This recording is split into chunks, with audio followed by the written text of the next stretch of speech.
to cut rates as global growth is threatened by trade, geopolitics and inflation, but we've had lots of holds in the meantime. Today, the Bank of England holding rates but hinting at cuts ahead. And we can speak now to former Bank of England economist, now Capital Economics Chief Global Economist, Jennifer McEwen. Jennifer, it's always good to have you on the programme.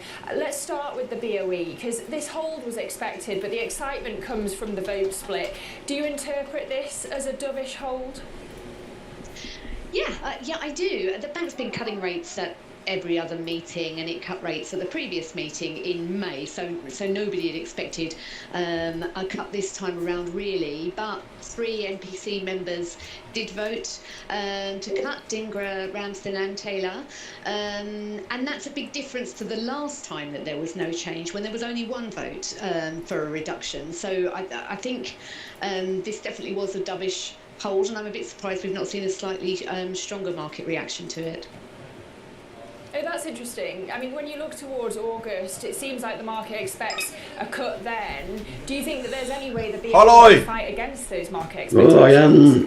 God dagen. I doubt that it will need to. I think there will be a cut coming in August, but I think also that the cutting path, while it will continue to be pretty gradual, wage growth has been very sticky in the UK, and that's really, really important to the MPC. Various members have stressed the importance of wage growth in their thinking at the moment in particular. But I think while the profile is going to be quite gradual, we'll probably go further than markets are anticipating. Once wage growth does start to slow, I think we could get as low as 3%.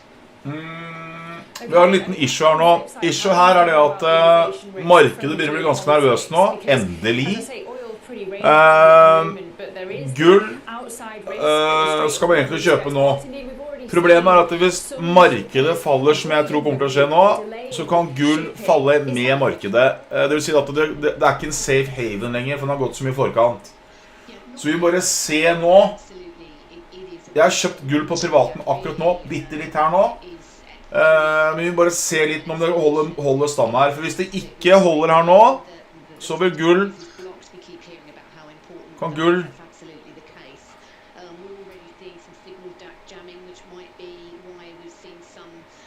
falle helt ned til 3,250.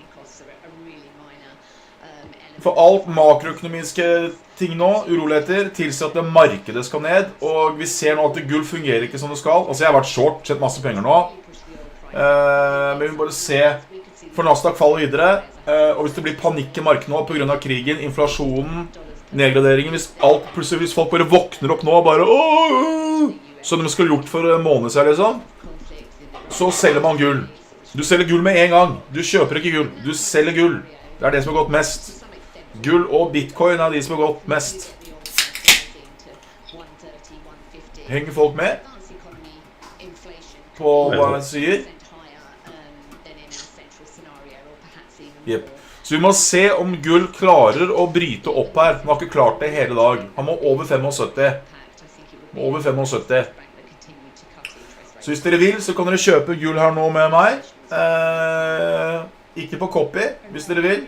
Jeg har akkurat kjøpt gull her nå. Jeg kjøper på koppen jeg ser det bryter, så vi kan være med. For nå ser Nasdaq drittung ut. S&P ser kjempetung ut. Bondsene styrker seg. Mulig kommer noe ned nå fra stad. Nei, styrker seg fortsatt. Sølv så hard. Og du hadde oversikt på sølv i stad. Kopper ned, palladium ned, palladium ned, sølv ned, og gull henger etter allerede. Det ser ikke bra ut, liksom. Det ser ikke bra ut. Så det markedet som der. Så jeg har kjøpt gull nå. Den må bryte. Bryter ikke gull, så får vi gull langt ned etterpå, så vi må bare vente.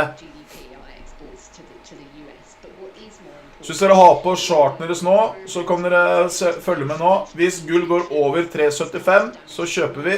Hvis det ikke går over der, så må vi bare vente. Nasdaq gidder ikke snakke om igjen, for den følger bare basically Nvidia, Meta og så videre. Hvis du ser på alt rundt oss nå, bondsene stiger, sølv faller, palladium faller, alt faller.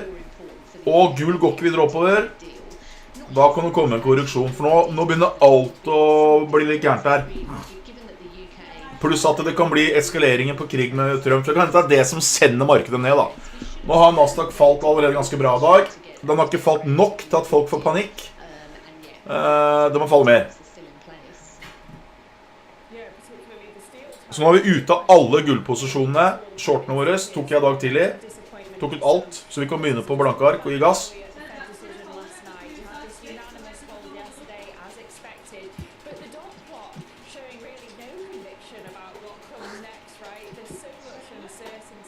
Men futuremarkedet er oppe. Starting today. Starting today. De går til å ha posisjon. Ja. Nå faller gull også, så jeg hentet en bare på... Nei, nå faller Nasdaq. Så bare på Nasdaq nå, så har jeg forbedret posisjonen min på de gamle Nasdaqene. Så jeg har forbedret posisjonen min med 6, 12, 18, 24. Nesten 25 000, jeg. Så feil vei var jeg på Nasdaq, for å si det sånn. Hva ler av det, liksom? Fy faen, det var gærent. Ja, men bare vet noe som skal på 20 000, så må jeg ta barnetidraget. Oi, se Nasdaq da. Nei, men det jeg sier, det er antageligvis det som kommer til å skje. Gull kommer til å rase med markedet, stikk i strid med hva du har lært.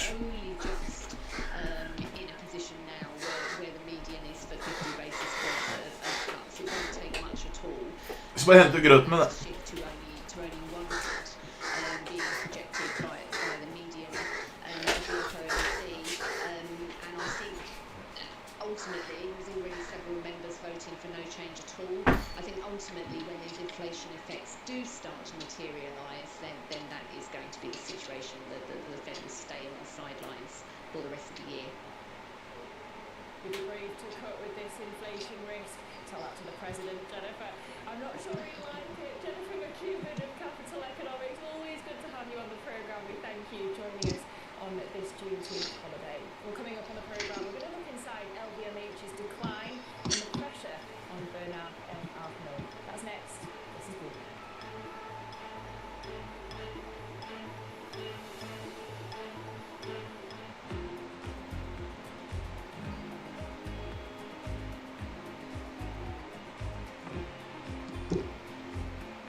To continue price increase at these levels that we've seen, and at what point do we see, winter coming again? Winter's not coming back. We're past that phase. If Bitcoin's not going to zero, it's going to $1 million. And you have all the evidence you need to determine that, right? The President of the United States has determined... Ja, man har trua på... Hva?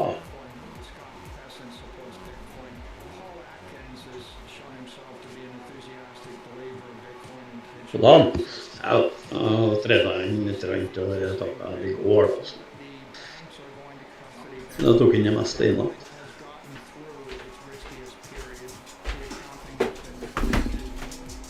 Kroner på morgenen. Så det ble ikke så mye søvn for å si det sånn. De som vil være med på traden, så har jeg akkurat kjøpt gull her nå. Akkurat kjøpt den her nå, og så ser jeg man bryter. Jeg kjøper copy, og man bryter 75 etterpå. Så nå kjøper jeg på privaten her nede.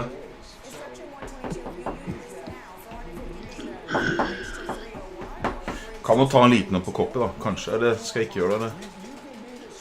Folk vil jo det, vil de ikke da? Jeg er redd.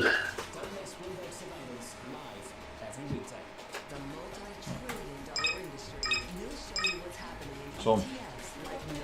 Nå var det 3 da. Ja, nå kjøpte jeg 3, for da blir det litt for nytt ut av det, for da kan jeg ta gevinst ganske kjapt. Nei, Nei, da slipper jeg å sitte så lenge på dem, for da tar de ut med en.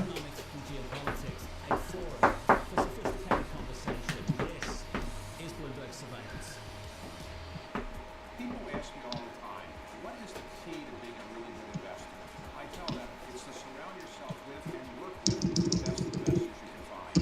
At Bloomberg Wealth, I'm going to take you to meet the greatest investors in the world, the people that I would like to have managing my money. It's 100 years, 80 years, 100 years of dollars trend.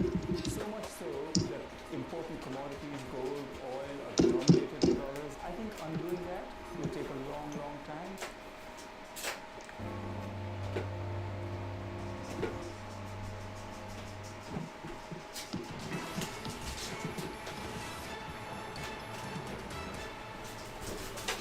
Welcome back to Bloomberg Markets. It's 442.42 here in London, and that is where we're going to turn to next. The housing market here in the UK capital, where the number of homes for sale at £5 million or more hit the highest on record. Kjøpte du 01 nå, eller kjøpte du større? Nei, jeg kjøpte 01 3 ganger, så alle kan få litt kjenne at det rører på seg litt. Ja, sånn. På samme kurs, sånn at da kan jeg gå ut fort og gjøre det mange ganger, så folk kan tjene penger. Nå skal vi se om jeg får til å flytte noen penger, altså. Bad time to be an extremely rich model in London. It is probably now. I meet with agents in that space, the ones selling the 5 to 50 to 100 million pound. Det bare sånn små da, bare for å være med. Absolutely, the main issue impacting that side of the market right now is the changes to non-doms, a 2-century-long tax break for non-domiciled residents in the UK, and it's really filtering through to how the housing market is playing out. There's far more stock on the market for non-doms trying to leave, but at the same time, there's no buyers because the same issues are with the people that will be looking to buy those homes. So it's a real mess at the top of the market at the moment. Yeah, I mean, I was talking to the Chancellor Rachel Reeves about this and whether she's worried about it, whether there's going to be this exodus of non-doms, and she's not worried, by the way, but when you look at some of the economists reporting, they say that the critical threshold is if more than 1 in 4 leave the UK. There are reports that she could change course, the Chancellor. How much would that reverse the impact that you're seeing in the housing market? Yes, I've seen the reports on the potential for a change. I rang up one of the top agents immediately and they said it won't change things overnight, but it could stop the bleeding. One of the big issues for non-doms is the way that inheritance tax is treated. So 40% of their overseas assets are charged in this regime, and they just cannot swallow that. The fact that much of their wealth is going to be cut off with the Labour changes, and that's one of the main reasons why the housing market at the top has suffered so much. So if Reeves looks closely at the inheritance tax part of the non-doms regime, then that could really have an impact. I know that this is homes for sale at £5 million or more. Of course, asking prices aren't selling prices. How much is this actually just estate agents dangling hefty price tags just to lure these people into the market? I mean, estate agents don't have the best reputation, but I think in this situation you genuinely need to price correctly to get a sale in this market. There was a property in Mayfair, a really fancy apartment recently that started its journey in 2023 at £100 million. It's just gone down to £68 million. So it's true, but there's no buyers in the market for homes which aren't priced at a level that will really tempt them at a time when stamp duty hikes have happened, non-doms changes are playing on their minds. Another hold from the Bank of England today. If you don't put your price Han må bryte opp her. Nasdaq er svak, vær litt forsiktig her nå. Vi kan ikke være for grådige her. Jeg bare spiss.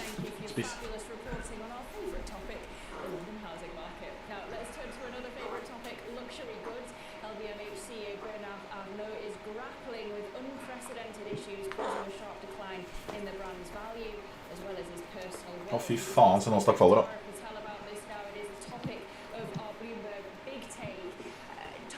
Å, fy faen, Nasdaq faller. Deilig, nå går gullet vårt. Nå gjør vi penger da, folkens. Nå gjør vi penger.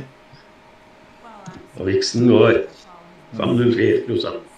Det er det her som egentlig er normalt. Vi må bare vi må respektere at hvis markedet knekker her nå, så kommer gull også til å knekke antagelig. Så vi skal ikke være for grådige. Vi kan gjøre det 100 ganger.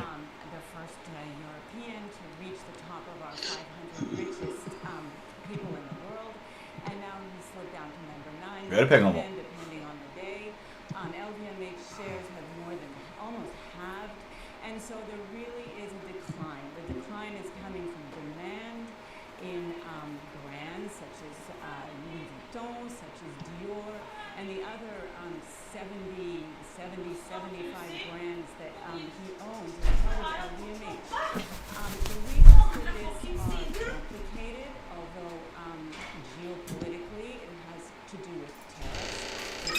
Tariffs from the United States, from the Trump administration. Jeg tok ut gull nå, for jeg tror du kan få tilbake bildet. Kan vi kjøpe litt større og litt mer enn etterpå? Bare følg med her nå, for hvis Nasdaq faller til helvete nå, så skal jeg være litt forsiktig her.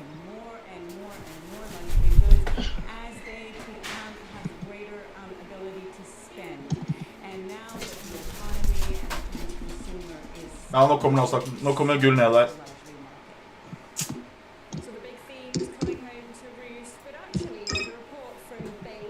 Tok ut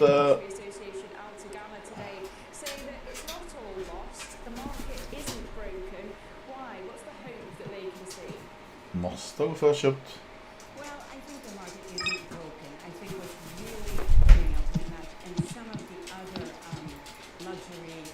Fy faen, så Nasdaq faller, ja. Satan! Du ser Nasdaq tryner da. Gull blir egentlig gå mye mer nå, folkens. Men problemet at hvis det knekker her nå, så knekker gull også. Jeg vil ikke at vi skal sitte bare, fuck, så sitter vi ballefeil med $200 feil på gull. Det bedre at vi liksom litt grann... Det bedre at vi... dere ikke enige at vi litt forsiktige? At vi trader litt små korte? Ja, du som trader. Ja. Jeg treffer jo sånn cirka da. Fy faen, se gull! Nei, Nasdaq! Fy faen, helvete. Nå kommer knekk... Hva det jeg driver med? Trykker jeg på feil?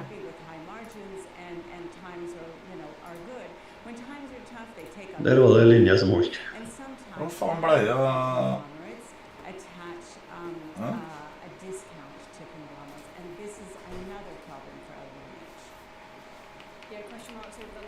Hater oppsettet mitt, ass.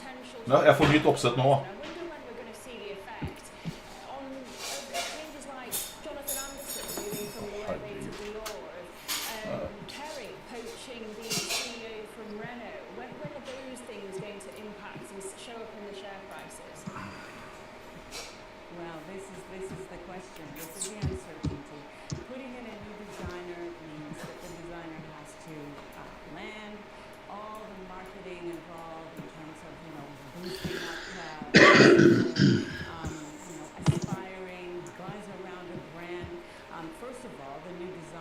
Normalt sett så skal gull gå i taket her nå.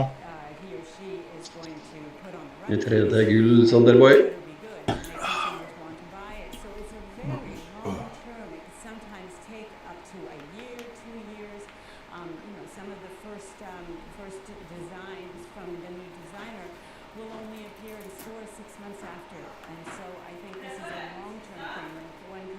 Hæ?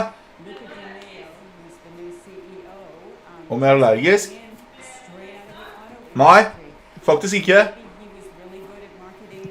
Ser du? Gull klarer ikke gå ordentlig. Vi må følge med videre.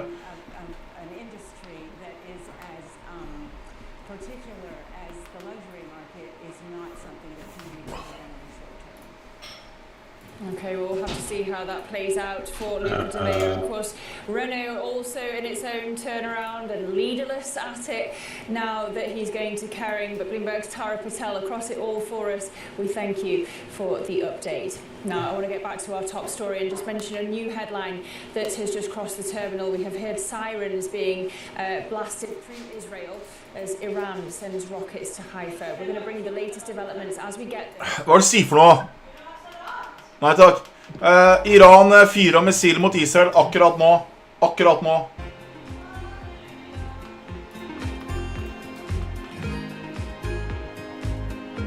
Godt å gå i 5 minutter skjart på gull, og så ser du om du kjenner igjen formasjonen som ligger der.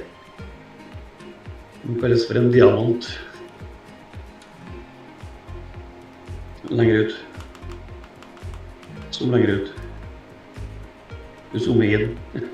Ja, men 5 minutter. Jeg hadde 5 minutter. Jeg får ikke mer enn det. Nei, det skal være 5 minutter. Ja, der har det. Skal vi se. Det er litt om hvordan du vrir, men det er ikke sikkert den er godkjent. Hvis du får til to, ja, du har fått til 2 topper på høyre siden her, har du ikke? Jeg vet ikke, jeg bare bruker mus. Så kan du sende det til meg på charten hvis du har den ordentlig foran deg. Jeg har ikke noen formasjon, eller jeg skal si, den ligger ikke i formasjonen. Jeg skal høre med en som kan.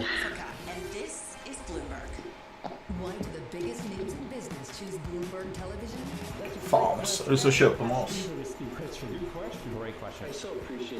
Hvis det er en diamant, så skulle du selge det. Ja, jeg vet, men han prøver å bryte.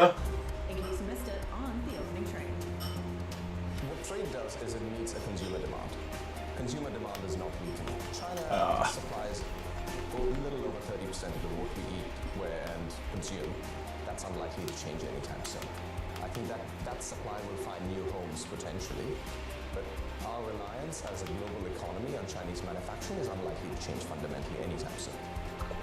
Diplomacy Open Trade live every weekday. Bringing you up-to-the-minute geopolitical news whenever and wherever it happens. I'm Jemana Versace in Doha, Qatar, and this is Bloomberg.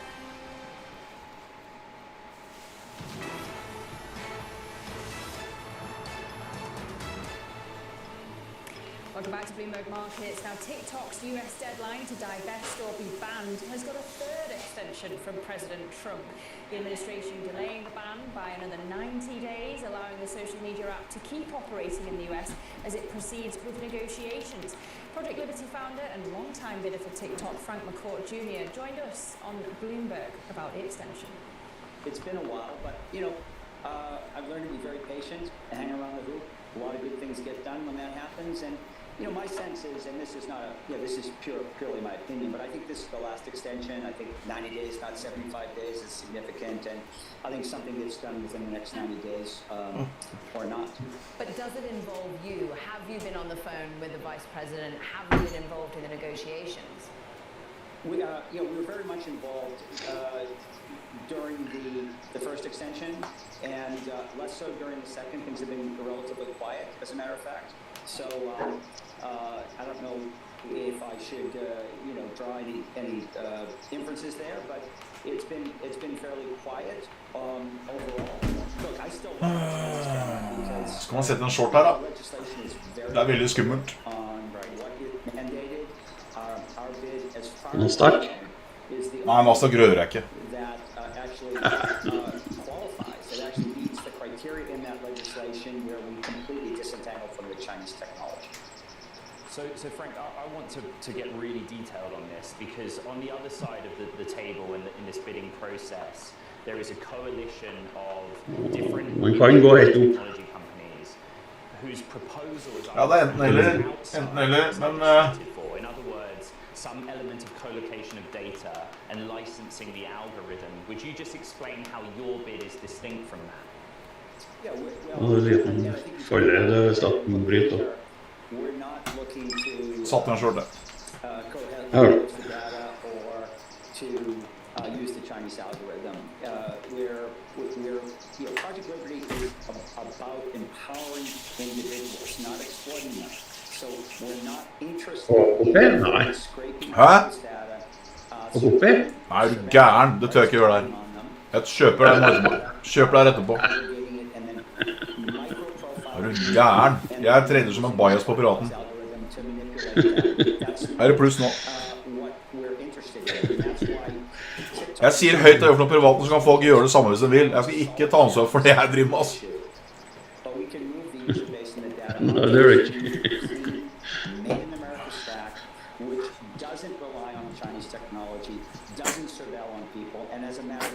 Empowers people to permission the use of their data and get paid for it.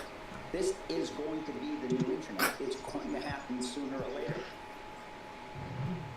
Frank McCourt Jr. of Project Liberty hanging around the hooped, waiting for his moment to buy TikTok. He was speaking to the Bloomberg Technology hosts Caroline Hyde and Ed Ludlow. And for all things tech here in Europe, be sure to tune in to Bloomberg Tech Europe, hosted by Tom Mackenzie. It premieres tomorrow at 6:30 a.m.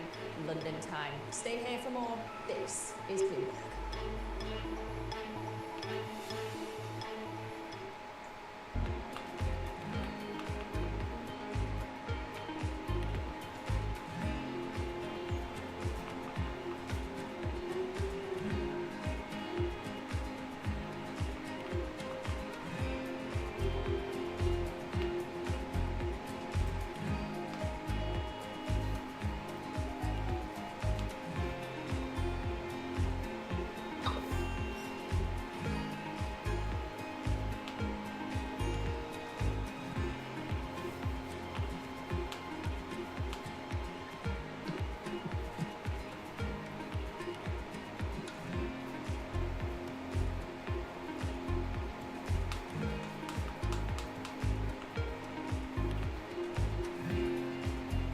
Nå skal en av Norges beste på teknisk anlokkelse se på den der.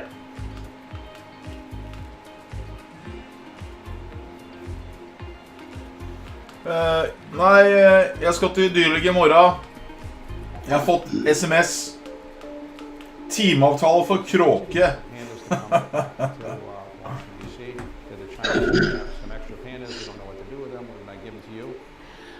Well, it was a little more difficult than that. It probably took us, it was about over the course of a year where we had conversations with our colleagues in China. Der ja, nå penga på shorten.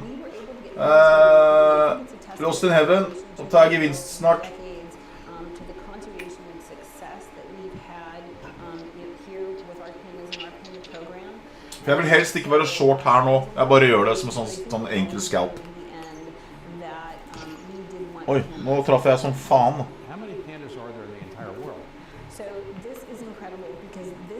Jeg er opp over 7000 hittil I dag. Vi deler bort premier etterpå også.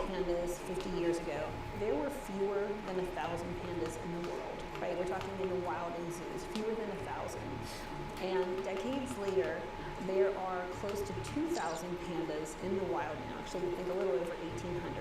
There are over 700 pandas in breeding centers. So as part of this program, we have tripled the number of pandas on the planet. It's still a small number of pandas. Because of this program, there are more pandas on the planet. Ute av shorten, venter, kan falle videre, men han kan også ta imot og bounce opp ute. Venter på neste trade. Den tar jeg på copy, tar den på long eventuelt.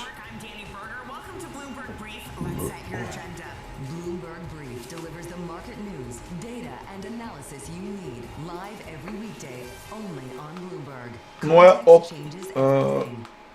jeg opp på 9 dager, så jeg er opp nesten 200%. På 30 000 kroner, oppe på snart 60.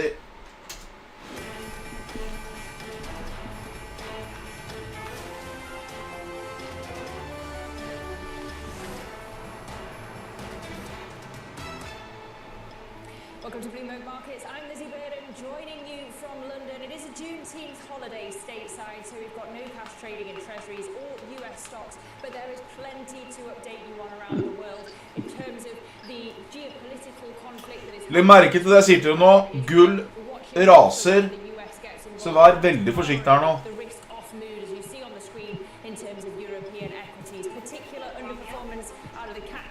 Hallo.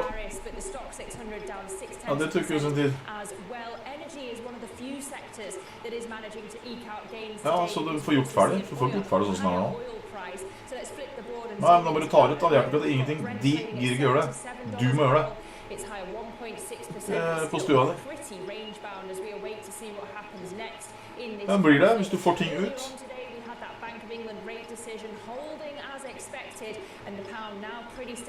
Ja, vi ordner det, men du er på live, så det... Ha det, Lovi, ha det.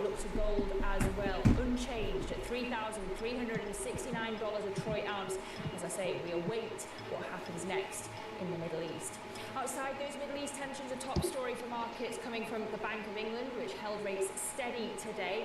The decision coming with a dovish vote split, 6 voting to hold, but 3 voting for an immediate cut. Bank of England Governor, Deputy Governor, I should say, for monetary policy, Claire Lombardelli, was speaking about where the bank will go from here.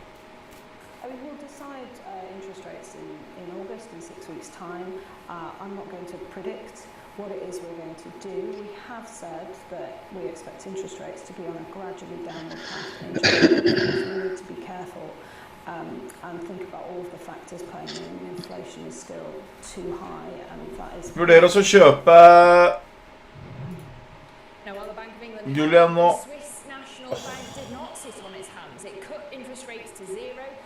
Få se her nå, vent litt. Vi må passe på så vi ikke får den i trynet. There's several factors at work here. One is certainly the strong Swiss franc, especially against the US dollar, but it's also tourism that is lower, and it's also energy prices that will lower and put inflation to the downside. Well, we can speak to Bastian now, the man behind that interview. Bastian, good to have you on the programme. We just heard there from Schlegel talking about the franc's recent moves as a driver for this decision. So, are we done? What else can the SNB do if the Swiss franc continues to climb higher? Well, hi Lizzie, good to talk to you. Well, what they could do is they could go negative, because that's what the Swiss had in place, negative rates, actually the lowest rate in the world, minus 75 basis points at from 2015 to 2022. So they are not necessarily done. I think it's very much an open question. Martin Schlegel today said that they will consider very carefully. Dere tåler 0,014 ganger på kontoen deres, ikke sant? Så jeg kan... However, I think it's very much an open question, and we'll see in some But in some ways, are we already in negative territory? Because if I'm a bank and I've got reserves at the SNB... Han sa det var dårlig kutt på, men den har samme egenskapen. Så da skal det vel ned, men jeg får video på det i sånn 5 tider, tenker jeg. Free, it doesn't gather interest at 0%, but it doesn't cost you anything. However, when you're over that threshold as a bank, you have to pay minus 0.25% from tomorrow on. And you're absolutely right, this will result in money market rates which are slightly negative. This is what SNB board member Petra Tudi told reporters today. Hvis folk lurer på hvorfor jeg setter så mange små på samme kurs, så er det fordi at hvis vi tar feil, så kan vi gå ut, så kan vi gjøre det på nytt igjen. For ellers blir jeg sittende og vente en evighet, og så får vi ikke noen bevegelse på kontoen deres. Så det er bedre at jeg tar mange små på samme kurs, så at hvis det går opp, så tar vi gevinst, går ut, gjør på nytt, går opp, så at jeg kan gjøre mye da. Sånn som jeg gjør på privaten. For hvis jeg tar en her og en der, så skjer jo ingenting. Det er dritkjedelig.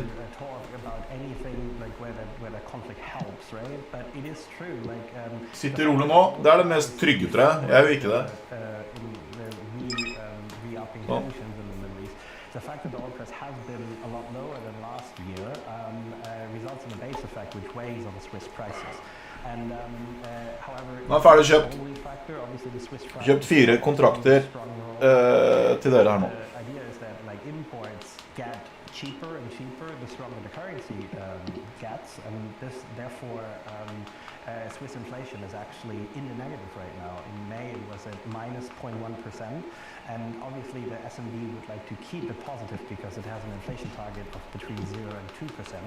And so yeah, the Swiss policymakers are in the enviable position in a way compared to other economies that they have to stoke inflation. Ja, da trener du og så går jeg ut og røyker. Tar han røyk.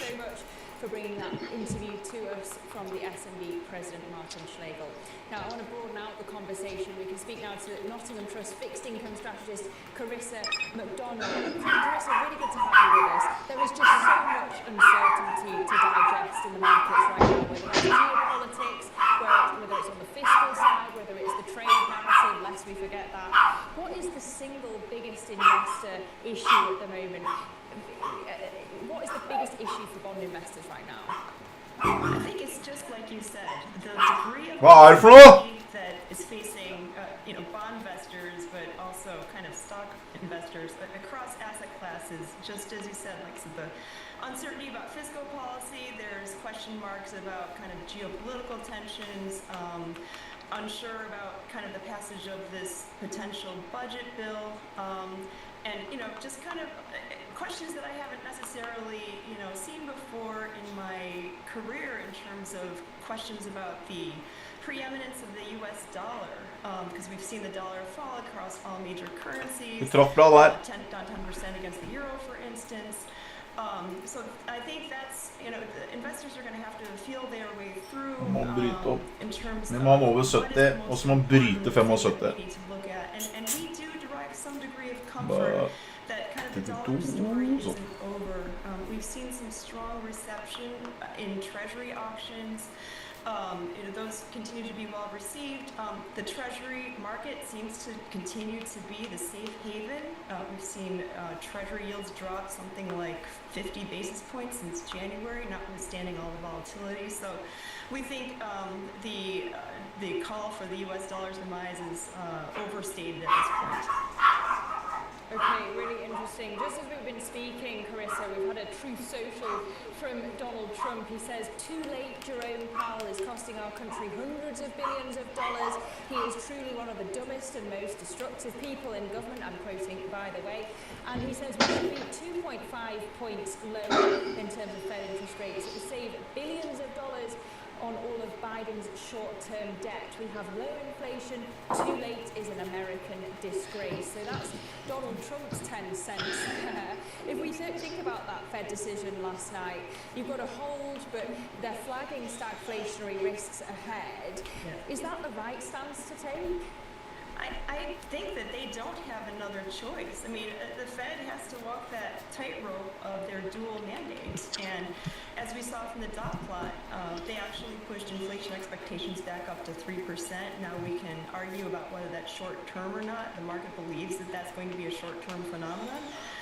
Economic growth, while it's still, theoretically on trend, those expectations have come down. So I think, again, stagflation is the concern, but if Gud ser blytung ut der, ass. is short-term rates, then you have to exercise that. I think Powell is spot on, and he's exercising caution, which is Er du ferdig? to do in this environment. The other thing that the Fed's considering Okay. is, of course, Perfect. to reduce a key Hva? capital buffer that banks have to pay because of the constraints that it holds back their treasuries trading. I mean, yes, Besson is saying that this could knock tens of basis points off treasury yields. Do you think that that's realistic? Quite possibly. I know that the banks have been constrained to a degree with that buffer, and so yeah, that is a likelihood that rates could react. I think that when you see those actions implemented in the actual market. Lost in Heaven. Nei, jeg har de gamle Nasdaqene mine som faller nå, da. Som bra. Possibility, absolutely. Really interesting. Nottingham Trust fixed income strategist Carissa McDonald, we thank you as always, but especially today joining us on the Juneteenth holiday. Coming up on the programme, we're going to get back to the Middle East. The former head of Mossad counterterrorism, Oded Aliam, is going to join us on the US plans to attack Iran. Earlier we heard from the Egypt former Minister of Foreign Affairs on the need for diplomacy. The Permanent Five of the Security Council have a responsibility to play a leading role in diplomacy. So that will include UK and France, but also the US, Russia, and China. But if somebody has an initiative, I welcome that initiative. If it comes up with some concrete... Ja, når Nasdaq er ute, så resetter jeg hele kontoen. Da begynner jeg på kanskje 10 000 kroner. US choose the diplomatic trend rather than trying to push the military one.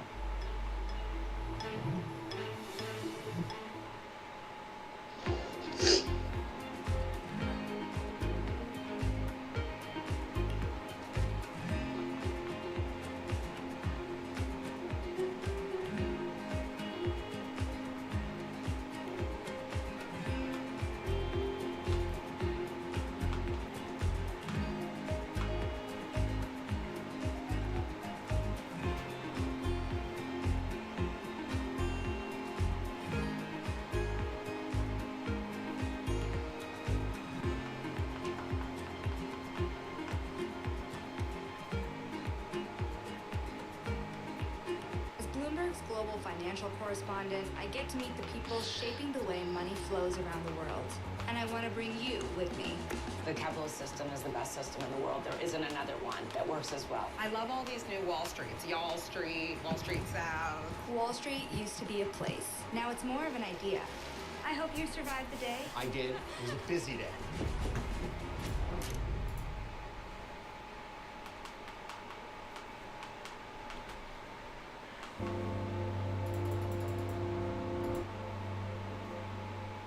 U.S. jobs numbers are released. Bloomberg has the report under surveillance with crucial data and expert analysis at terminal speed. Nobody covers Jobs Day like Bloomberg. Good morning. This is Bloomberg Surveillance. Welcome back to the opening trade. Watch Bloomberg Tech. This is the Asia trade. This is Wall Street Week. Kjøpte mer gull her nå. Jævla skummelt, for jeg kjøper den akkurat på...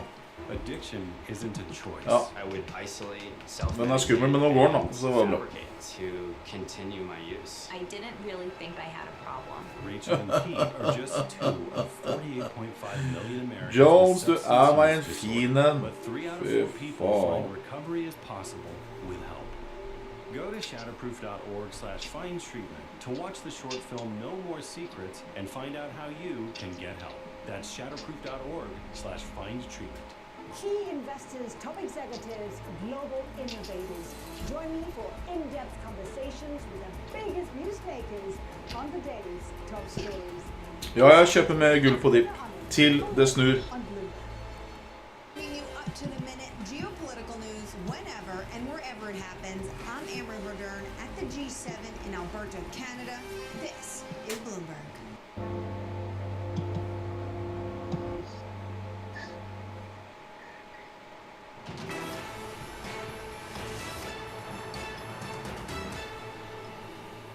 Welcome to Bloomberg Markets. If you're just joining us, it is 3:13 p.m. here in London. But let's go to the Middle East now, where tensions are escalating. Sources telling us here at Bloomberg that senior US officials are preparing to possibly strike Iran within the coming days. We were speaking to the former head of Mossad counterterrorism, Oded Aliam, earlier in the program. Right now, but definitely we will need the US aid in order to initiate such a blow that will be very hard to Iranians to reconstruct or rebuild. We are talking about a compound that is dug inside a mountain, about 120 meters inside days, and even one bomb that can really penetrate most of it, which is the BGU 57 that can be carried by the B-2 plane. And so if we want to shorten as much as possible this campaign and to bring the Iranians to the negotiation table under completely different terms, the U.S. should Trump, step forward and come across and assist us. This is a fast-moving situation. Let's go now live to southern Israel, where Bloomberg's Dan Williams is outside a city where an Iranian missile hit a hospital. Dan, thank you so much for joining us. Just bring us the latest on the ground. Hi, Lizzie. Yes, I'm outside Beersheba. It's commonly known as the capital of Israel's south. Today it made headlines for a different reason. A direct strike on its main hospital, Soroka, by an Iranian missile. A missile fired as part of a morning volley managed to get through Israeli air defenses.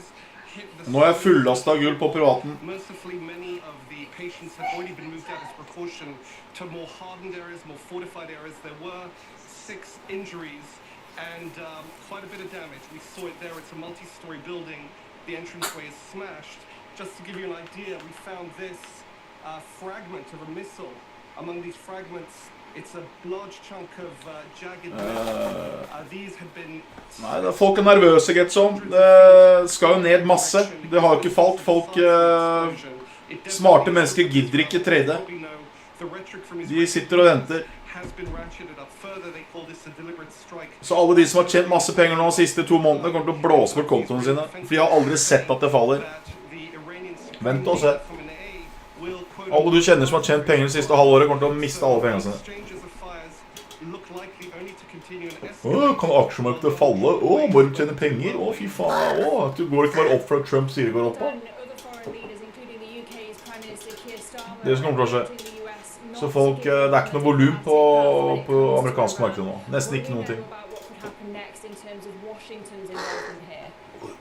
Well, I think Trump would be the first to say that he hasn't given up on the diplomatic path, or even the Israelis would say that. Ja. Diplomacy to what end? I think it would be fair to say that neither of the allies wants talks for talks. Jeg er ikke som alle andre, Lena.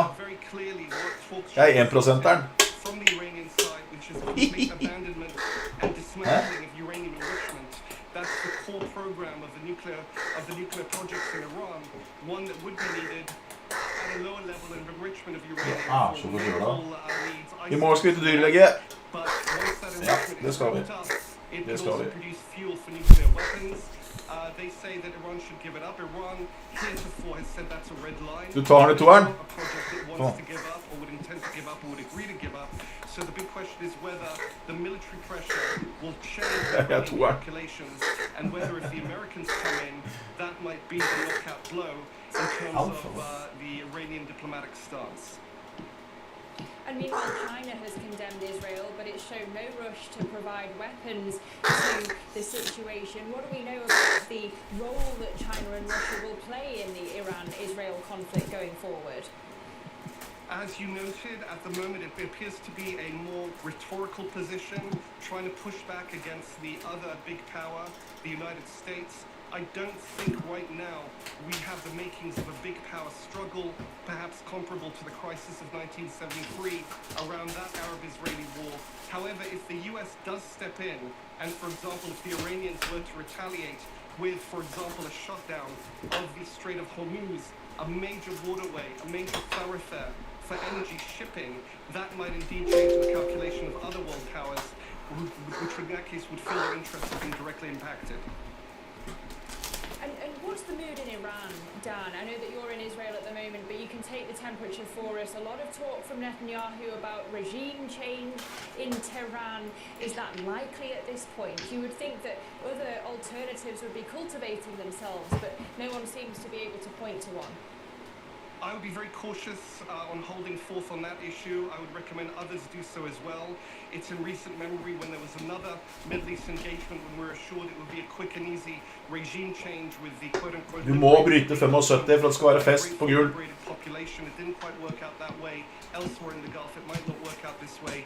This time, I think for every Iranian who's happy to see the regime hit by Israel, there would probably be another Iranian who deeply resents this, whether it's for patriotism, whether it's for self-interest, whether it's for the fact that there may indeed be people who support this regime. It's been there for almost 50 years, and simply by dint of habituation, and the fact that people tend to respond with a siege mentality when attacked from the outside, it well may be that there are some Iranians rallying to the regime which haven't previously. On the other hand, success sells. That's a very Trumpian statement, but there could be people in Iran who straddle the fence and who reckon now that if the regime is on its way out, it might be worth giving it that extra push.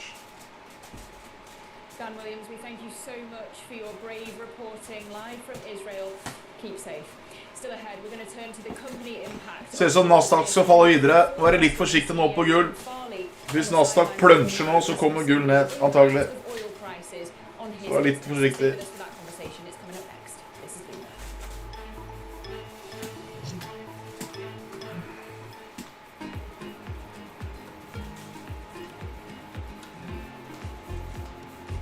Ikke sant? Akkurat det jeg regner med.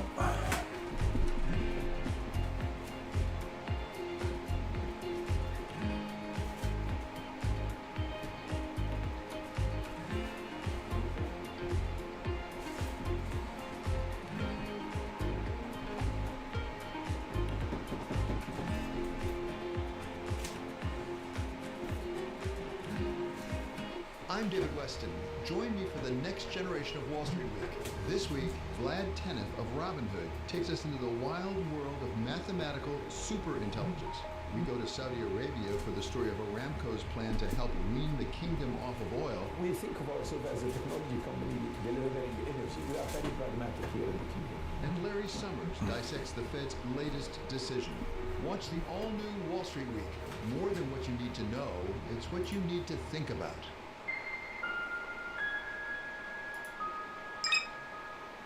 Bloomberg loves earnings. I know it's like your Super Bowl, right? I can't wait. It's like opening presents in the morning. All right, it will be exciting.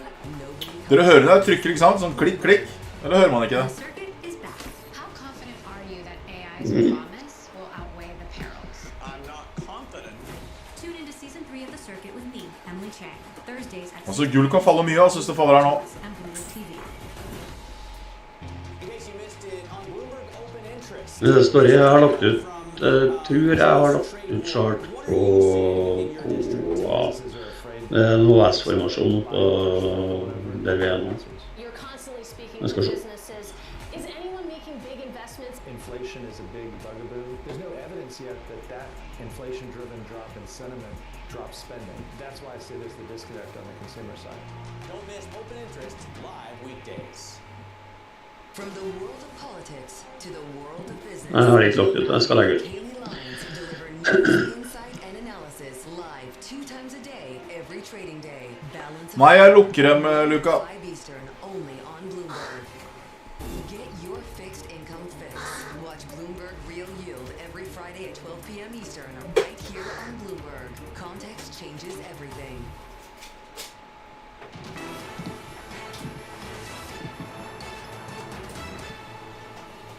Welcome back to Bloomberg Markets. 3:22 here in London, and Bloomberg's Matt Miller has been trackside at the 24 Hours of Le Mans, a grueling endurance race that's attracted top-level executives and business titans as a destination for networking and deal-making. He sat down with the Ford Motor Company president and CEO, Jim Farley. It's a really important region for us.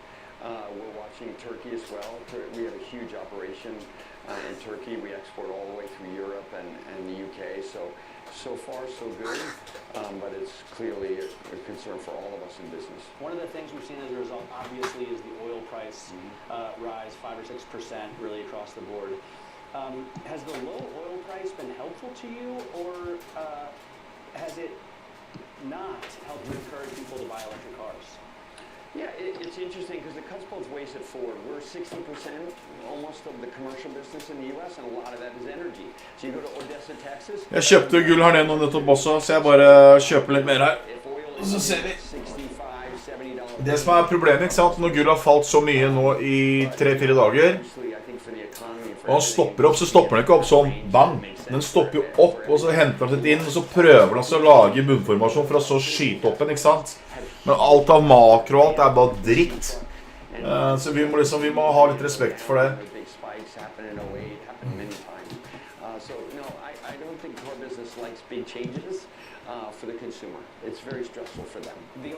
Hvis han bryter videre ned, så ramler han mye. For det er veldig mange som har tatt mye penger på gull den siste uka.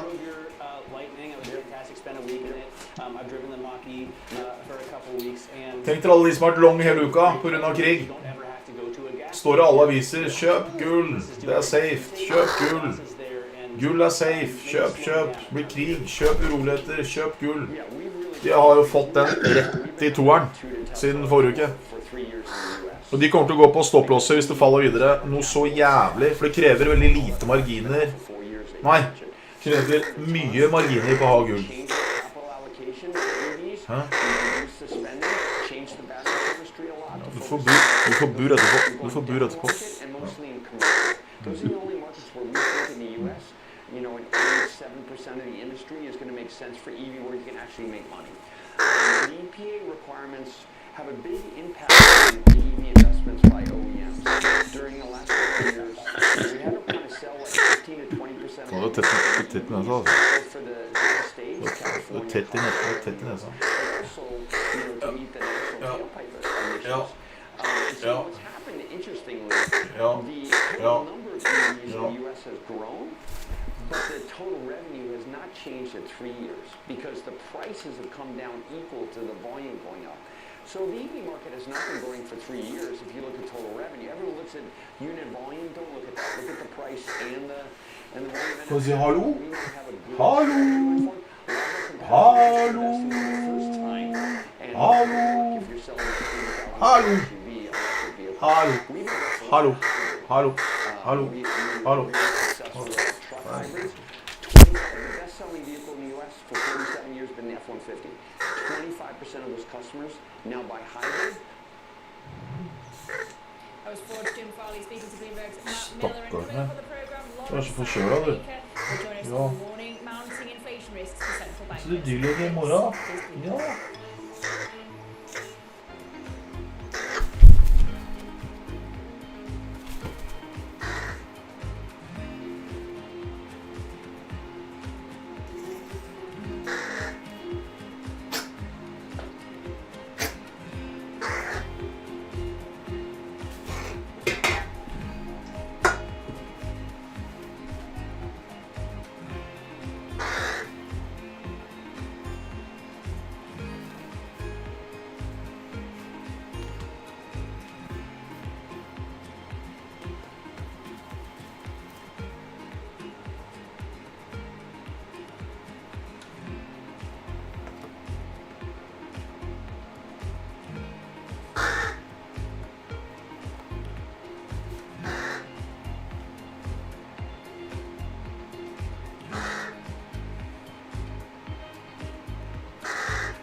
The region is a nexus of rich cultural traditions and a vibrant hub of trailblazing innovation and modernity.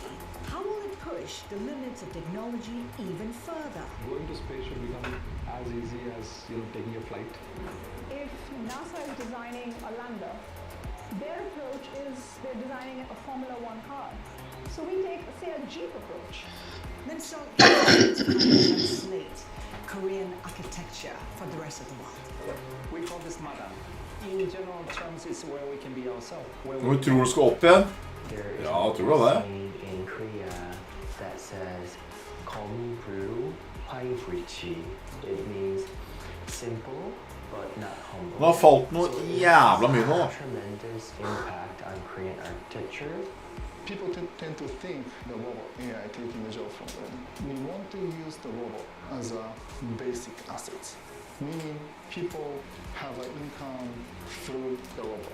From space tech in India to robotics in Japan, Asia is driving the future, reshaping industries, societies, and the way we live. Join me as I take you through the bold innovations. Discover Asia's next-gen technologies on Momentum.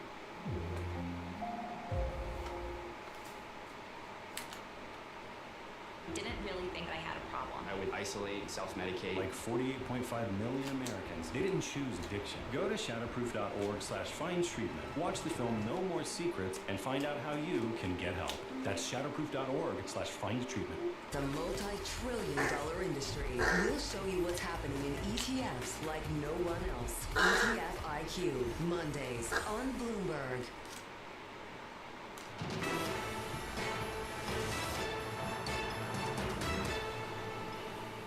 Welcome to Bloomberg Markets. If you're just joining us, I'm Lizzie Bird and joining you from London because it is the Juneteenth holiday stateside, so we've got no trading in cash, treasuries or stocks, but plenty of action when it comes to the European equity picture.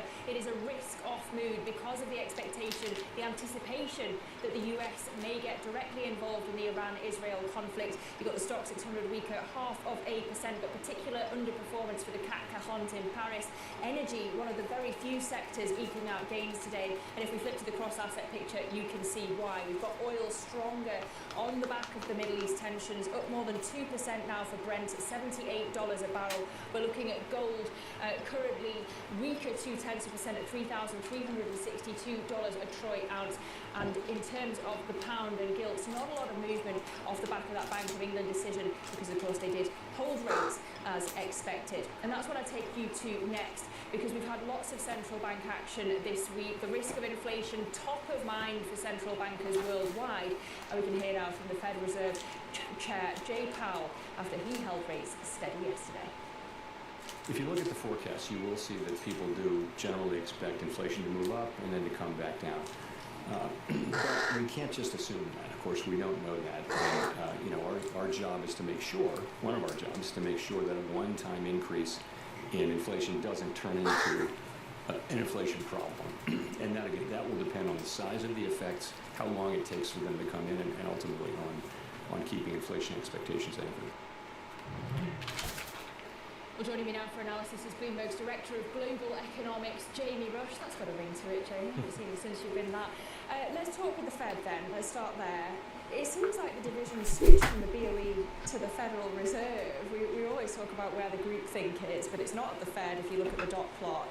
Does this decision kind of show that the Fed isn't data dependent when you listen to that sort of commentary from Jay Powell? Well, I think it's quite hard to be data dependent when you know that there's something coming down the pipe, right? So you know that July there's going to be a change again. The inflation is going to change as we know more about tariffs. You know that there's going to be a change as developments unfold in the Middle East. So you can't be data dependent if you know that these things. Kommer tillbaka strax.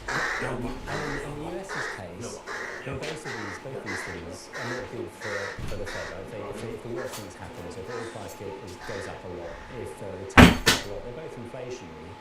But unlike in other central banks, they don't have the same sort of economic effects. So oil, for example, US being a big oil producer, when oil prices go up, it doesn't hit the economy. So it's pretty clear that the Fed would find it harder to ease. But for every other central bank, it's of course very different. Well, it's interesting that you make that distinction, because for the Bank of England, of course, we are very reliant on imports. Would you say at the moment, and they've just held as expected, but maybe a dovish hold, that the Bank of England is more focused on domestic or international pressures? I mean, I think they're more focused on domestic right now. If you hear the tone of policymakers at the Bank of England, they actually downplay the sort of consequences of the trade war for Britain, and actually they are relatively small. And so they are focused on the domestic outlook. They're still worried about inflation being too high, services inflation, wages being too strong, but they see that the labour market is starting to loosen off, and rate cuts are going to come as long as that continues. And the surprise actually this week has come from the Norges Bank. So you've seen this quarter point cut. How many more of them do you expect we're going to get from the Norges Bank this year? Well, again, this is one that's tied up in oil, right? So, they're a huge oil producer, or a big oil producer relative to the size of the economy. Oil prices go up, it supports growth, it supports incomes in that economy. So the dynamics aren't clear. And so we'll have to see. If oil prices go up a lot, then that will clearly change the outlook for the Norges Bank. And when we look at the SNB as well, they cut to zero, but that was expected. Do you see them going actually into negative territory? Yeah, I think we do. So for the SNB, remember, they've got no inflation at all, literally nothing. It's like 0.2. What a problem to have. Yeah, what a problem, imagine that. And why it's happening is because everyone's worried about the global economy and if there are safe haven flows into the Swiss franc, pushing down inflation further. What can they do about it? They're not going to be in markets like they have in the past. They know that they're sort of on the eye of Sauron is focused on them, because you don't want to get in trouble with Trump for currency manipulation. So all the options, well, it has to be rate cuts. So I think that kind of favours the idea that they'll have to go back into negative territory. But the further you go into negative territory, the bigger the risk of financial stability. So they're quite constrained actually, more than other central banks. Okay, Jamie Rush, thank you for that analysis. And let's continue the conversation. We can speak to ITR economist Lauren Seidel-Baker. Lauren, I want to start with a question that I just asked to Jamie. When you look at the Federal Reserve now, when you're hearing from them, are they really data dependent at this point? Data dependent seems like the new way to say wait and see. As you mentioned, we do know there are inflationary pressures coming down the pipeline at the Fed.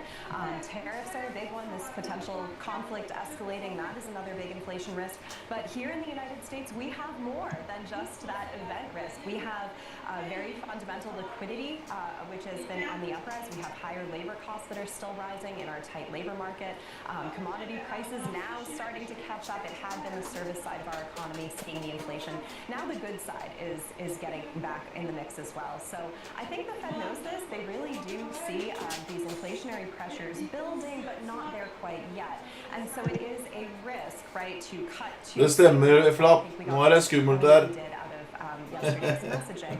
They just want to know exactly where things will shake out, especially with regard to tariffs, which is, I think, the greater event risk on our horizon, versus these other more fundamental factors that have been in place for several years now, but are just starting to hit prices. Hvis vi treffer nå, så har vi truffet på å være short, så har vi truffet på å gå long.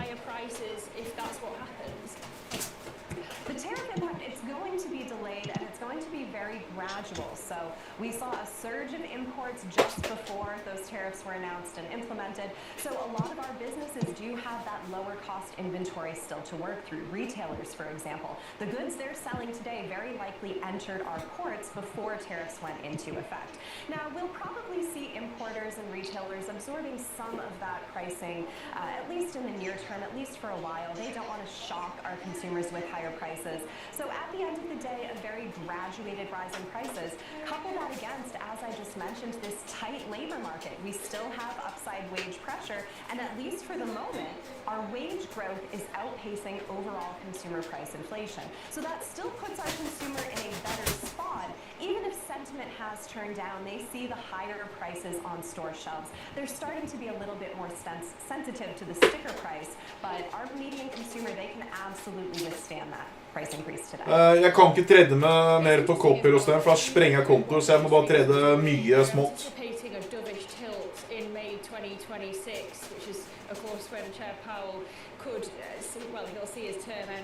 Jeg treder veldig mye større summer nå på privaten. Svære summer.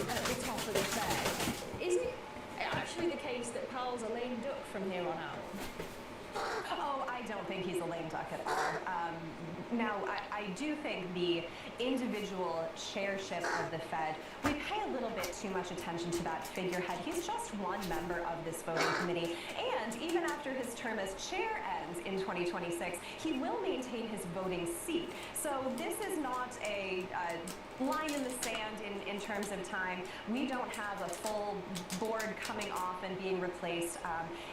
Some of the names that have been floated as a replacement to Chair Powell, I wouldn't call them puppets. They're very skilled academics and policymakers. So I think there is sanity prevailing in this case. And again, even past that May date, Powell will maintain his seat, and most of the other voting members will as well. So there's going to be some amount of continuity. It's not just the chair that is unilaterally writing policy. Okay, and the other thing, of course, Lauren, that the Fed is considering at the moment is whether to reduce a key capital buffer by up to 1.5 percentage points for the biggest lenders, of course, because of the concerns of the constraints on Treasury's trading. You've got to ask whether anyone's going to want to buy them anyway. But Treasury Secretary Scott Bessent saying that this could knock tens of basis points off the Treasury yield. I mean, is that realistic, what Bessent is touting there? We'll see exactly how this is implemented. I would say it's a risk to stability. We might get a little bit of, concern of that increased volatility. It seems like today uncertainty is so high. So many businesses are just in wait-and-see mode, much like the Fed. We can call it data-dependent. We can call it what you will. But everyone wants to know exactly how things will shake out. We're getting that hold the cards close to Lost Heaven, det er veldig bra. Det er veldig bra det Tim sa. Hvis du har for store kontrakter, så blåser kontoen din med en eneste gang. Det er mye bedre å ha mindre posisjoner, og tåle at det svinger litt, og heller trede opp sånn rolig. Mye smartere det Tim har sagt til deg. Appreciate the optimism. ITR economist Lauren Seidel-Baker, lovely to have you on the program. Coming up, we're going to go to the luxury sector. Luxury brands trying a new tactic to lure in customers. The industry facing the slowdown. We'll dive into that next. Ja, Tim sa til en som følger han at han ikke må handle med så store kontrakter.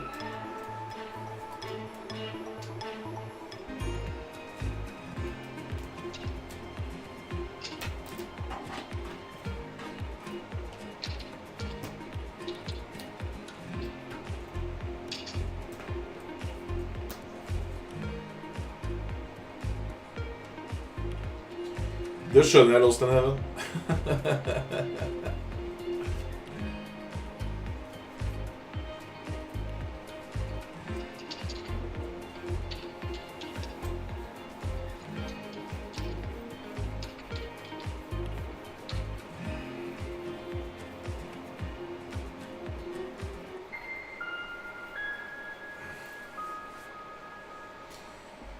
Men siden USA har stengt i dag, så blir det ikke sånn kjempeaktiviteter da.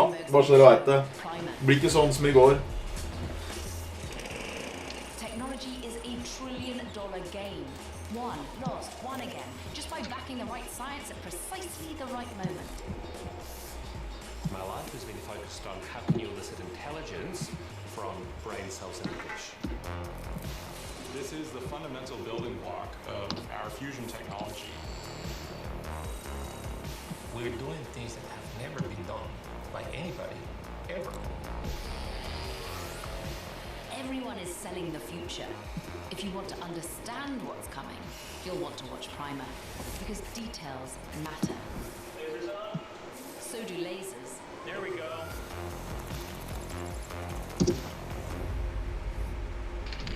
Oh, and it's on all these lovely channels. Hope you're jotting this down. Bringing you up-to-the-minute economic news whenever and wherever it happens. I'm Jennifer Zabasaja in Cape Town, South Africa, and this is Bloomberg. We're at the epicenter of a global Nei, du kan ikke ta det statuen. not seen for decades. Du kan ikke ta det. Markets, economics and geopolitics, a forum for sophisticated conversation. This is Bloomberg Surveillance. Today's CFOs are reshaping the C-suite. Bloomberg's Chief Future Officer shines a spotlight on these dynamic leaders. CFO Pascal Desroches has played a key role in restructuring AT&T, reducing debt and refocusing the business. Now his steady approach has the company primed for growth. I'm a believer you try to make progress on big problems every day, and ultimately you'll look back and say, hey, you've come a long way. Watch Chief Future Officer Wednesday on Bloomberg. Bringing you up-to-the-minute geopolitical news whenever and wherever it happens. I'm Jumana Versace in Doha, Qatar, and this is Bloomberg. Why do the biggest names in business choose Bloomberg Television?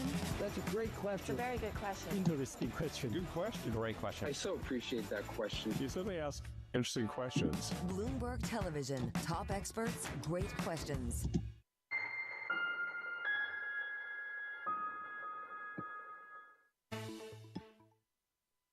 Tech is integrated into every aspect of our lives, from finance to defense, AI to entertainment, and from the road to the stars. Bloomberg brings you the latest stories from the people and companies pushing the tech sector to new frontiers and the politics that shape global tech markets. I'm Tom McKenzie in London. Watch the new Bloomberg Tech Europe. Premieres Friday, only on Bloomberg Television.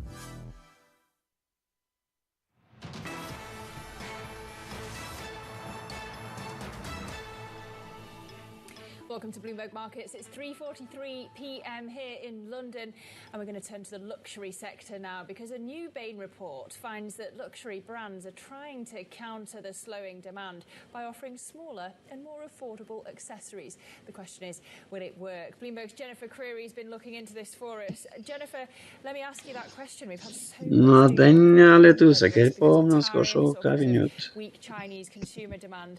Is this strategy going to be enough to turn the tide? Yeah, I mean, yeah, it's no secret that the luxury industry has had a tough time in recent years.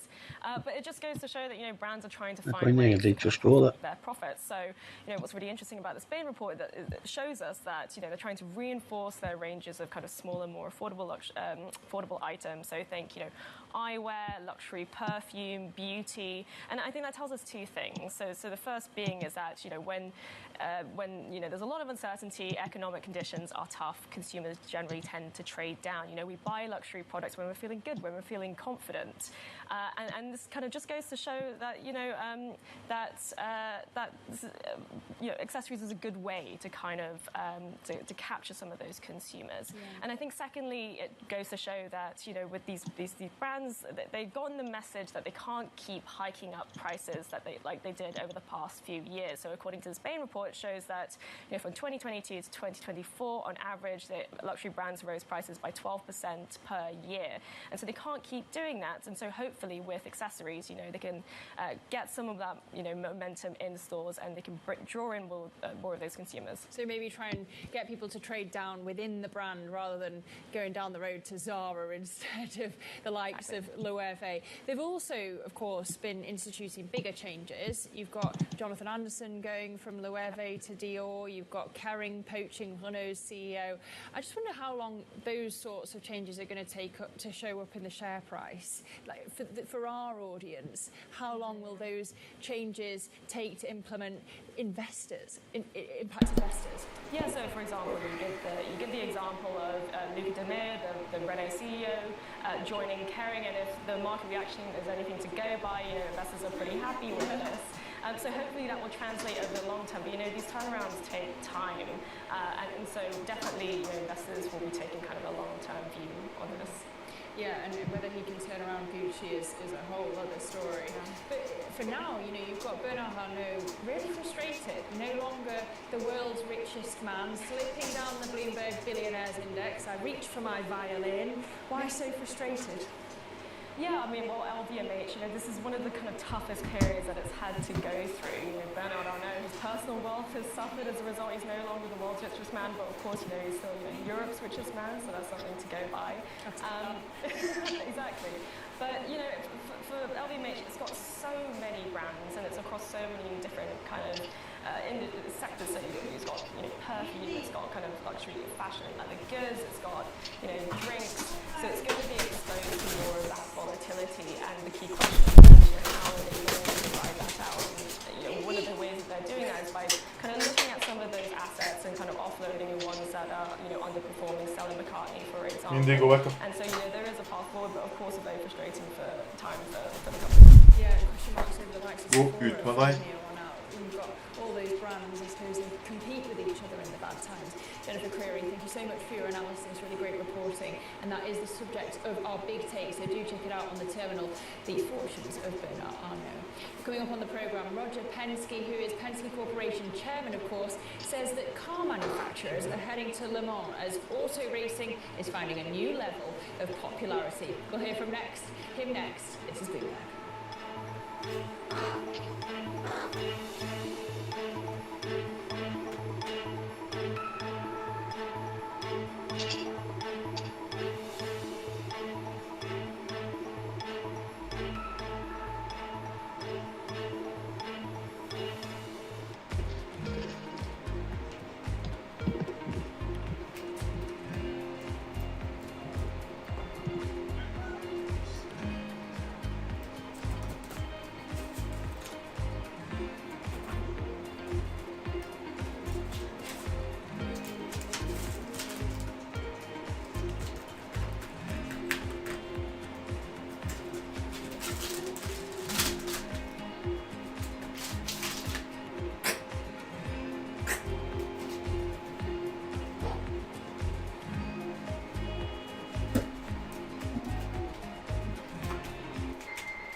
Altså ikke PM, så. Hva sa du? Nei, jeg har sendt PM til Sahar. Sahar. Han har sendt DM til deg. Robert. Bloomberg Brief delivers the market news, data, and analysis you need live every weekday, only on Bloomberg. Context changes everything. They say you're in your right if you use Section 122. Why didn't you guys do that from the beginning? Well, Section 122 only gives you 150 days. In Section 122, if you use this now for 150 days, would it be a bridge to 301 or a bridge to 232? What are you thinking more long term? You can be the strategist on that. I've just got to tell you one thing. You're not allowed to hire Anne-Marie. She's with us, all right? Don't miss Bloomberg Surveillance live every weekday. Good morning. This is Bloomberg Surveillance. Welcome back to the opening trade. Watch Bloomberg Tech. This is the Asia Trade. This is Wall Street Week. Welcome to Balance of Power. This is Bloomberg Television.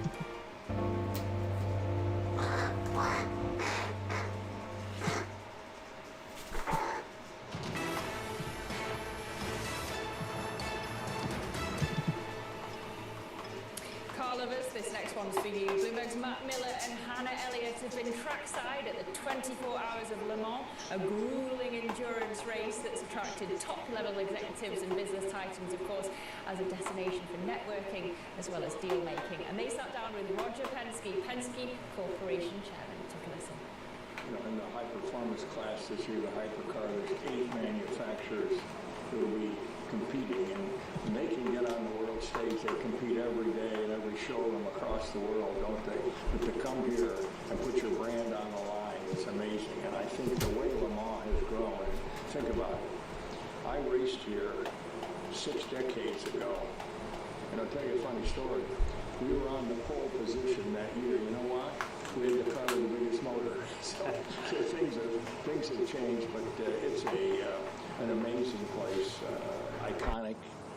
The number of people that come here and what I've been seeing here, obviously, so many young people. I mean, people want to come and camp and see the excitement. And, you know, with Ferrari here now and Porsche here, this has been a big sea change. When they came and the new rule package that was put together by the ACO has made a huge difference. And I understand that in the next couple of years there might be 3 or 4 or 5 more manufacturers. And, you know, this is a fair, equal playing field. Nothing to do with your stock price. It's a fair playing field in order to go forward and have a race and see who's the best. You know, Roger, I'm really curious. You mentioned that we're seeing some real momentum with the race and with the series. What do you credit that to? Is there one thing or one time that has really sort of pushed it up? Well, I think it's technology. And also the fact that you can come to a race, you can bring your camper. If you go to an NFL game, right, you can't bring your camper. Maybe you can, but you can stay here for days. And the length of the events. You know, we got here on Tuesday, and we had practice, we had qualifying, and then we have the race. So it's an event. And I think that the access to the drivers and people can walk through the pit area. I can't get in the locker room. You guys might be able to, but I can't get in the locker room at Giant Stadium, can I? But to me, I think it's just accessibility that's made such a difference. And the interest in cars and the excitement about cars today, and all these OEMs, you know, are so forward and wanting to have performance. They got to have quality and reliability, and this is a place to showcase it. I always ask the automaker CEOs, what's the return on investment of racing? But I think no one's in a better position to answer that than you are. How can you make racing, which is a sport, something you do for passion, for love, also pay off for profit? Well, I really got to go back to my early days in racing. And you know, we have a company today with 74,000 people, $40 billion in revenues. And I can tell you the brand value that we got from racing every day. And more importantly, it's the partnerships that we made as a race team with the different OEMs. We've had partnerships with all the OEMs, you know, throughout the world, really, when I think about it. But that connection, you know, for us, it was massive from the standpoint of what we were able to do on the track. And, you know, we have almost 400 dealerships under PAG and New York Stock Exchange Company. And we're with all the brands. And I can tell you that this relationship on the track and in the showroom on Monday, it really works for us. And it's been key to build our brand, which I couldn't have done any other way. Well, that was Roger Penske, Penske Corporation Chairman, along with Bloomberg's Matt Miller and Hannah Elliott.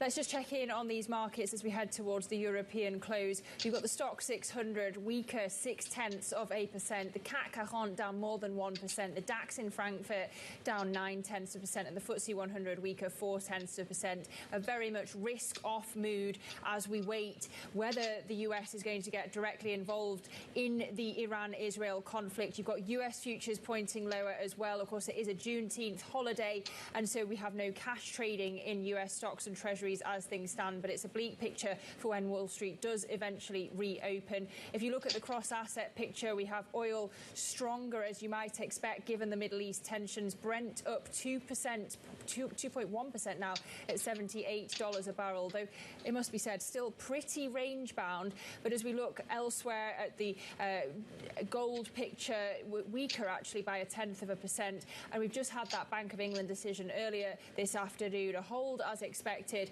and therefore we are pretty steady when it comes to cable and gilts as well. We are monitoring all of this as we head towards the European close. We await more updates on the Middle East situation, but in the meantime, we're going to take you to the European EV market. It's being bombarded by the Chinese powerhouse BYD. So coming up next on the programme, we're going to discuss the automaker's massive investments into the bloc. A little change from the very heavy news that we are getting out of the Middle East. Stay with us. This is Bloomberg.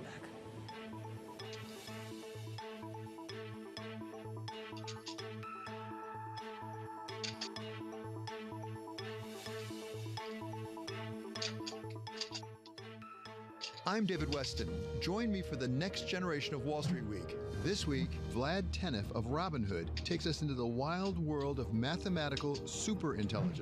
We go to Saudi Arabia for the story of Aramco's plan to help wean the kingdom off of oil. We think of ourselves as a technology company delivering energy. We are very pragmatic here in the kingdom. And Larry Summers dissects the Fed's latest decision.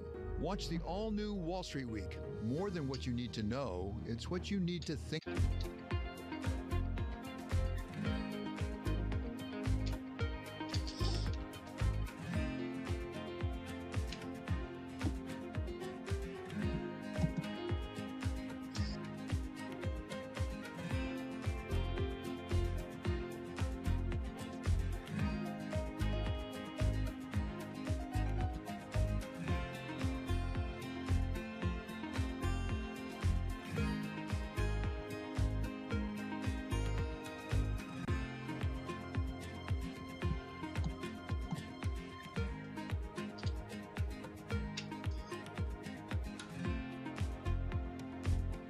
Faen, skjer ikke en dritt, du.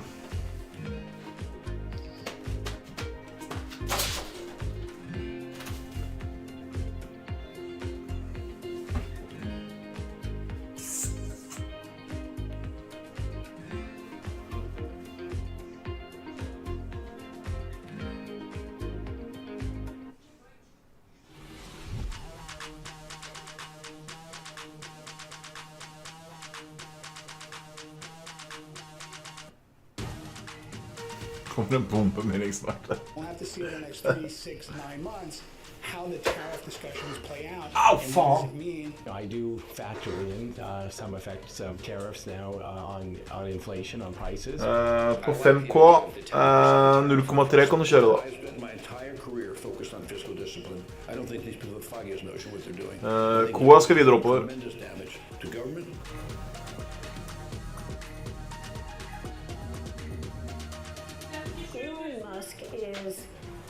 Har du det? The inventor of our age, but who understands that we're in the midst of the most profound convergence among technologies. When we are facing a once-in-a-generation technological disruption, we cannot close this retirement gap without private-public partnership. We have to have good policy. Do you think, Dawn, that the market is correct to be, as of now, pricing in 3 rate cuts in 2025? I would take the other side of that bet.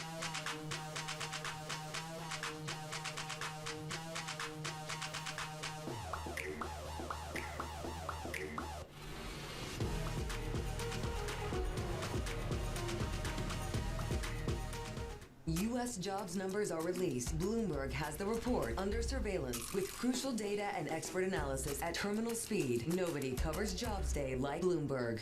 Key investors, top executives, global innovators.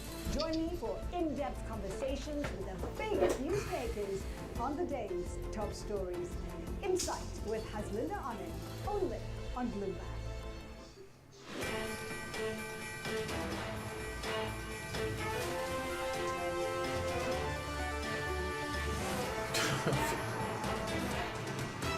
Faen, så tregt det går. Welcome to Bloomberg Markets. I'm Lizzie Burden in London. It's just coming up to 4 p.m. here, and it is Juneteenth, a holiday stateside. So we've got no cash trading in US stocks or treasuries, but we've got plenty of action for you when it comes to the European equity picture. It's a very much risk-off session here as we await potential involvement of the US in the Iran-Israel conflict. We wait to hear from Donald Trump what his next steps are. You've got particular underperformance from the CAC 40 in Paris, down more than 1%, but the stock 600 more broadly down 0.6%. One of the very few sectors that are managing to eke out gains today is energy. It's up 0.8%, top of the basket, whereas 17 are in negative territory. But this is because, of course, we've got... Det skjer ikke så jævla mye nå, da. Brent at $78 a barrel, now up 2.3% on these Middle East tensions. We have gold actually weak. Husk at Nasdaq stenger tidlig I dag. Stenger klokka 7 I dag. Ja, Bank Holiday. We had that Bank of England decision earlier, a hold as expected, and therefore we have the pound pretty steady at $1.34 and the 10-year gilt yield at 4.52. Kjøpte gull her nede. As I say, that top story in London really is the Bank of England holding interest rates. Dekka shortene mine, så kjøpte her nede. More cuts in the year after a dovish vote split. The BOE Deputy Governor for Monetary Policy, Claire Lombardelli, was speaking... Nasdaq trynet jo fint I dag.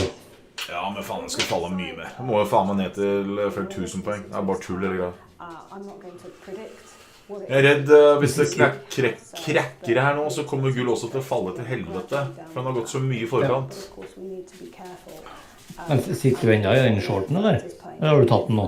Jeg tok den I stad, på litt lenger ned. Så kjøpte jeg ikke long. Nei, jeg tenker på Nasdaq. Nei, det sitter ennå. Den tror jeg skal falle skikkelig. Den skal jeg shorte med. Jeg ikke ferdig med den. Jeg og Nasdaq, vi ikke ferdig med hverandre. Men jeg bare lurer på, nå når det så rolig, om jeg bare skal få skrudd sammen det jævla fugleburet, ta meg en halvtime cirka, for det... Jeg tror ikke skjer noe her akkurat nå. For Gustav driter ned hele huset her, og jeg blir helt gal. For nå har jeg kjøpt.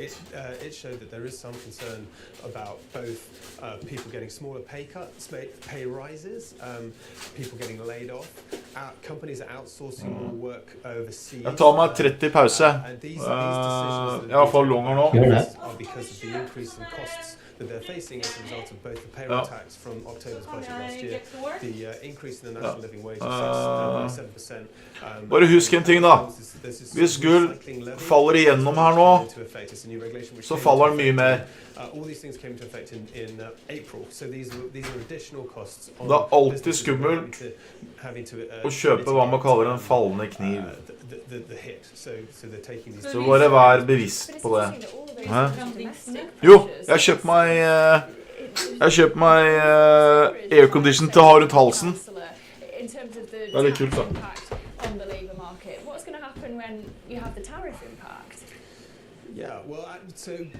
Faller nå. Det gjør ikke det. Rett opp igjen. Folk har sånn noia. Hva faen har du gått til helvete? Oi, det går opp. Faen, det går rett opp helvete. Nei, å faen. Skal du drive trading, så må du bare... Du blir bipolar.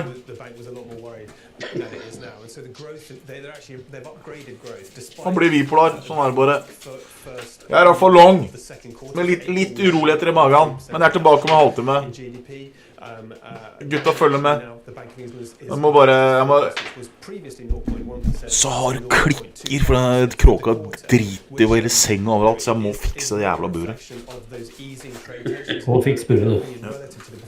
Så han tror du var ferdig med sånn bipolar I forholdet. For the UK as a result of the trade stuff is weak, and obviously when you put the jobs tax on top of that, which is it doesn't help. So they've generally say that the underlying sort of growth rate of the economy is pretty poor at the moment, around 0.1, 0.0%. And what are they saying about Kan du fnise til du nå, Lena? We keep an eye on what's happening between Israel and Iran. Is there any way that could stand in the way of an August cut?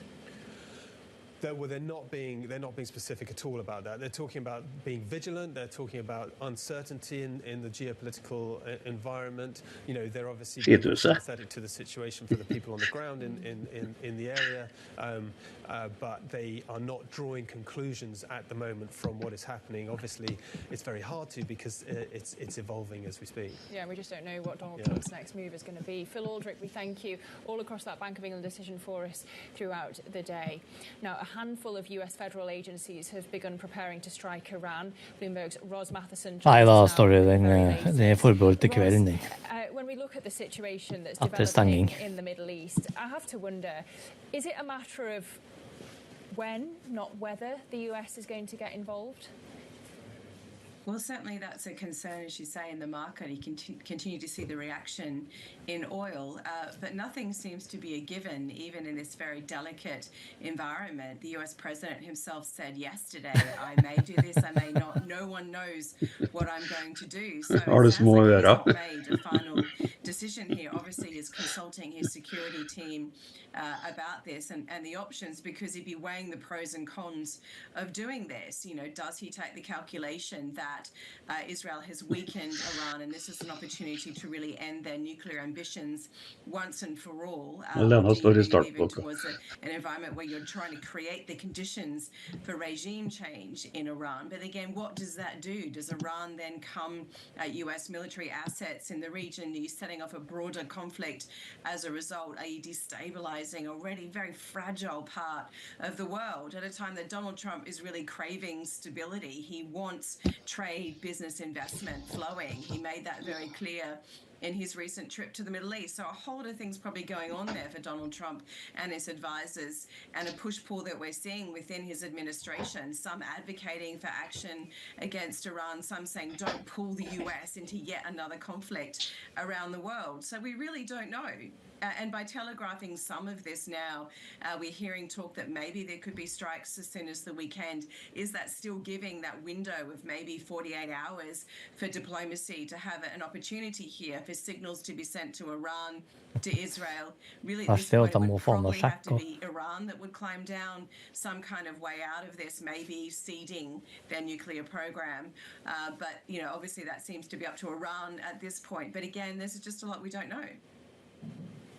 But what's driving the more bellicose language out of Donald Trump, Ros, do you think? Is it that the US maybe has intelligence suggesting that Iran would hit US bases in the region? Or do you think that that would just be the retaliation if the US got involved? What's the chicken and what's the egg here? Well, it seems as though Iran is saying if the US does target us directly, we will in turn target US military assets potentially in the region. So that's a warning from Iran about retaliation. You know, the rhetoric from Donald Trump, you can see a sense of frustration there. It seems as though the actions by Israel perhaps were not his choice, you know, for Israel to attack Iran. Initially, he seemed quite cautious about that. He was hoping to get a deal still on Iran's nuclear program, but he's grown hardened in his language in recent days, much more endorsing what Israel is doing. And again, perhaps a sense that this is a moment when Iran can be very weakened, and therefore you can enact change in Iran, particularly again around defanging their nuclear program once and for all. And is this the moment to do it? Because otherwise, do you get to a point where Iran goes away and over the years can build that nuclear capacity? And that's the concern for Israel and others in the region. So again, a lot of risk here either way in any course of action. Do you try diplomacy? Iran moves forward with a nuclear weapon at some point. Do you hit it hard and create massive instability potentially in the region?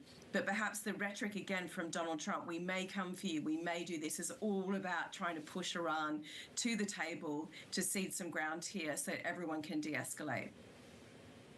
OK, Bloomberg's Rosalind Matheson, we thank you so much for that update on the latest in the Middle East. So a lot of headlines for investors to digest. Let's get analysis now with Jeffrey Yu, BNY Senior Market Strategist, of how they should be pricing this in the market.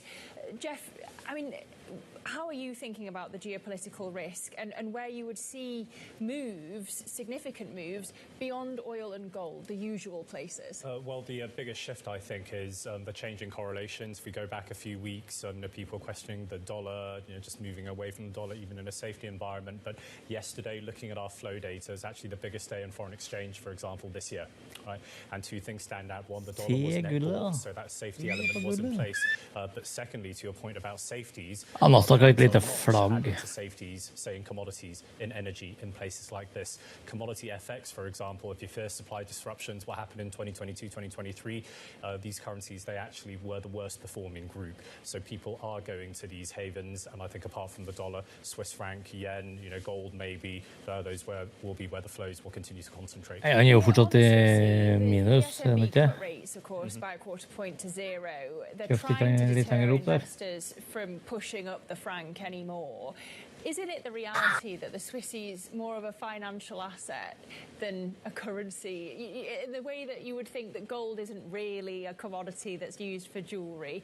And actually, as you say, it's driven more by geopolitics than by rates at this point. So I think that right now the flows certainly point in that direction. I mean, looking at their decision today, they sort of softly referred to the broader risks in place.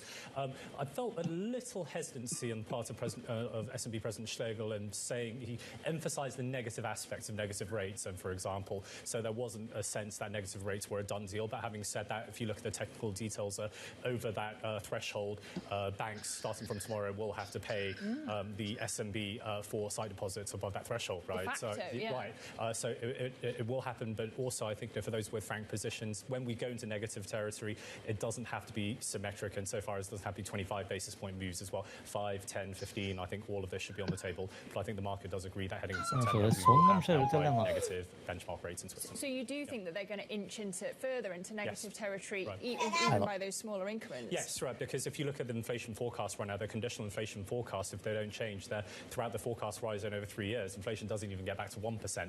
It does rise a bit. I think that's what's given them the confidence. It doesn't go deeply into negative, their latest forecast, but they can't take any chances. Were you surprised they didn't go for the half point today? I wasn't really that surprised. It really hadn't been choreographed. It really hasn't been telegraphed them per se, and I do think that they have space. But also, if we compare it with, say, 2011, 2012, when they implemented the floor, franc in real terms is actually not that strong yet, mostly because inflation differentials are quite wide. So as long as there's, say, a 2 percentage point, 3 percentage point gap between Swiss inflation, US Eurozone inflation, I think they can just about get away with it. Well, speaking about not telegraphing things, it's the Norges Bank that was the real surprise, right? How many more cuts do you think you'll get from them this year? One, maybe. To be frank, I was sceptical they could even cut at all throughout the cycle, really, because Jeg glemte å skrive oppi der at den grønneste av de grønne, det Danske Bank. From the oil fund, that's fine. But felt like today was that we probably need to cut anyway. Let's just get it over with. But they also improved the inflation forecast further down the forecast. Nei, jeg la ut en melding litt lenger opp her, men jeg glemte å skrive hvem som var den grønneste av de grønne. Danske Bank, de hater jo de offshore. Central banks. Let's think about the BOJ, of course, their decision earlier in the week. How much more upside is there for the yen, given the caution we're hearing from Governor Ueda? So short-term, medium-term, we still think the yen will strengthen, and actually our clients, our data shows that they are holding just moderate long yen positions right now. They're very long Norway, by the way, so telling you how they're positioning.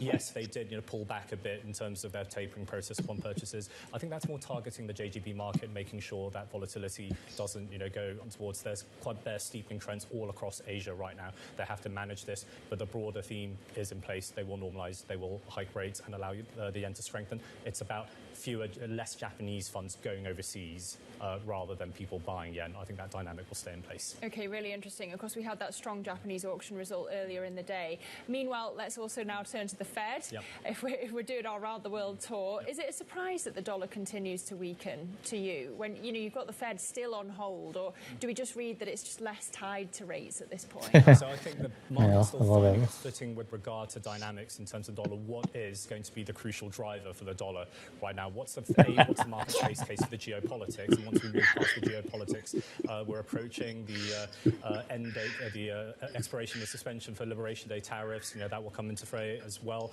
And then the prior drivers on the fiscal side, for example, maybe Det blir bare mer og mer står i det skamler det blir. hedging dollar risk that will rise on a structural basis, but looking at current valuations, euro dollar, for example, Ja, dessverre. reluctant to add to euro dollar longs at these levels. Is that because you agree with our reporting? We hear from Brussels that actually they see July 9th as a best case scenario to get a trade deal between the US and the EU. Do you think the Regner med den lillebroren til Storje som der nå. about these trade deals coming in on time? So I think the market is, so I'll weave that into the view that the market's pricing Europe for perfection right now. Right, okay. So, that also implies that even if, let's just say, there's some bumps in the road in terms of tariffs, as Madame Lagarde said in her press conference, 17% of, non-Eurozone, non-EU exports go to the US, it doesn't matter as much, right? I think that may be over-optimistic, right? Especially with euro-dollar at these levels. You don't have that kind of a tailwind for exports. They still need to export at the end of the day, so there might be a bit more disinflation than they previously expected. So I still wouldn't rule out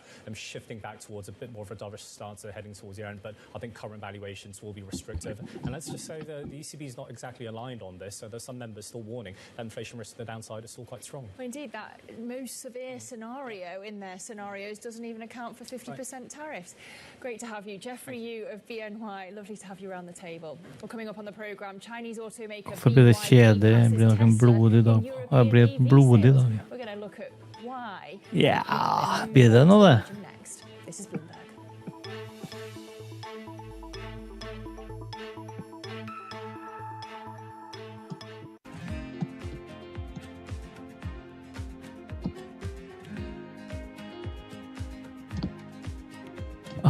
Vi er like nervøs hver gang, Lena.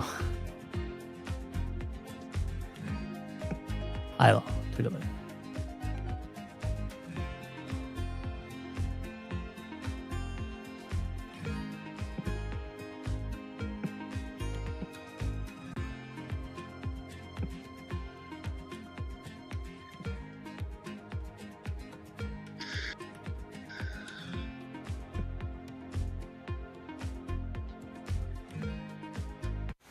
I'm Alex Rodriguez. And I'm Jason Kelly. And we're back with more episodes of our show, The Deal.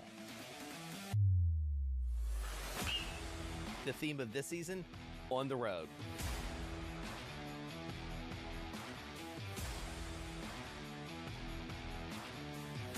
We're bringing you more behind-the-scenes conversations with the biggest names in sports, business, and culture, like Melody Hobson. I started to study women's sports like an 11-year-old studies baseball statistics, and I got dangerous in seeing up arrows. Susie Wolf. When you're competing, you're not thinking about any fear or any worries of what could happen. Josh Harris. You can't do a good deal with a bad person. Jay Batt. At the end of the day, there's never been a better time to be a student athlete. And more. Stay tuned.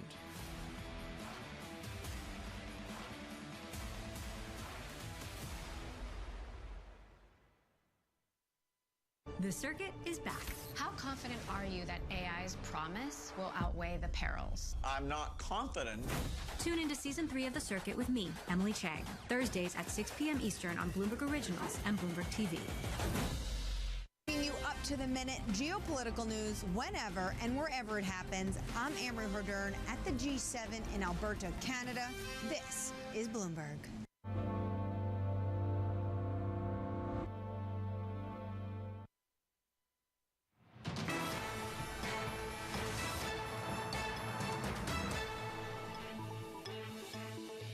Welcome to Bloomberg Markets. Let's turn to electric vehicles now. BYD gaining traction here in Europe, surpassing Tesla and European EV sales. Bloomberg's Jamie Nimmo joins us now to tell us why. Why so strong in Europe, Jamie? Why are they the strongest in the UK, indeed? Well, BYD's really been pushing into Europe as the European car makers have been struggling recently.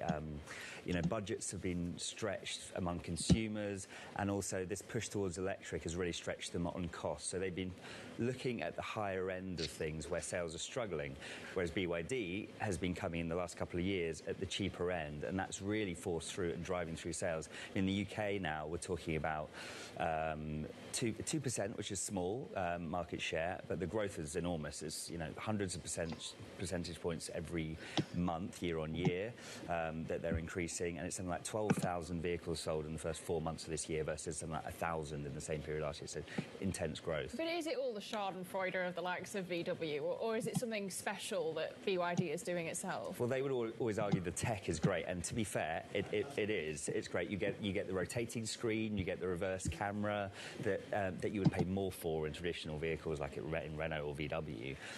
So yes, that is true, and at a cheaper price point as well, and that's the crucial thing. The key is, I guess, whether they can grow that to multiple sort of models at the upscale end as well. What's the obstacle then to that domination? Well, I guess the brand recognition is still low here, so they've got to really push that.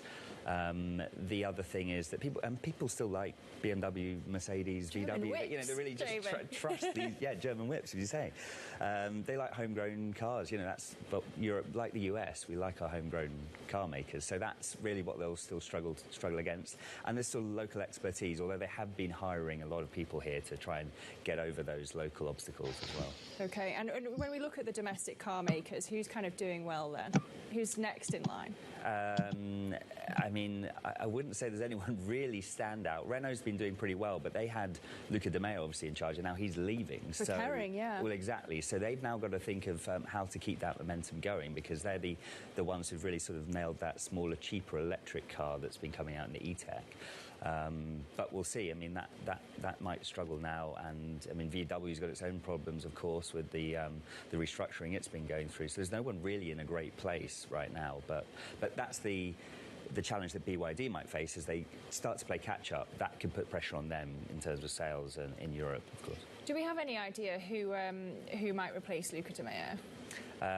Not yet. No, I think it's early days at the moment, but they'll obviously be on the hunt already. All right, we'll keep an eye out for the runners and riders. Bloomberg's Jamie Nimmo, we thank you. And for all things EVs and tech here in Europe, be sure to tune in to Bloomberg Tech Europe. It's our new programme. It's hosted by Tom McKenzie, and it premieres tomorrow morning at 6:30 a.m. London time. You're not going to want to miss it. This is Bloomberg.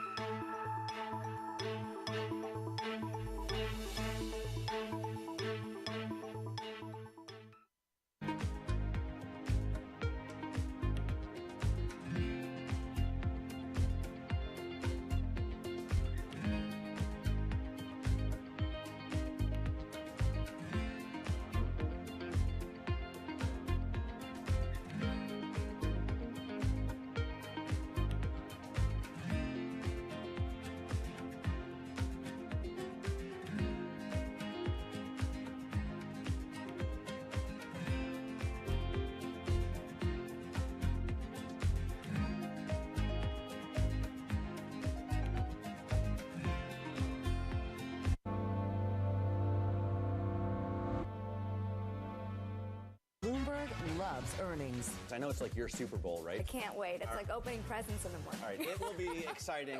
Nobody covers earnings like Bloomberg. From the world of politics to the world of business, Joe Matthew and Kaylee Lines deliver news, insight, and analysis live 2 times a day, every trading day. Balance of Power at 1 and 5 Eastern, only on Bloomberg. People ask me all the time, what is the key to being a really good investor? And I tell them it's to surround yourself with and work with the best investors you can find. On Bloomberg Wealth, I'm going to take you to meet the greatest investors in the world, the people that I would like to have managing my money. It's 100 years, 80 years, 100 years of dollar strength. So much so that important commodities, gold, oil, are denominated in dollars. I think undoing that will take a long, long time. Didn't really think I had a problem. I would isolate, self-medicate. Like 48.5 million Americans, they didn't choose addiction. Go to shatterproof.org/findtreatment. Watch the film No More Secrets and find out how you can get help. That's shatterproof.org/findtreatment.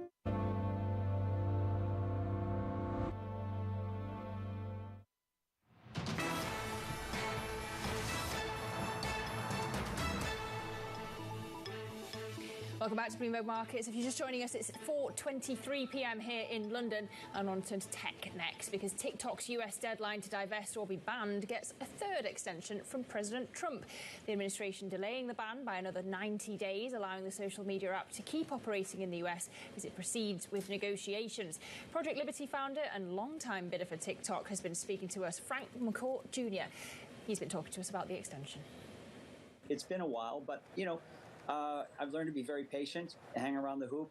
A lot of good things get done when that happens. And, my sense is, and this is not this is purely my opinion, but I think this is the last extension. I think 90 days, not 75 days is significant. And I think something gets done within the next 90 days or not. But does it involve you? Have you been on the phone with the vice president? Have you been involved in the negotiations? We were very much involved during the first extension, and less so during the second. Things have been relatively quiet, as a matter of fact. So I don't know if I should, draw any inferences there, but it's been fairly quiet overall. Look, I still love our chances, Caroline, because the legislation is very, very clear on what is mandated. Our bid, as far as I know, is the only bid that actually qualifies, that actually meets the criteria in that legislation where we completely disentangle from the Chinese technology. So Frank, I want to get really detailed on this, because on the other side of the table in this bidding process, there is a coalition of different individuals and technology companies whose proposal, as I understand it, is outside what's legislated for. In other words, some element of co-location of data and licensing the algorithm. Would you just explain how your bid is distinct from that? Yeah, and I think you've hit the nail on the head. And what we're not looking to co-host the data or to use the Chinese algorithm. Project Liberty is about empowering individuals, not exploiting them. So we're not interested in scraping people's data, surveilling them, spying on them, scraping their data, aggregating it, and then micro-profiling people, and then using a black box algorithm to manipulate them. That's not what we're interested in. And that's why TikTok is so attractive to us, because we can not only solve the national security issue, but we can move the user base and the data onto this new, clean, made-in-America stack, which doesn't rely on Chinese technology, doesn't surveil on people, and as a matter of fact, empowers people to permission the use of their data and get paid for it. This is going to be the new internet. It's going to happen sooner or later.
There is a nice confluence between the long-term investor and what we're trying to do. We have an operating principle that's in our handbook, take the long view. When we went public, we put a timeline up on the screen for the whole company in an all-hands meeting. And that timeline went from founding to 100 years out. And the IPO was one dot in 1 year on that timeline. And we tried to orient the employees to, this is a wonderful event, this IPO, but it's a moment in time on a very long journey. This is a company that you want to exist in 100 years. We do. Wall Street doesn't think in... No, they think in like hours. Yeah. And what I've learned of Wall Street, and particularly Wall Street investors, when they say they are long-term investors, that means they'll keep your stock for like a month. there has been one instance where I did something that was just for short-term stock, and I felt so bad about it that I don't think I'll do it again. What was that? There was one quarter, a few quarters ago, we were not going to beat the quarter. We were going to probably just hit it. And so far, we beat every quarter. So we were all like, wait, what? Our perfect record. We're like a 4.0 student that is going to get a B for the first time. This is not good. And I decided that for a short period of time, at the end of a lesson in our app, we would show 2 ads instead of 1. Turns out that by itself was good enough to beat the quarter, but it's bad for the product. It's not good. After that, I'm never doing that again. We're at the epicenter of a global realignment on a scale not seen for decades. At the intersection between markets, economics, and geopolitics, a forum for sophisticated conversation. This is Bloomberg Surveillance. Get your fixed income fix. Watch Bloomberg Real Yield every Friday at 12 p.m. Eastern, right here on Bloomberg. Context changes everything.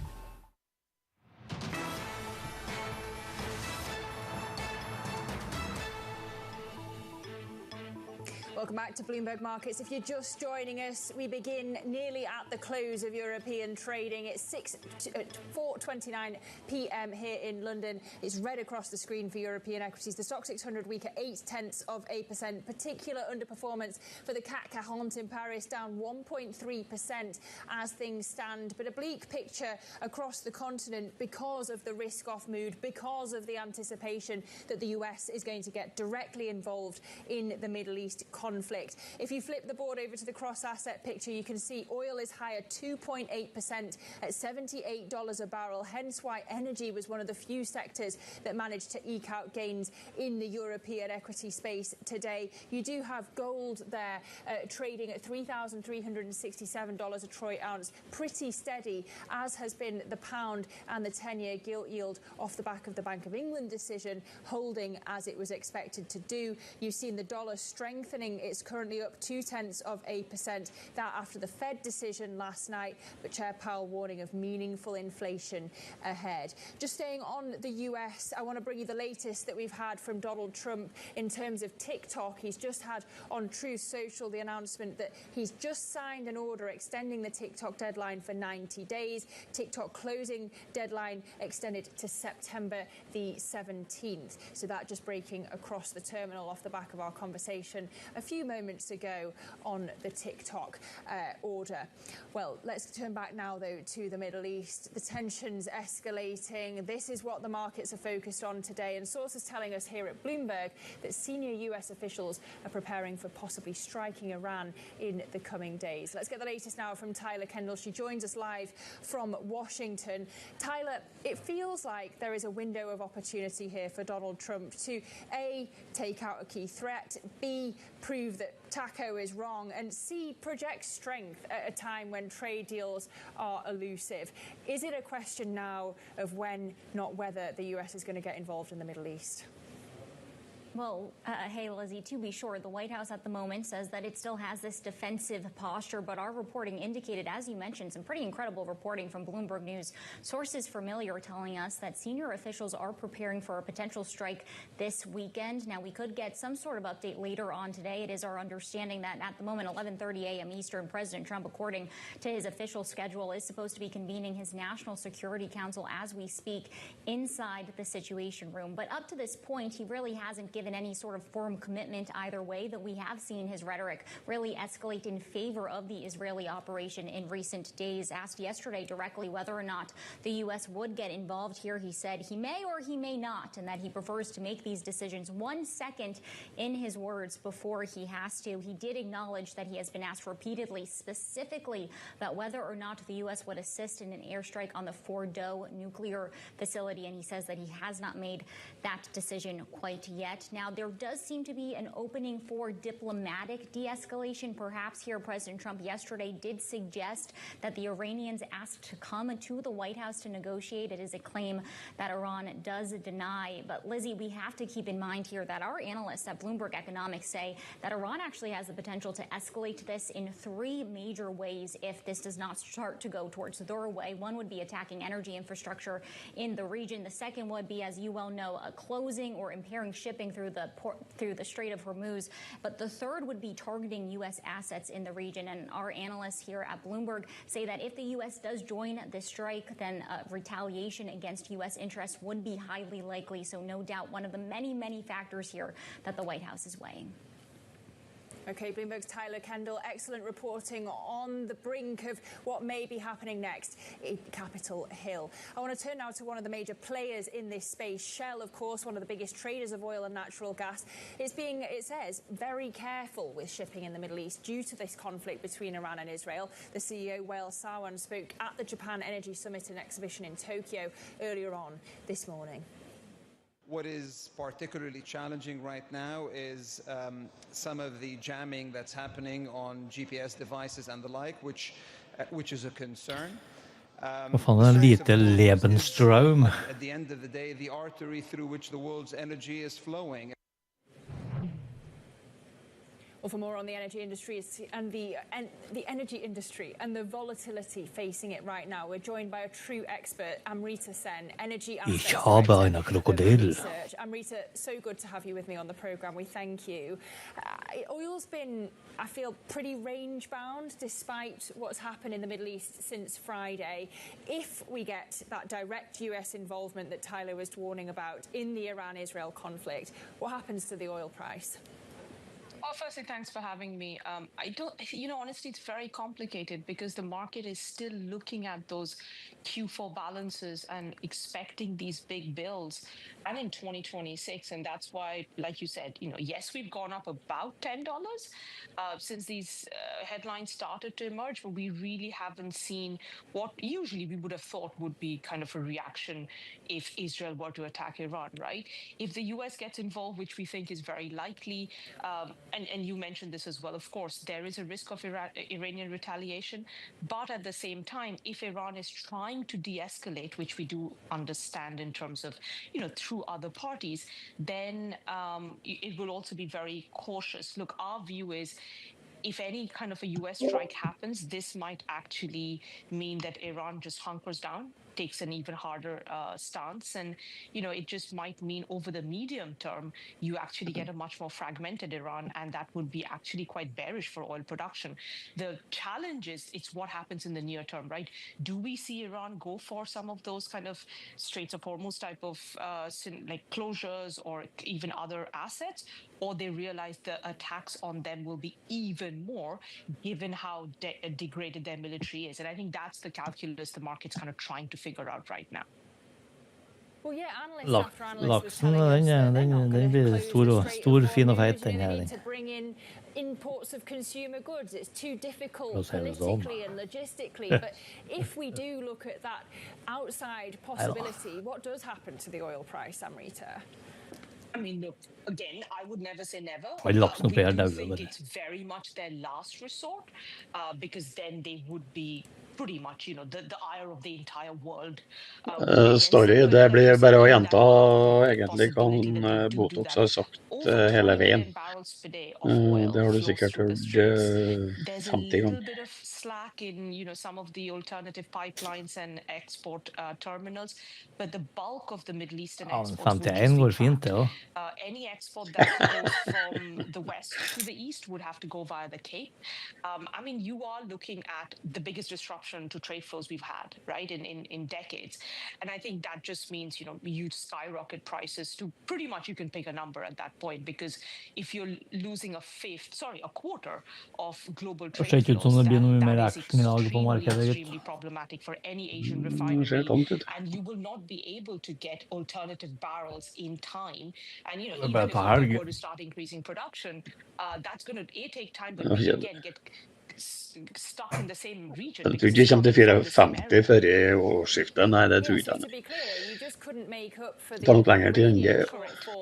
By having Saudi and the UAE ramp up production. Okay, really interesting. Said that maybe you could, and it seems very clear that actually there's an imbalance there. I also just want to ask about your read on China's position here, because we've heard earlier from them saying that they're not going to send weapons to Iran, but of course they import so much Iranian crude. What do you make of the Chinese stance in all of this?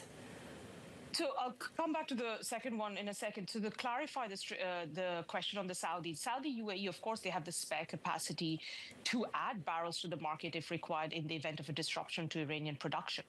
But if the straits get closed, quite a lot of that oil would get trapped, right? And that's why even if they increase production, not all of that could hit the market. I think that's the challenge. Great question on China. And I think, China is really the only buyer of Iranian oil. And I think that's one of their, the only lifeline for Iran when it comes to getting money for their revenue stream for their oil. China, we believe, will continue to buy this oil. There is no reason why they wouldn't. It's deeply discounted. They're kind of what we call teapot refineries. The smaller refineries do like it. Of course, on a political level, China doesn't want to get involved, but that doesn't mean they're going to stop buying this anytime soon, because for them, this is just about giving, their refineries a margin, and why stop? Okay, Amrita, thank you so much for your insights at this crucial time. Amrita Sen of Energy Aspects, always lovely to see you. Well, we're looking at Brent, currently up 2.5% at $78 a barrel, but as Amrita says, still pretty range-bound. We're going to turn our attention next to the luxury sector. The stakes very high for Bernard Arnault as LVMH shares have wiped out 221 billion euros in market value. That story coming up next. This is Bloomberg.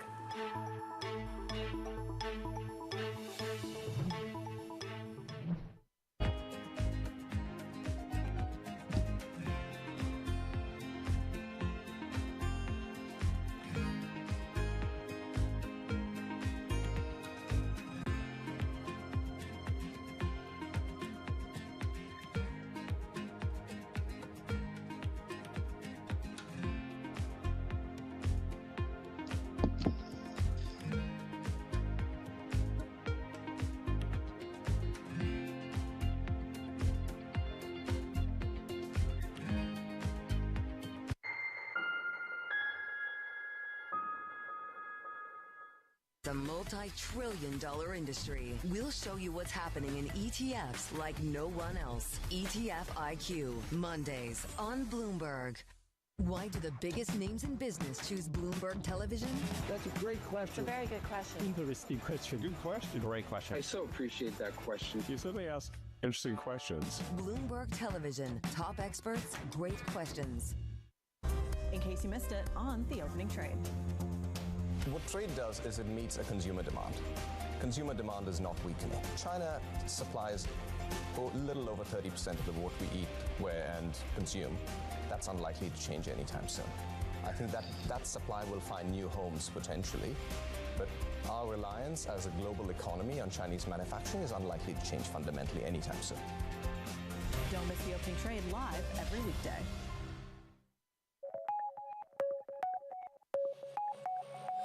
AI should be for everybody, from leaders to the working on floor. And we can save 90% of time, 50% of workforce. AI is core in centers of change. And therefore, we invest heavily to AI. Actually, we started more than 10 years ago because we think the machine in the past helped our hand and legs. Now the machine helps us in brain. Are you betting all your money in this right now? When the OpenAI appeared, immediately I asked whole corporations study how will you bring generative AI to their job.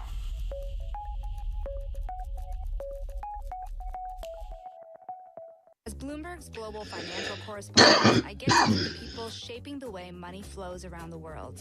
And I want to bring you with me.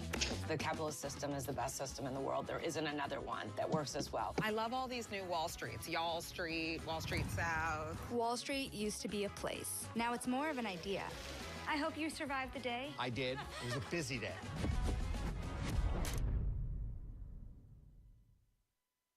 Ja, faktiskt som sitter som malingtørker der.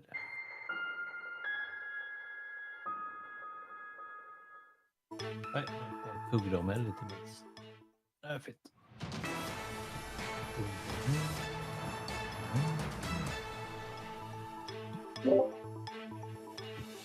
Welcome to Bloomberg Markets. I want to turn to the luxury sector now. The LVMH CEO Bernard Arnault facing unprecedented hurdles, hurting his brand as well as his personal wealth. We can speak now to Bloomberg's Tara Patel, who joins us on this topic of today's big take. Tara, what's going so wrong for Bernard Arnault? Is it really just that he is seeing the damage done by tariffs and weak Chinese demand and it's all coming home to roost? Var jo et case før i rettssakene, og da kunne du trade aksjen, for da hadde du jo noen kjøpsbelter, I hvert fall på 3 forskjellige nivåer, og targetbelter oppe I toppen, der som du kunne tjene ganske grovt på. Men å sette over rettssaken, det kaller jeg galskap.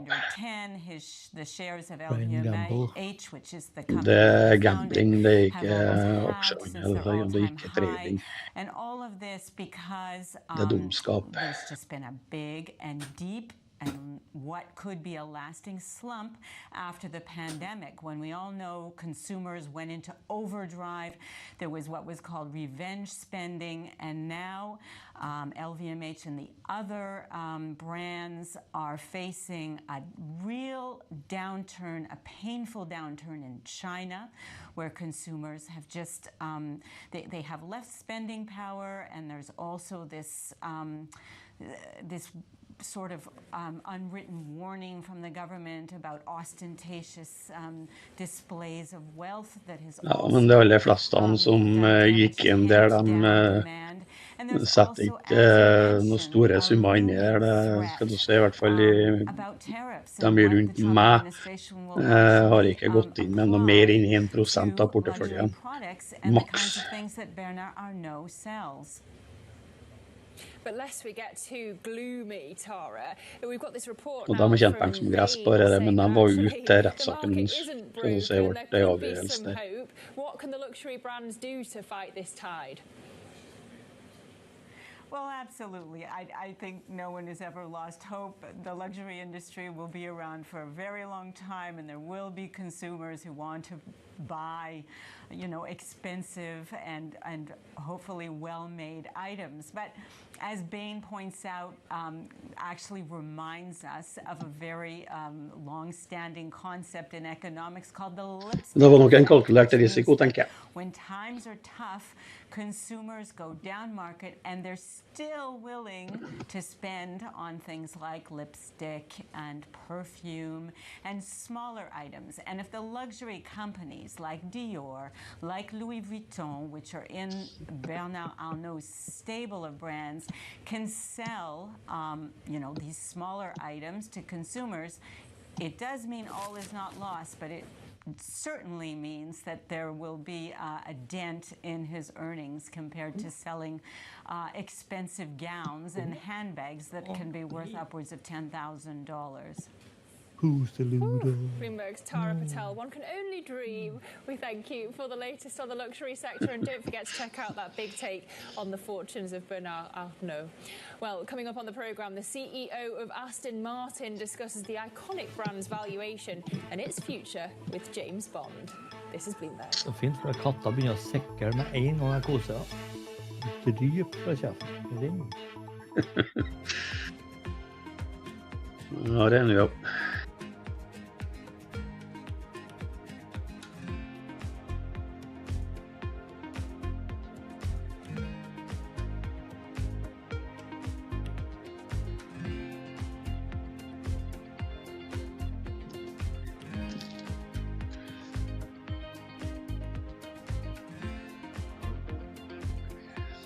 Det som med kvinnfolkene, som Lars pleier å si. Nei, ikke helt mange tar lenger. Men Lars. In case you missed it, on Bloomberg Crypto. how do you expect the asset to continue Sitte og snakke price skit om en increase låt, at these eller? levels that we've seen? Jeg vet And ikke, at what point do we see, winter coming again? Winter's not coming back. We're past that Det er som med phase. kvinnfolkene Bitcoin's som not la going oss to pleier å si. zero, it's going to $1 million. And you have all the evidence you need to determine that, right? The President of the United States has Jeg kjenner determined he supports prototypen. Bitcoin, the cabinet supports Bitcoin, Scott Bessent supports UK Bitcoin. 100, hva med deg? Vil jeg si, jeg vet ikke om jeg vil se på den To engang. be an enthusiastic believer in Bitcoin and digital assets. Du setter skjorten i, du. FTC feels the same. Nei, nei, nei. The banks are going Du to vet. custody Bitcoin. Bitcoin Å, has herregud, det har gotten gått langt ned. through its riskiest Å. period. Ja, The jeg tok den i går kveld, jeg accounting orker corrected. ikke. There's now only Tok 450 profiten den. Bitcoin a day available Jeg for skulle jo sale bare by sutte den, natural det var jo sellers. nydelig for en short, egentlig. Global headquarters in New York. I'm Danny Berger. Welcome to Bloomberg Brief. Let's set your agenda. Ja, men det gjorde du også, Storry. Delivers the market Sporta du news, også. data, and analysis you need. Live every weekday, only on Bloomberg. Context changes everything. Addiction. Tenk om vi trenger litt mer jenter. Hæ? Fy faen. Hvor millionære hadde vi? Continue my use. I didn't really think Kan droppe fra inngangen vår, Rachel da. and Pete are just two of 40 poeng. 40.5 million Americans mer. with substance use disorder. But 3 out of 4 people find recovery is possible with help. Go to shatterproof.org. Ja, det droppa 70, litt over 70 poeng. Film No More Secrets and find out how you can get help. That's shatterproof.org/find. Det er jo et svært dropp på UK 100.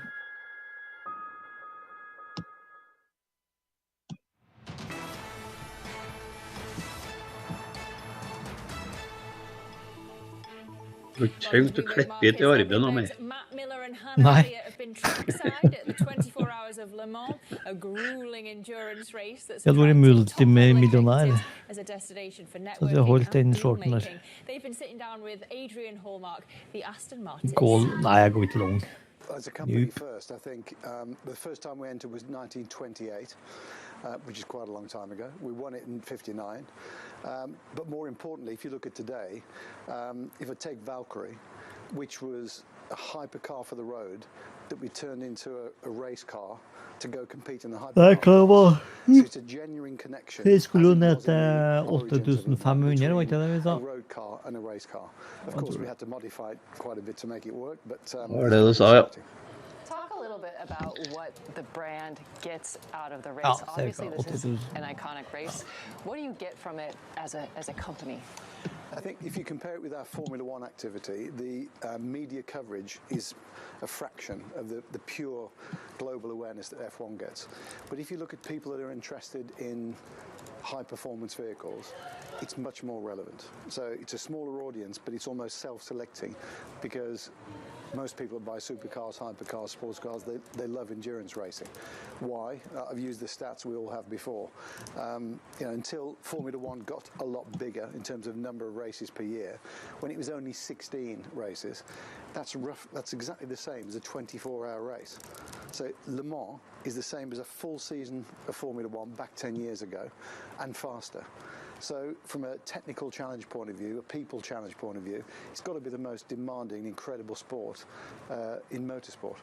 How do you deal with the tariff situation as a manufacturer that cannot produce cars in America? I mean, the whole point of buying an Aston Martin is buying a British sports car. So what can you do? So it's been a challenge for us, and I think the fact that it's been reduced down from what could have been quite significant to 10%, still 4 times what it was. Gull stenger og tidligere i dag, ser det ut som. With a little bit of work Stenger between us, the klokka dealers and our 8, customers, eller halv we 9. can get through this. So clearly we're still waiting for this to be activated. Du analyserer perfekt. Ja, jeg gjorde det. Jeg fikk bra profit på gulltraden min i går kveld, så jeg bare close alt i sånn. Ahead of time in anticipation of Det this. får So we stopped natt shipping etter cars det. for 2 months. We did them all early. We've hung off a little while. It should shake out. We're ready to go end of June, early July. Watch Jeg har this space. Botox, så sitter i buret. Talk to us a little bit about Gustav stengte den. sustainability at Aston Martin. Where are you guys Jeg skal with, vende den på with det. sustainable Han gikk ikke powertrains? med And på å where are you sitte inni taking der. from the racing that we might see in Alene. cars in the future? So I think from a Le Mans point of Botox var så litt lost inn der, av kråka. from our sustainability strategy. Eller SAR. We Ja, have no det hybrid. We've gone for a naturally aspirated 12-cylinder engine, which is what makes the Valkyrie Le Mans car so Gul går den opp her. Kan bryte opp hvis at den går over diagonalen her nå. Eller har den gått over? Nei, den er oppe på tastet. It's a hypercar. It's 2.6 seconds to 62 miles per hour. Så vidt den orker å løfte seg opp fra midtlinja på RS-en.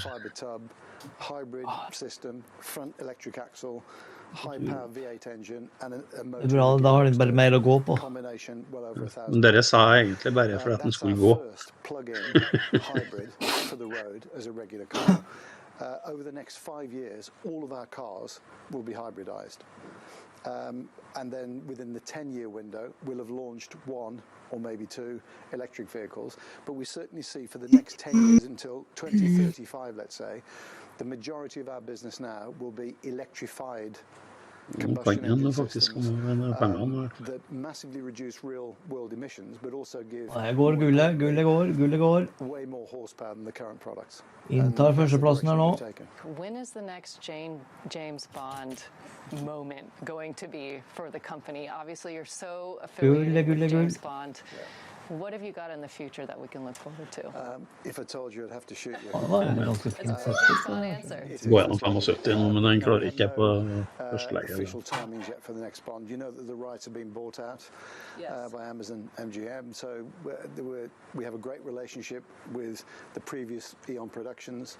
We have a developing relationship with the new owners of the franchise, and we're looking forward to working with them, but there's no plans yet. And I don't know who the next Bond is either. It's not me. Well, I sat down with Lawrence Stroll at Q, or whatever you call your Aston Martin. Yeah, but do you close the story? New York on 57th Park. And he was doing with me the back of the napkin math of what Aston Martin break even would på be resten. if it got even half of a Ferrari valuation. Ja. I'm sure that's the goal that you're aiming for as well. What are your Ja, men jeg hadde en What do you elendig have to i do to get gull i stad, kan du investors to huske. attribute that kind of valuation to Aston Martin? Jeg filmet den faktisk. Den var så elendig. Man kan få det. Så mye at du skulle huske på den. Hva break-even? Du vet hva break-even er? Var det meg? Nei. In an Aston Martin is unlike anything I've experienced. And you know, Yeah, I've okay. been with great German brands and another great British brand. Break-even er jo det prisen du entrer på. You can't stop at a gas station or at a hotel without somebody taking a picture of you or asking you a question about the car. It's phenomenal. So the brand power is there. What we need is a consistent approach. Enterprise, ja, men det er break-even. Når du setter stopplåsen din på Enterprisen din, så setter du stopplås i break-even. We have fared today. It's been a risk-off session because of the risk that the US gets involved in the Iran-Israel conflict. We've just got lines crossing from CBS saying that Trump thinks disabling Fordo is necessary. So keep an eye on all of that geopolitical risk. It is of course a holiday, but US futures also pointing lower as we head towards Jeg bare kom meg ut av denne trenden. Og det var tjent rått, så det er bare suttet i det. That does it for me though. Thanks for joining us. This is Bloomberg.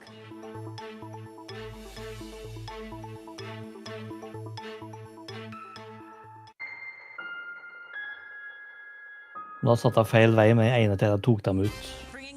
Det var ikke gøy, pluss. Ja, ja. Life is a bitch, den i dag.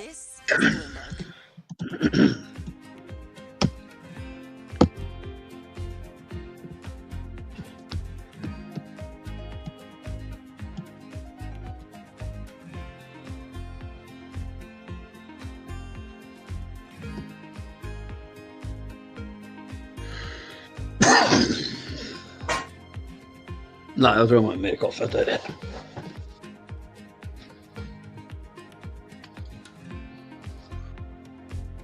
Jeg hadde ikke vært for Rosny der, så hadde jeg tatt stort tapp.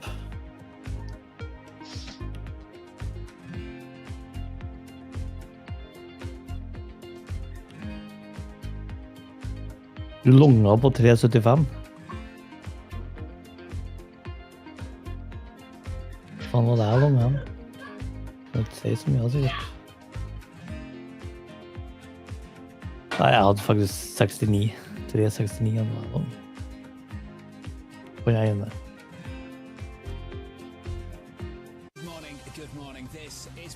Rushdie for the save. Ja, det var gull. This is Wall Street Week. Welcome to Balance of Power. This is Bloomberg Television. Linja mi ligger jo akkurat i, altså den 361-linja mi ligger akkurat i en 5 minutter veldig bra. 50%, så har det 30% innen 15 minutter. Og 30 minutter, fy faen. Klart I bounce. This is the fundamental building block of our fusion technology. We're doing things that have never been done by anybody, ever. Men da det til slutt, ja den innstillingen det feil. Et lite rødt tall har ingenting å si. So do lasers. There we go.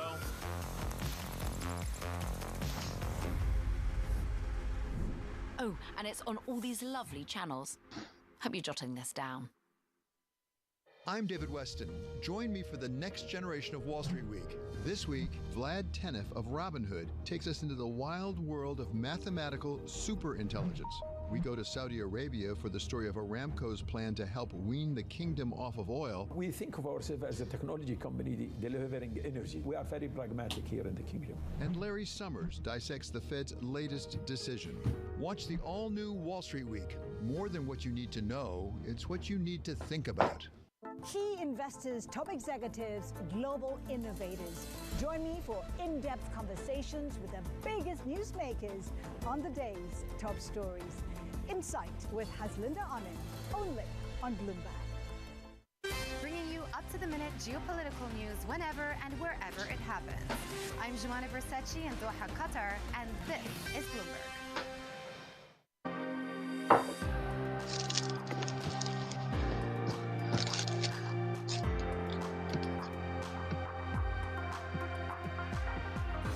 Det ikke mange som shorter Nasdaq. Faktisk som går long Nasdaq. Welcome to the Qatar Economic Forum powered by Bloomberg. I'm Nei, Jumana sorry. Versace. De shorter jeg Over the faktisk. next half hour, Fuck. we'll be showing you highlights from Ja, the da bør vi gå opp igjen da. Forum in Doha. This year's event was held under the theme The Road to 2030, Transforming the Global Economy. Once known primarily as energy suppliers, Gulf nations are rapidly emerging Get ready as to key go centers up of again. financial power, highlighting a profound shift in Sitter du long inn, Rosny? sovereign wealth funds such as the Qatar Investment Authority and Saudi Arabia's Public Investment Fund now act as global financiers. Vi får stenge da om turn the region into a magnet 1,5 for time. foreign direct investment. And strategic decisions made in the Gulf increasingly shape global markets. Begynner 88% kjøp på Samsung. His Excellency Sheikh Hamad bin Abdulrahman Al Thani at the opening of this year's forum. President Trump was in the region last week. På Nasdaq? It was the first time a US president has Nei, på Nasdaq, nei, på gullet. 2003. Ja. How significant was this visit for the Gulf, do you think? And also, how Hva gullet du snakket om, eller? Nei, vi snakker om Nasdaq. to the region differs from his Må jeg se på det. predecessors? Jeg har 60% slång på gull til meg her. Eller på Visit first min. to the GCC region, visiting Saudi, Qatar, and UAE. Has been a great demonstration for the potential of that region, and this sent a very strong message to the entire world that there is a very high potential in that region. This region is flourishing. This region has a lot to do when it comes to contribute to the future technology and the revolution of artificial intelligence and the need for power. Basically, we have had a great visit, and I believe this is equivalent to the rest of the countries in the GCC. During that visit, we had a wide range of topics that's been discussed, whether it's on the regional security, on the future economic cooperation between the two countries, and how to untap the potential between the two countries. These topics actually has varied, whether it's how to partner in artificial intelligence, how to partner in energy and 63 kjøp. To expand also in being a critical and a vital part of the supply chain for United States economy, which is the leading economy in the world. I believe this was very much perceived in a positive way by the region. And of course, we know that the policy varies from one administration to another. We are glad to see that Middle East and GCC in particular is a priority for this administration, and we believe that there is a lot of potential for der vel målinga til han innpå seg hjem seg, tenker jeg. We can untap in the next few years. And also, I think that one of the key elements of the president is making sure that the situation in this region remain stabilized. I think it was very important, but it's the beginning of the story. Så kan det bli litt smalt der, da, det vet jeg. Syria. Den var ganske stor, da. Ja, hvis de blir for store, så blir det altså i lengden så stemmer det nok, men ikke i kort tid. Ja. Altså liker den jeg har. Men jeg holder på å gjøre om noe så at jeg får en 7-8 forskjellige meglere, og så tar jeg snittet av dem eller sammen. Da får jeg et litt likere snitt av hele overblikket. Sånn. Ja. An extremist Syria. They don't want, frankly, a revisionist Syria either. So the incentive's out there, but there has to be something to be delivered. Det sikkert normalt når du setter et bur at det blir borte en stund. Ja, vet du. Særlig, I hvert fall hvis buret låst. But last week they have agreed to disband. Først må man lære opp kråka til å åpne buret igjen. This is also huge because according to a study Så har jeg nektet å åpne. Ja. Du kan spise popcorn og kose seg.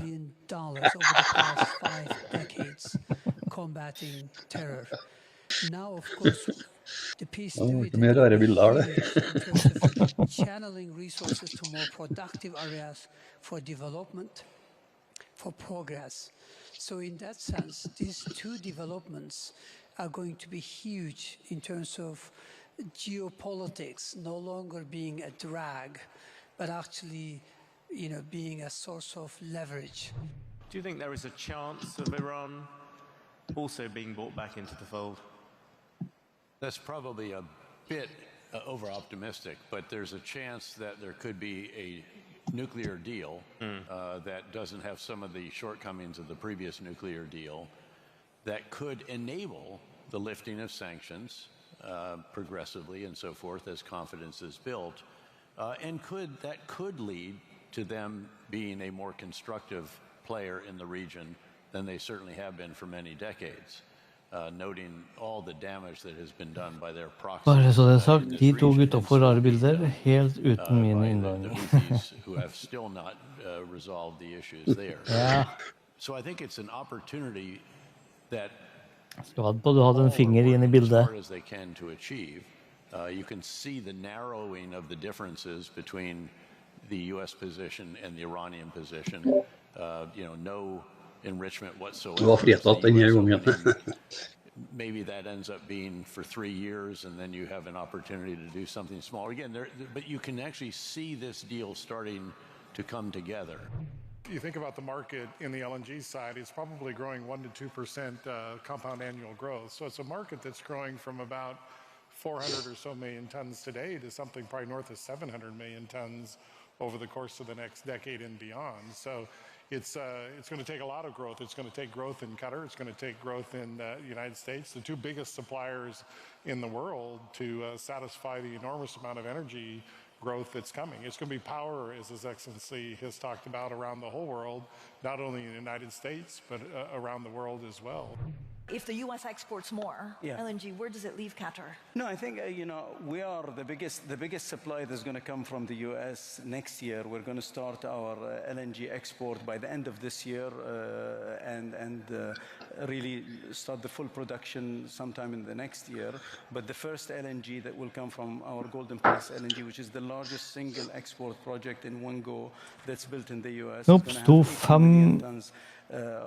5 minutter eller 5 meter unna å rydde kjøkken. We will be exporters from the US. I think the US volumes are going to go to certain markets that are mostly Europe, South America, and our volume will predominantly be serving Asia. That it's difficult for the US, I think, to reach, or the entire volume to go to Asia. But in general, I think we need all that volume. It's us, it's the US, I think some Australian volume and others to care. You're going to have 1.5 to 2 billion people on this earth in the next 20 to 30 years, and you have 1 billion people around the world that don't have basic electricity. So the need for electricity and power is huge. So we're not worried at all about having a supply glut or anything like that. Coming up, more from Doha, including Tesla CEO Elon Musk. This is Bloomberg.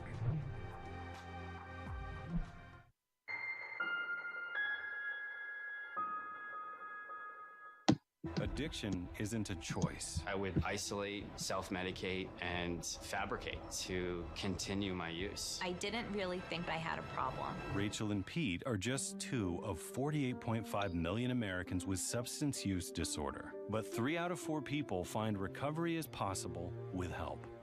Go to shatterproof.org/findtreatment to watch the short film No More Secrets and find out how you can get help. That's shatterproof.org/findtreatment. Why do the biggest names in business choose Bloomberg Television? That's a great question. It's a very good question. Interesting question. Good question. Great question. I so appreciate that question. You certainly ask interesting questions. Bloomberg Television. Top experts, great questions. U.S. jobs numbers are released. Bloomberg has the report under surveillance with crucial data and expert analysis at terminal speed. Nobody covers Jobs Day like Bloomberg. Welcome back to the Qatar Economic Forum powered by Bloomberg. Tesla CEO Elon Musk made waves during his appearance on day 1 of the forum, speaking to Bloomberg's Michelle Hussein. Take a listen. Tell me then how committed you are to Tesla. Do you see yourself, and are you committed to still being the chief executive of Tesla in 5 years' time? Yes. No doubt about that at all. Well, no, I die. Okay, short of that. I can't be CEO if I'm dead, so there's a slight amount of Does that mean that the value of your pay doesn't have any bearing on your decision? Well, that's not really a subject of discussion in this forum. I think obviously there should be compensation for, if there's something incredible is done, that compensation should match that something incredible was done. But I'm confident that whatever some activist poses. Herregud, 58 dager til Premier League starter. This is the judge who twice struck down the $56 billion pay package that was awarded to you. I think the value on the current value of stock options. Yeah. Not a judge. The activist who is cosplaying a judge in a Halloween costume. Okay, that's your characterization. I think on the current value of stock options, I think the actual justice according to the law. Det bare ett lag, og det er Liverpool. On the current value of stock options, I think the value of that pay package stands at about $100 billion. Are you saying you are relaxed about the value of your future pay package? Your decision to Hvis United-fans, så får dere juling I første runde. 5 years, as long as you are still with us on this planet, is completely independent of pay? No. It's not independent. So pay is a relevant factor then to your commitment to Tesla. A sufficient voting control. Nå blir fint med uavgjort. I cannot be ousted by activist investors is what matters to me. And I've said this publicly many times. But let's not have this whole thing be a discussion of my alleged pay. It's not a money thing. It's a reasonable control thing over the future of the company, especially if we're building millions, potentially billions of humanoid robots. I can't be sitting there and wanting to get tossed out by reasons by activists. That would be unacceptable. That's all that matters. One question before we move on to other companies, which is that I wonder if some of what has happened to Tesla in the last few months, did you take it personally? Yes. Han har spilt med kampanjen og rosa drakter, og så helt åpent ut. Or think twice about your political endeavors?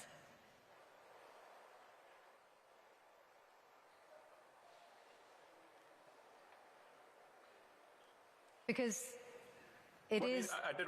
I did what needed to be done. Og så ble Sarpsborg noen som spiller rosa. And I'm not someone who's ever committed violence, and yet massive violence was committed against my companies. Massive violence was threatened against me. Who are these people?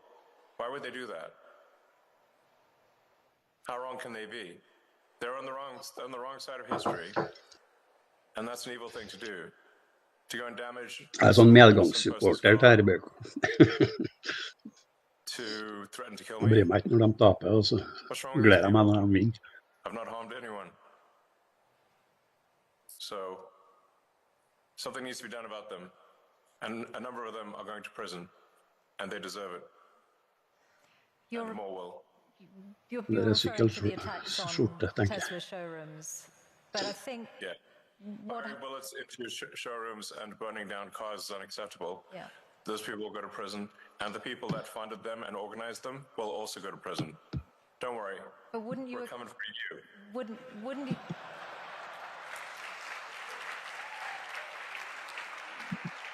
But wouldn't you acknowledge that some of the people who turned against Tesla in Europe were upset at your politics, and very few of them would have been violent in any way. They just objected to what they saw you say or do politically. Well, it's certainly fine to object to political things, but it's not fine to resort to violence and hanging someone in effigy and death threats. That's obviously not okay. Let's then talk about your new world, your role advising government. You are in this unique and unprecedented position of having billions of dollars worth of contracts with the federal government yourself, mostly through SpaceX, and also now an insider's knowledge of it because of Doge. Can you see that there is a conflict of interest or a potential conflict of interest in broad terms just through that very fact? I don't think so, actually. There have been many advisors throughout history and the U.S. government and others who have had economic interests. And I am simply an advisor.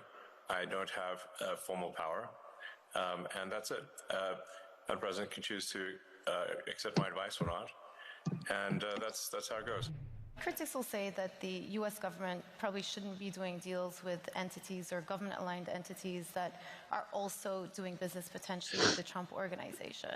We're not. The Trump organization isn't doing business with any government entities. They're doing it with private investors. I mean, many of the people in this room probably know them or have talked about them with that. So there is a very clear distinction between those things. In the first term, we actually said we're not going to do any foreign deals, even though that's what we did. Yeah. We had done it for years. We just said, hey, we're going to do this. And the reality is it didn't stop the media from constantly saying, you're profiteering anyway. We stopped entirely. Even the deals that were totally legit, it didn't stop the insanity. So this time around we said, hey, we're going to play by the rules, but we're not going to go so far as to stymie our business forever, lock ourselves in a proverbial padded room, because it almost doesn't matter. They're going to hit you no matter what. How are you thinking about the U.S. as an investment? Well, I mean, the words U.S. exceptionalism are on everybody's lips these days. And, the U.S. has really been preeminent in the world for the last 80 to 100 years based on dynamic economy, respect for the free market system, respect for the rule of law, capital markets, spirit of innovation, many things. Those things haven't gone away. I think that the U.S. is still the destination of choice, and it is the majority of the world economy. It's hard to imagine that it shouldn't be the majority of anyone's investments. Exactly how you turn that into a number, that's where the judgment comes in, and it can't be the subject of an algorithm. And you know, the world is going to have to decide whether what I said while we were warming up is that the U.S. is the best place in the world to invest. The question is it still as best as it was? And that's a judgment. Are we as dependable as we always have been? I think there are kind of 5 factors that have made the U.S. a really exceptional place post-World War II. The first is that we had very strong alliances. The second is very quickly an act from 1950 called the National Science Foundation Act, which, making it short, was just connecting research dollars from universities into the private sector that has given rise to a lot of the technologies that Rajiv just talked about. Third would be the exorbitant privilege of being the world's reserve currency. Fourth would be rule of law and constitution. And fifth would be demographics, that as a country, we in theory can tap into 7 billion people, whereas, you know, China, the world's second largest economy, has a smaller pool to come from. That's historically been true. I think we could argue we're taking all of those out for a little bit of a test drive right now. But ultimately, I think while some of those formidable advantages are bendable, they're probably not breakable. However, I think both things can be true. I think the U.S. can remain exceptional, and I think it's still possible that investors are going to look to allocate marginal dollars elsewhere. Coming up, more from the Qatar Economic Forum as we discuss how the Gulf is positioning itself to take advantage of the AI revolution. This is Bloomberg. All right, let's cut right to it. This is Bloomberg's new show, Primer. Technology is a $1 trillion game. Won, lost, won again, just by backing the right science at precisely the right moment. My life has been focused on how can you elicit intelligence from brain cells in a dish. This is the fundamental building block of our fusion technology. We're doing things that have never been done by anybody, ever. Everyone is selling the future. If you want to understand what's coming, you'll want to watch Primer, because details matter. Lasers on? So do lasers. There we go.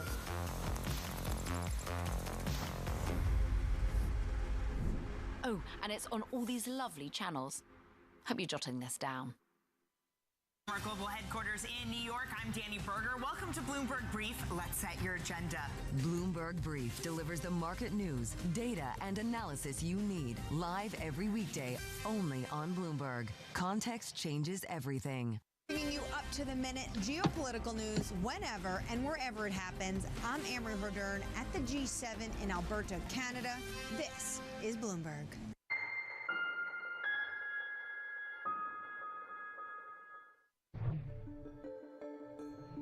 Welcome back to Doha and the Qatar Economic Forum powered by Bloomberg. I'm Jumana Bersachi. Artificial intelligence has been a consistent theme throughout the discussions on the transformation of global markets. This as the Gulf looks to take center stage as a major data center hub to reap the benefit of the AI revolution. We are sleepwalking into the disruption. So we're sleepwalking into disruption. Correct. Because, and the generative AI right now are the large ALM models, the OpenAI and others. And that's just the foundation stone, but it is moving fast. If you look at last week's news, Microsoft laid off thousands of software programmers across the globe, India, US, in Seattle.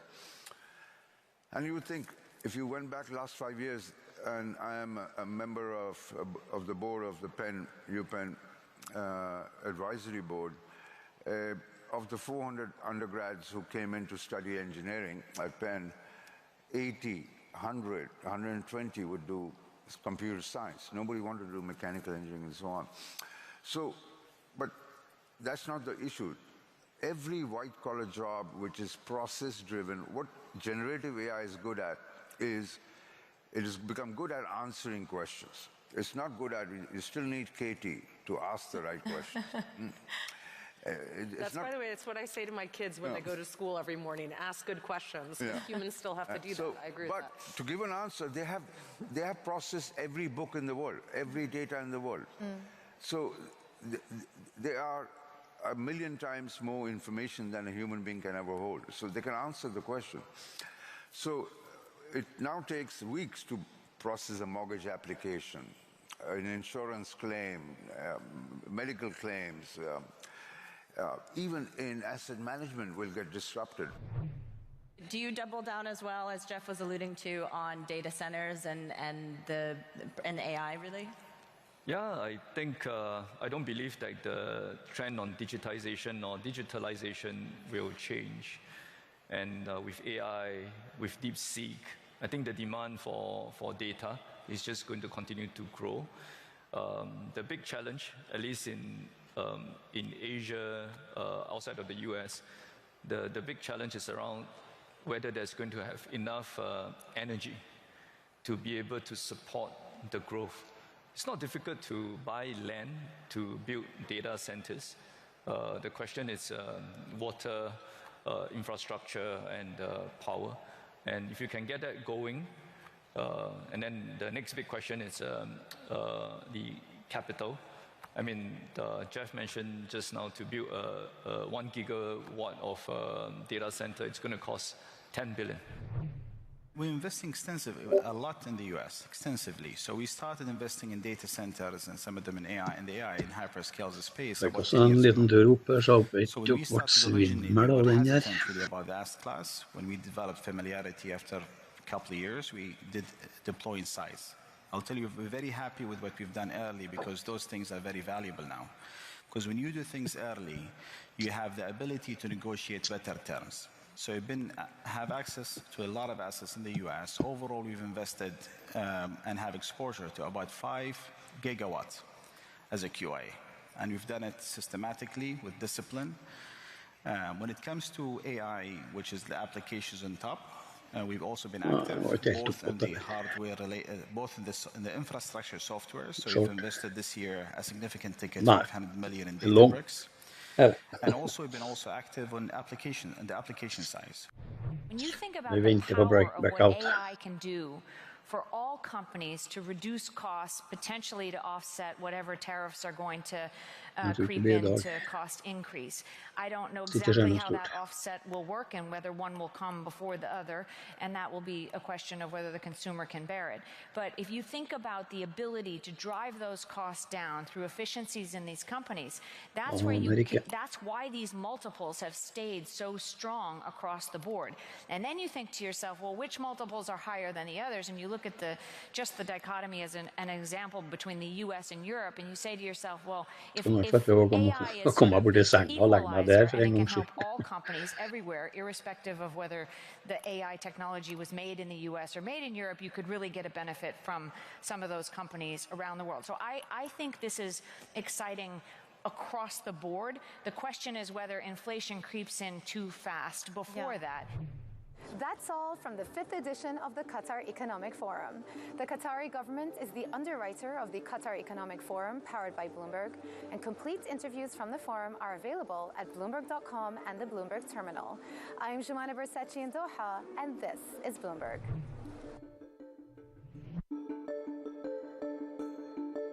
Was it easy to get the pandas to come back to Washington, D.C.? Did the Chinese say, we have some extra pandas, we don't know what to do with them, we're going to give them to you?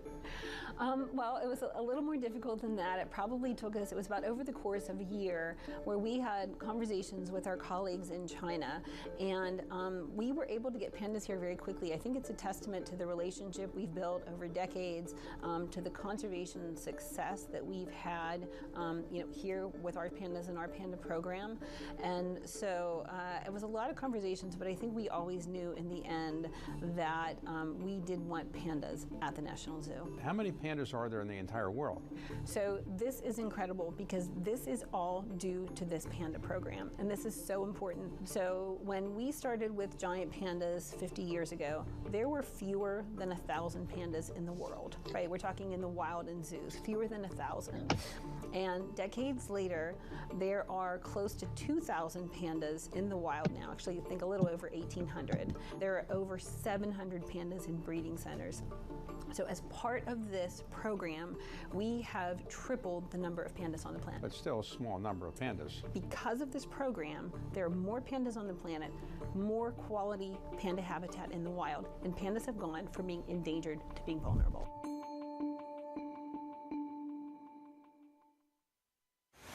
I'm Alex Rodriguez. And I'm Jason Kelly. And we're back with more episodes of our show, The Deal. The theme of this season, On the Road.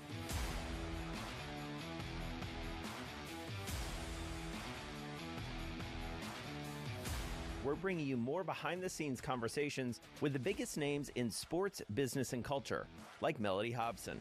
I started to study women's sports like an 11-year-old studies baseball statistics, and I got dangerous in seeing up arrows.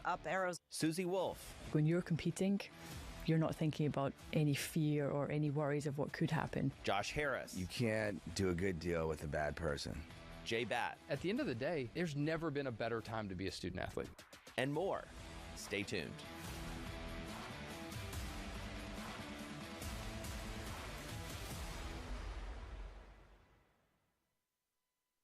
Good morning. This is Bloomberg Surveillance. Welcome back to the opening trade. Watch Bloomberg Tech. This is the Asia Trade. This is Wall Street Week. Welcome to Balance of Power. This is Bloomberg Television. Bloomberg loves earnings. I know it's like your Super Bowl, right? I can't wait. It's like opening presents in the morning. All right, it will be exciting. Nobody covers earnings like Bloomberg. I'm David Weston.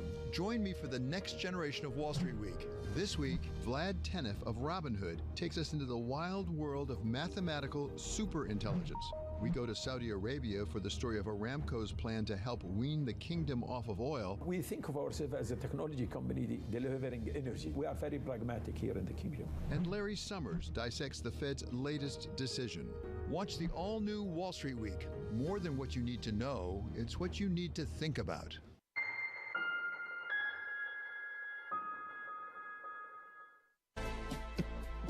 Meet the Vietnamese tech tycoon who's all in on AI.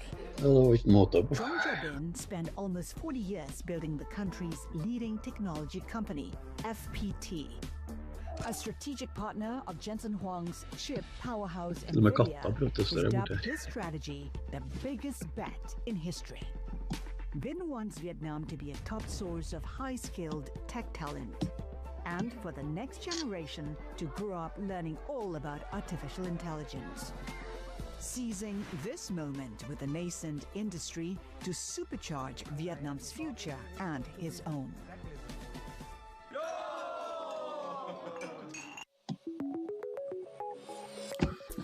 Nå stokker noe som ikke har noen tur.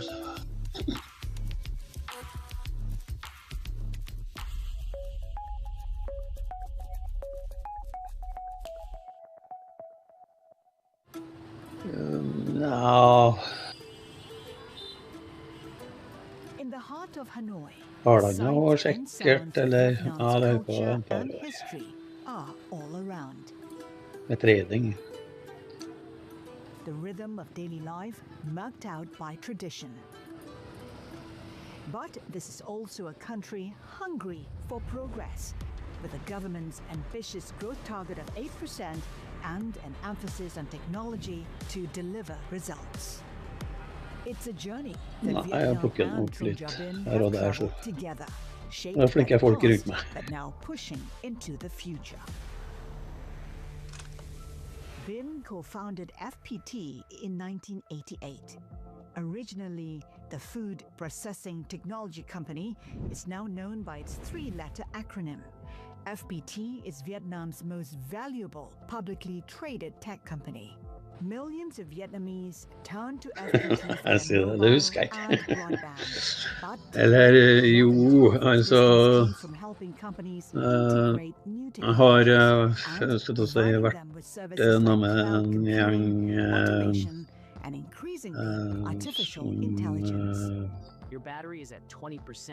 Jeg får blant annet tekniske analyser fra en kar som heter Per Berger. What's the vision for Jeg AI? er veldig bra på Is it an equalizer? og Will it det, og create der a more treda vi inclusive litt society? Nasdaq og litt AI should be DAX og litt sånn for å begynne på med. Så det er betalingstjenester, men han har faktisk en gratistjeneste som heter for 50% of workforce, AI is core incentives of Jeg change. må sjekke litt, for And han therefore, kan we ikke invest heavily egentlig to heve på alle AI. ord, hvis du vil. Actually, we started more than Step by 10 years step. ago. Du kan jo søke opp den gruppa Step by Step på Facebook, så kommer den gruppa opp, og så bare hekk seg på der. Der får dere litt tekniske analyser og video og You litt sånn. say you're going all in this area. What does that mean? Are you betting all your money in this right now? When the OpenAI Og så ble det vel Botox etter hvert og litt sånn. whole corporations study Så aksjer har holdt på med bring generative AI to their job. siden Luckily, we have partnership with NVIDIA. And we immediately decide 2006, 7, 8, 9, et eller annet. I want to talk about your relationship with NVIDIA. Nei. How do you intend to build on it? We buy Sikkert siden machines 2000-tallet. because Jensen said every year the data for world doubling just 1 year, and therefore the world need to increase the AI computing by Det var faktisk det første fondet jeg kjøpte, og det har jeg faktisk ennå. they said only FPT in the world provide complete AI end-to-end solutions. And that is needed because everybody know AI is so important. Are you getting all your NVIDIA chips for your data centers that you need, all that you need? Really? Yeah. Ja, litt over 1000%. And this is where those NVIDIA chips are put to work. I got a tour of FPT's tightly controlled Men det ligger sikkert med gebyrer inni her, og det tror jeg. Hanoi Data Center. This network of servers stores, processes, and distributes huge amounts of data. Demand for facilities like this is growing globally as the use of cloud computing and AI applications explodes. We're in a room full of software engineers, and we have just come from your data center, your first data center. Some might call it your crown jewel. What is the significance of that data center to you? That is so significant for us. I give you an example. If those young talents, they have some model, if they don't have such infrastructures, they spend 1 month, 2 months to understand the idea is good or not. And today, that should be done in days. Until now, you always think about NVIDIA being the dominant player. You always think about the US being the dominant AI player. With DeepSeek, should you be viewing China and China's AI players differently? Actually, not exactly this, because DeepSeek is innovation for democratizations of AI. Fundamental, still US.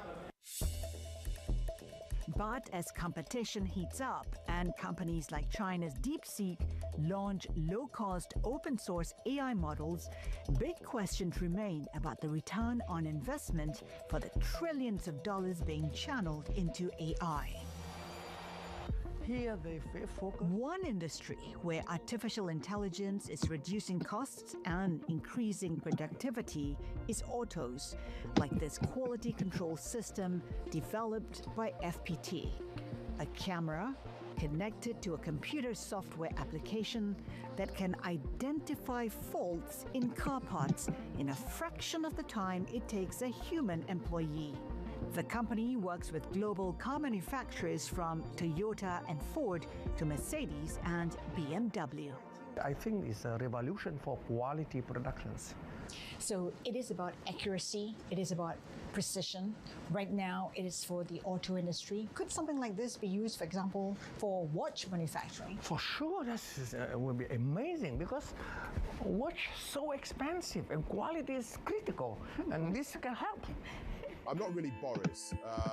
This is an AI-generated video showing just how far technology has come. While many of the real-world benefits of AI are still at the theoretical stage, the risks from the technology are becoming clearer, like deepfakes and AI crime, something Bin agrees needs urgent action. Some bad people, they never follow the government regulations. They underground to develop something dangerous, fake. I think every government should invest more time, more thought, and cooperate closely with the AI community to solve the problem, to make the AI serve the progress, but not for bad purpose. Another big concern when it comes to AI is jobs, that AI would take away jobs from people. That is a fair concern, isn't it? We have to educate more AI for people. They should change their job from old job to new job. Upskilling? Upskilling, that's critical. Man får det nok med, tenker jeg. Why we commit to re-educate 500,000 people to AI. And that's his challenge for every country because AI moves much faster than people move, business move, or government move. Coming up, building the workforce of the future. Why Bin thinks AI can accelerate Vietnam's progress. 100 million people, young people, good educations, and latest technology. That's the only way to go. When Latitude returns. Ja, ikke skadet det. Key investors, top executives, global innovators. Join me for in-depth conversations with the biggest newsmakers on the day's top stories. Insight with Haslinda Anand, only on Bloomberg. In case you missed it, on Bloomberg Open Interest, this data from Jeg tror det kan bli lenge å vente. what are you seeing in your district? Businesses are afraid to accelerate. By and large, they're pulling over and putting on the hazards. You're constantly speaking to businesses. Is anyone making big investments? Inflation is a big bugaboo. There's no evidence yet that inflation-driven drop in sentiment drops spending. That's why I say there's the disconnect on the consumer side. Don't miss Open Interest live weekdays. The circuit is back. How confident are you that AI's promise will outweigh the perils? I'm not confident. Tune into Season 3 of The Circuit with me, Emily Chang, Thursdays at 6 p.m. Eastern on Bloomberg Originals and Bloomberg TV.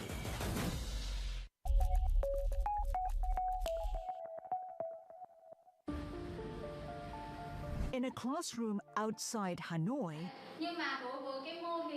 Vietnam's next generation of tech leaders is being nurtured. FPT has a network of 5 private university campuses across the country and has trained 150,000 Nå er det også på, selv om det stenger tidlig i kveld, så åpner jeg klokka 12. will be in high demand in Vietnam and beyond. It was a business trip to Japan's industrial conglomerate Sumitomo that led Bin to decide FPT needed to address Vietnam's education shortages and develop the country's top talent. Message from Japanese company is, yeah, your idea is great. Ja, jeg tittet om åpningstiden her, men jeg tror det var 19 på senere. We're going to learn Japanese language and go back to you. And that is key to enter a very difficult market like Japan by speaking Japanese. And we organize same time learning English and Japanese. That's very challenging because in the school or universities, foreign language was very poor and no internet at that time. We opened FPT universities in 2006. And now we need to spread education, both technology and languages. And we try to be in every big cities. And we start with Hoa Lao, Hanoi, and then Ho Chi Minh City, and then Da Nang, and then Quy Nhơn and Cần Thơ. 5 campuses, and now we're going to open more. That's unique because no one university has opened such multi-campus. Alongside private universities, FPT now run private schools with almost 20,000 pupils, and technology is central to their learning. These 6- and 7-year-olds are programming simple robots. They get lessons in coding, how to interact with AI assistants in daily life, and the basics of algorithms. For Trung Chue Bin, you're never too young to learn AI. That's why he's urging the government for school kids as young as 6 to be taught how to use it. Within this system, from first grade, they all start with the AI education. They play 4 years, just playing. And then from 5th grade, they start to develop AI by themselves. And STEM and robotics. I see very clearly how Vietnam should be in future. Vietnam just about 100 million people, young people, good educations, and latest technology. That's the only way to go. Education not contribute much profit for FPT, but from the country point of view, that's most useful contribution what FPT should do. And today we're thinking about every kids, not in cities like Hanoi or Ho Chi Minh City, but kids in the countryside should got the good education. That's what we're going to do now. So you are leapfrogging? Yes, exactly. Still ahead, 50 years after the fall of Saigon, how the legacy of war and Vietnam's struggle for independence left their mark on Binh. I met Ho Chi Minh twice. I talked to his college, and I learned a lot of things. Quite interesting. And also the whole histories and so on. I think that's very helped me to see the problem. When Latitude returns.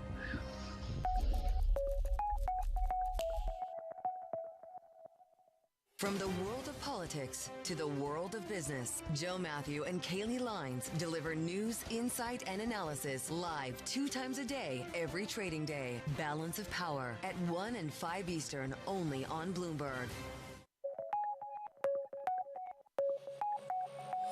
AI should be for everybody, from leaders to the working on floor. And we can save 90% of time, 50% of workforce. AI is core in centers of change. And therefore, we invest heavily to AI. Actually, we started more than 10 years ago because we think the machine in the past helped our hand and legs. Now the machine helps us in brain. Are you betting all your money in this right now? When the OpenAI appear, immediately I ask whole corporations study how will you bring generative AI to their job.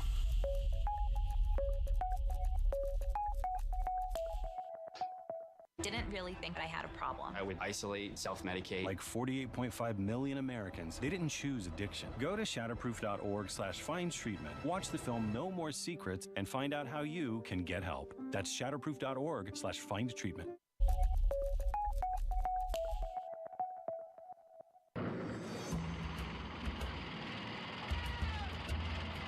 April 1975, the chaotic final days of the war. as the North Vietnamese army captured Saigon and the US scrambled an extraordinary evacuation, 7,000 people flown out by helicopter. Today, inside of Ho Chi Minh's mausoleum, Hanoi's War Memorial commemorates the men and women killed in 20 years of fighting, a figure Vietnam estimates at more than 3 million.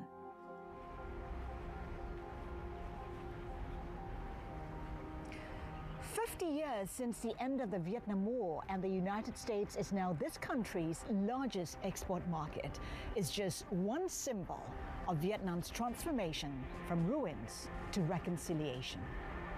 It's a journey that is reflected in Trung Ja Bin's own story, from a struggling young graduate just back from university in what was the Soviet Union to a major player in one of the world's cutting-edge industries. I returned to Vietnam in 80s. Trouble. Inflation is 2 digits. And my classmates came and asked, please save my family. 1 wife, 2 kids, $5. I said, okay, we'll try to do something. I came to ministers of technology progress and asking to set up a company. And he asked me, what products? I don't have any ideas. I said, I just want high techs. And he suggests, okay, in food processing technology, you should have every high techs. I agree immediately. But we didn't do food at all. We start with the computer. And during that time, Vietnam under embargoes. And no one country is teaching us on computers. And the way we do it is to buy books from Hong Kong and to learn by ourselves. And we start with the first projects for ticket booking for Vietnam Airlines. And then we move to the banking, core banking in Vietnam at that time. Step by step, we grow up. And at the first day of FPT, we wrote something, and later on we understood that is our visions. We dream of the powerful company. And at that time, we know just few companies in the world. IBM, for example, Hitachi, for example, and we see they have 3 letters, 3 sounds, and therefore we decide, instead of FPTC, we cut C and put just FPT. We grow fast. We work day and night. Bin, you're among the richest in Vietnam, yet you choose to fly economy class. Why is that? Why remain frugal despite the wealth you have accumulated? I learned from legendary general how they behave, how they do things. And the top of the top, they no distance with the soldiers. I think that's good. Let's do it. Bin, you've had a fascinating journey. You and your family moved to Hanoi to follow Uncle Ho, Ho Chi Minh, being the revolutionary leader who helped Vietnam win against the French and then the US. On reflection, all through these years, what are some of the thoughts that come through your mind when you think about how, even like in the case of Vietnam, an emerging economy that's now leading in the tech space, and your own journey at FPT, what are some of your own reflections? Our family originally lived in Da Nang, but my father followed Ho Chi Minh for freedom and independence. He left Da Nang alone to the north. And after 1954, my mother and my sister and brother follow father moved to north. I grown up in Hanoi, and my youth lack of nearly everything. Don't have clothes enough. I used to use clothes of my sisters. As the youngest guy, I don't have new one. Just from brother or from sisters. But really, the spirit of the family, just one, freedom and independence. Every guy have to somehow to serve that purpose. Even for me as a young student, study is a top-up job. Even when I graduate, the country select us and give us the task. Okay, you are a young guy, war will be ended, and your purpose is to build countries after the war. These are really uncertain times with Trump tariffs impacting every industry. How are you assessing the impact of the Trump administration this time around on Vietnam and Vietnam's economy? Yeah, that's is uncertainties for every country, including Vietnam. Case in point, since recording this interview, Vietnam became one of the countries hardest hit by Trump's initial tariff salvo. It's not just about the government in the US, it's also about the government in Vietnam. How should foreign investors be viewing the climate here in Vietnam? Our Prime Minister said Vietnam should be safest hidden place in geopolitical storms at current moments. Really something big happened with Vietnam. I think the first is clearly announced top priorities is technologies, private sectors, startups. So you're saying, never mind the politics, growth is there for investors to tap. Yeah. Ignore all the noise. Politics is just noise. That's the real case.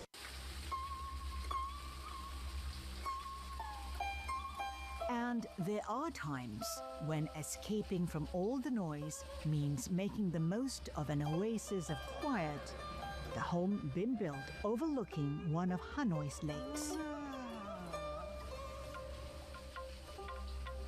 The house has a special meaning, right? For you, it's tranquility, it's peace, it's quiet, especially on the back of the kind of life you lead in trying to grow FPT.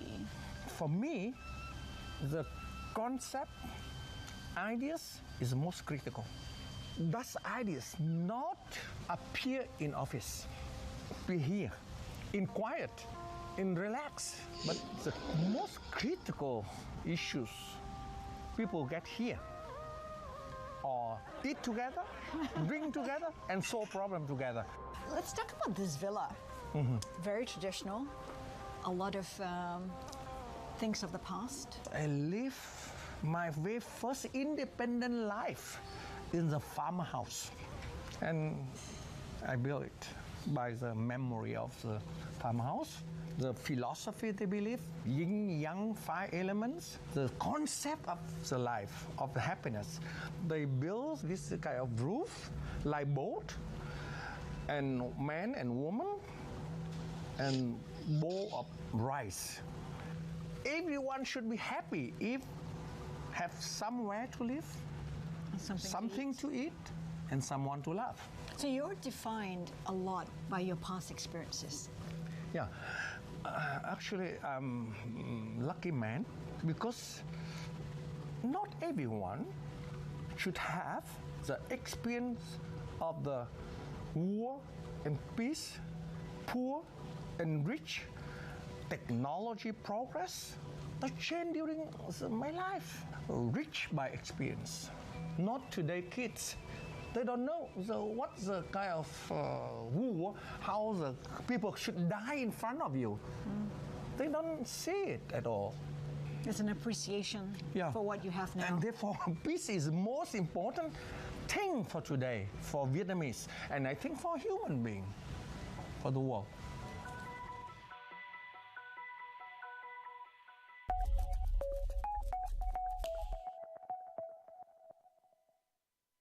In case you missed it, on Bloomberg Crypto.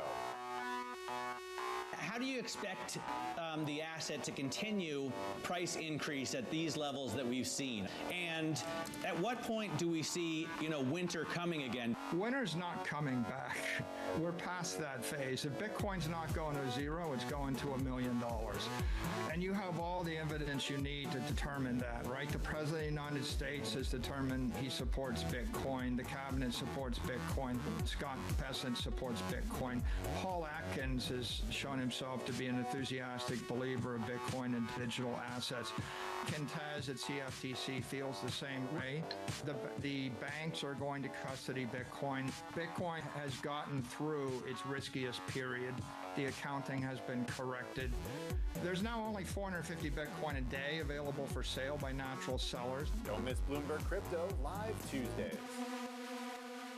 Today's CFOs are reshaping the C-suite. Bloomberg's Chief Future Officer shines a spotlight on these dynamic leaders. CFO Pascal Desroches has played a key role in restructuring AT&T, reducing debt and refocusing the business. Now his steady approach has the company primed for growth. I'm a believer you try to make progress on big problems every day, and ultimately you'll look back and say, hey, you've come a long way. Watch Chief Future Officer Wednesday on Bloomberg. We're at the epicenter of a global realignment on a scale not seen for decades. At the intersection between markets, economics, and geopolitics, a forum for sophisticated conversation. This is Bloomberg Surveillance.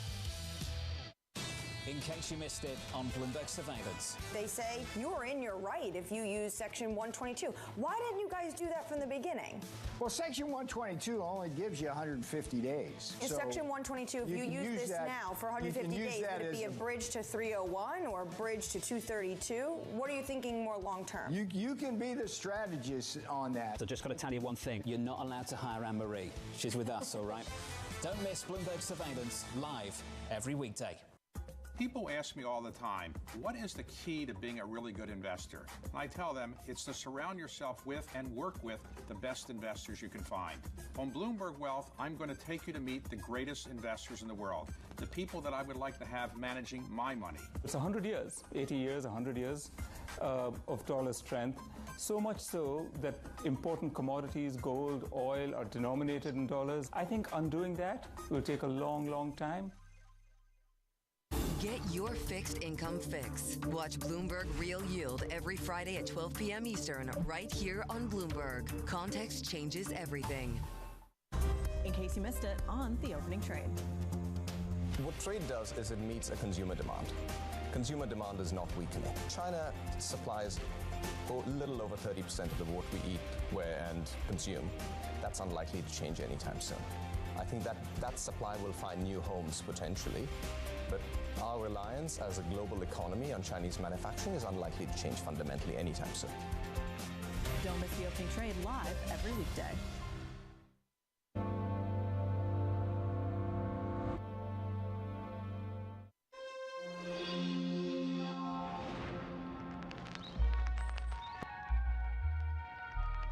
This is my kitchen table and also my filing system. Over much of the past 3 decades, I've been an investor. The highest calling of mankind, I've often thought, was private equity. And then I started interviewing. Well, I watch your interviews, so I know how to do some interviewing. I've learned in doing my interviews how leaders make it to the top. I asked him how much he wanted. He said $250. I said, fine. I didn't negotiate with him, and I did no due diligence. I have something I'd like to sell, and how they stay there. You don't feel inadequate now because being only the second wealthiest man in the world, is that right? One of the most interesting and smartest people running an investment bank today is Peter Orszag.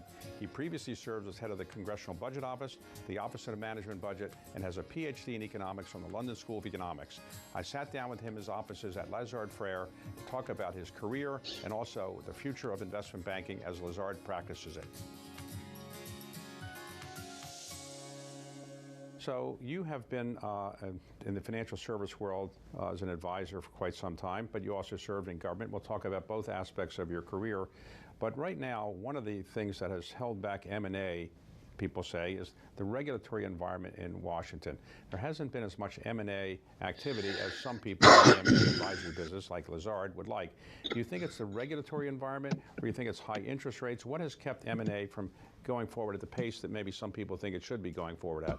Well, let's start with what's driving it, the sort of the tailwinds. So the biotech revolution, ongoing technology. I mean, we're seeing a revolution in generative AI, de-risking and changes in supply chains, and the energy transition. I mean, there are some big building blocks that propel deal activity forward. And then on the headwinds, I think there have been a few. The rate at which interest rates went up meant that there was a disconnect between buyers and sellers on the value of the assets. It also meant that financing was challenging. The financing markets were a little bit more illiquid. And then, yes, Det är bra, Tim. but Då har vi nog all hållit på three med of ikväll. those headwinds have been abating. First, as interest rates have topped out and now Ja, we're på scenen så quickly bare they'll go det är down. sikkert ikke her And then nå. secondly, on the regulatory front, the Det vill säga, mulig jeg government kikker has på lost some Nasdaqen på important scenen, cases in så court, and what that has meant in turn is that many more boards and C-suites are willing to say, you know what, we'll see you in court, we'll litigate. For those people that are not really involved in the M&A world or the financial service world, they may not know about Lazard. Tell us about the brothers that started Lazard. How did they convert themselves from dry goods sellers to financial experts? So the story of Lazard, we're 176 years old. We began in New Orleans. Three French brothers started a dry goods store. Like many other firms, and this is documented in a great book called The Money Kings, so the Seligmans, the Schiffs, and others, followed the gold rush out to California, realized that lending gold to your customers or shipping the gold back to their home countries and then lending on credit to your customers was more attractive than selling the suits and the other dry goods. Moved back to New York to set up a bank and then had correspondent banks, in our case, in Paris and London, and the rest is history. So it is, and I would say out of all those firms that started that way, we're the only ones still standing. Lazard today manages money. You have an asset management business, and you have an M&A advisory business. Is that right? Yes. And you're a leader in M&A advisory. Tell me, when CEOs want to do Nej, deals, 20, why do they need an advisor? Because if they're smart CEOs, can't they get together without an advisor? What does an advisor really do for smart CEOs when they want to do an acquisition or a merger? Well, I think there's several things. I mean, Lazard bankers are known as bankers with conviction, so a lot of content, a lot of backbone in terms of saying, no, I don't actually think that's a good idea. So you know, you've been in many of these positions. It is very helpful to have well-informed, smart people who are willing to push back, suggest this versus that, et cetera. I think the role of an advisor is not just the narrow, you know, what's this thing worth, but do you really want to do this? What's the regulatory implications? How is this going to play from an investor relations and a PR perspective? It's the multidimensionality, and having a thought partner or someone whose counsel you could benefit from. That's one part. The second part is, in many negotiations, it's helpful to have a intermediary. It's why often you don't want to be your own lawyer. And so I think that's the second part of the advisory role. So when you call a CEO of a Fortune 50 company, I assume you can get a meeting with that person. It's not that hard. So do you always have an idea saying this is a good thing that you might consider doing, or they come to ideas to you? They bring them to you? It works both ways, but what I like to do with CEOs is to have a broader discussion both about the world and then about what their objectives are. And we present ideas, and then sometimes people will say, I'm thinking about this, could you work on this with us? Now, in the M&A advisory business, you're competing against people that have, or organizations have large balance sheets. So if somebody wants to do a deal, they might say to JP Morgan, can you be my advisor, but can you also lend me money to do the deal? And the same is true with Morgan Stanley and Goldman Sachs. You don't use your balance sheet for that purpose. You just use your brain power to kind of say it's a good deal or not a good deal. Is that a competitive disadvantage or a competitive advantage? I think it's well, let the market speak. What's happened over the past 15 or 20 years is massive share that went to independent advisory firms like ours that don't use their balance sheets to provide the advice, or that only provide the advice and don't use their balance sheets. And I think to win in that kind of environment, you need to have differentiated content, great ideas, insight into the players, an ability to read between the lines on the regulatory and other developments, and also deep relationships. You need to be both trusted and discreet. So you became the CEO in October of 23. Yep. And I think shortly thereafter you said you wanted to double revenues. Is that? I actually said that right before I took over, right but before, yes. Okay, so you want to double revenues by 2030. Correct. Is that right? So is that realistic? Are you on the path to do that? We're ahead of schedule on accomplishing that, and I think that really reflects the power of Lazard's standing in the world, our brand, and what we needed to do is just up our ambition and increase, from a cultural perspective, our focus on working together, and we're doing it. And so you're seeing that in the results. I mentioned a record. First half. We're really excited about the people that we're bringing on, and we're really excited about, most importantly, about what we're able to do on behalf of our clients. Now, you have a unit here, I guess it's called a geopolitical advisory unit. Yeah. Do clients pay for that? And are they happy to get that and pay for it, or you kind of give it as a service? And do people really care about geopolitical events when they're doing M&A deals? Absolutely. So, I mean, in today's world, let's step back. What's happened over the past 3 or 4 decades is we've moved from an environment in which the oil and gas companies that always operated globally and needed to have geopolitical insight, and maybe a few others, had to take geopolitical considerations into account, to a situation today in which pretty much every important business decision that is made has to take geopolitical issues into account, or else you're going to go you're going to go wrong. It's a fundamental business need. And Lazard has always been known as, a banker plus, so people that had the ability to provide insight into not only what the other CEO was thinking, but what the Prime Minister was thinking, or the President. So these are people who cross those boundaries between business and government. So Lazard was always known as having that skill set, and we thought we could professionalize it by bringing in people who have done that for a living in different settings. So the short answer is it's very much part of Lazard's DNA. We now have a unit that's dedicated to it, in addition to just the bankers, and it is a revenue generating activity, but it's also something that is a great entree into boardrooms and C-suites for our bankers also. So this has been a resounding success. What is the biggest geopolitical risk that you think now faces the world, and certainly the United States? I think the fact of the matter is the biggest risk is that the world is changing and we don't yet have an intellectual framework that matches this new reality. So we have a splintering that's occurring between the major blocks of the US and Europe on the one hand, China, Russia, and others on the other, and then some countries that are in between the two. And we have not adapted to that new world quite yet. Beyond that, there are flashpoints. There are 2 hot wars going on in Europe and the Middle East with unclear trajectories on both. So there's obviously elevated risk even before you get to the traditional, will China invade Taiwan and other things that people often talk about. Many people who are running investment banks come from Wall Street their whole career. You've been in government. Is there an advantage or a disadvantage in having served in government when you're doing the job you currently have? I view it as a significant advantage, and the reason is that it brings a perspective, having served in government, that is useful in lots of different settings. And it's that multidimensionality, the ability to stitch together pieces from different worlds that I think is very helpful. The other advantage that it gives, I believe, is that I have a lot of respect and admiration for our senior bankers at Lazard. And so I view it as my job to do part of the work, but then to hand things off to our senior bankers. And I think people who have spent their entire careers doing one thing, the natural inclination is to then go do it yourself. And then the problem becomes that you're not providing enough upward movement and ability to grow to the senior people. So this is a fantastic job, but I think I hope and I believe that I'm better at it because of what I've done before.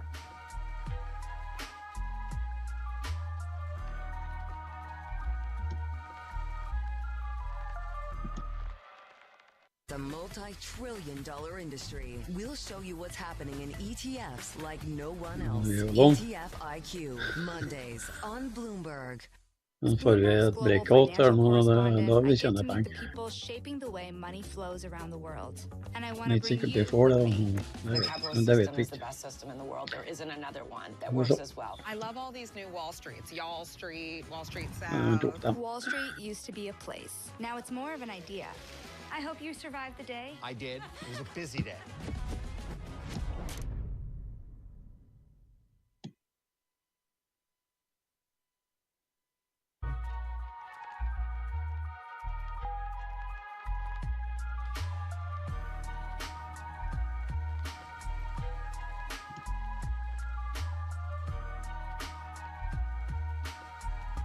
Let's talk about your own background as opposed to Lazard's background. So where were you born? I was Å, born ser ut som Nasdaq er stengt, ja. And what did your parents do? My dad was a MIT math professor at the time, and he also ran Han tok ut dem nå rett før jeg stengte i, så det ble noe So sjuer da. if your father is teaching math at MIT, I presume you're Har jeg pretty tatt dem good at ut math. og Google? Ja, han tok dem ut rett før jeg. No, but I was okay. But you were Nei, good. I was okay. det Yes. var Did you get 800 in 7-3. your math SAT? I did very well in my math. Ja, det var SAT, rart. yes. So you chose not to go to MIT or another school up there called Harvard. Ja, nå but you stenger went to 7-13, Princeton. det var rart. And you got a Det ser ut som PhD noe at åpnet the inn, ja. London School of Economics? That's correct, yeah. Ja. So when you got your Nasdaq PhD, er what did you stengt. decide to do with the PhD in economics? You want to teach, or what did you do when you came back to the Kanskje States ikke with your det, PhD? Well, actually, I had, Det vil in si, the det meanwhile, ennå in the middle står of jo. graduate school, and I Og think it Nasdaq er reflects the stengt. fact that I clearly did not yearn to be Gull a er pure ikke stengt academic. ennå. Den stenger I om had spent a year, or not 13, quite a year, om but a year in 15 Moscow minutter, with 17 a minutter. team of advisors to the government there. And then Ja, when de sier det går til President 11, Clinton was men elected, one of my Nei, undergraduate det gjør det professors, ikke. Alan Blinder, Ja. called me up and said, isn't it kind of cold in Moscow? Would you like to come join the new Clinton administration at the Kan du Council si of det? Economic Advisors, which I did. And how long were you in the Clinton Nei, si administration? det, I did a da couple må vi stints, nå so på I omsettene. did a couple years. Oh, I ja. went back and quickly finished Sterke my timer PhD. har I du went drukket. back Ja, for about a year or two, so it must have been cumulatively maybe 4 Nei, or det 5 stenger years. klokka. In the Clinton administration, you eventually left and you went to Brookings. Ingen Is that tidligere. true? So I left the Clinton administration. I then have the shortest tenure of anyone who voluntarily left Gustavsen McKinsey. Klose. I went to McKinsey in San Francisco. Ja, men After det er three det er jo years, vi I ikke decided tjent that was penger. not for me. My younger brother and I Han then er på founded an economic consulting firm, Men altså, which det- subsequently grew. Er det I Nasdaq nå taught at stengt? Berkeley. I then moved to Brookings in 2001. So Versjonen eventually, the stenger om en halv- Congressional Budget Nei, Office kvarter, people mener jeg. called you and said, can you come up and run the Congressional Budget Office? Right. The Congressional Budget Office was set up under the Budget Act of Jeg har fristet til å 1974. sette den short, jeg. Since the Budget Act of 1974, deficits have been going this way, budgets have been going with not balanced. Was the Budget Act a good idea? Because we were doing pretty well without it.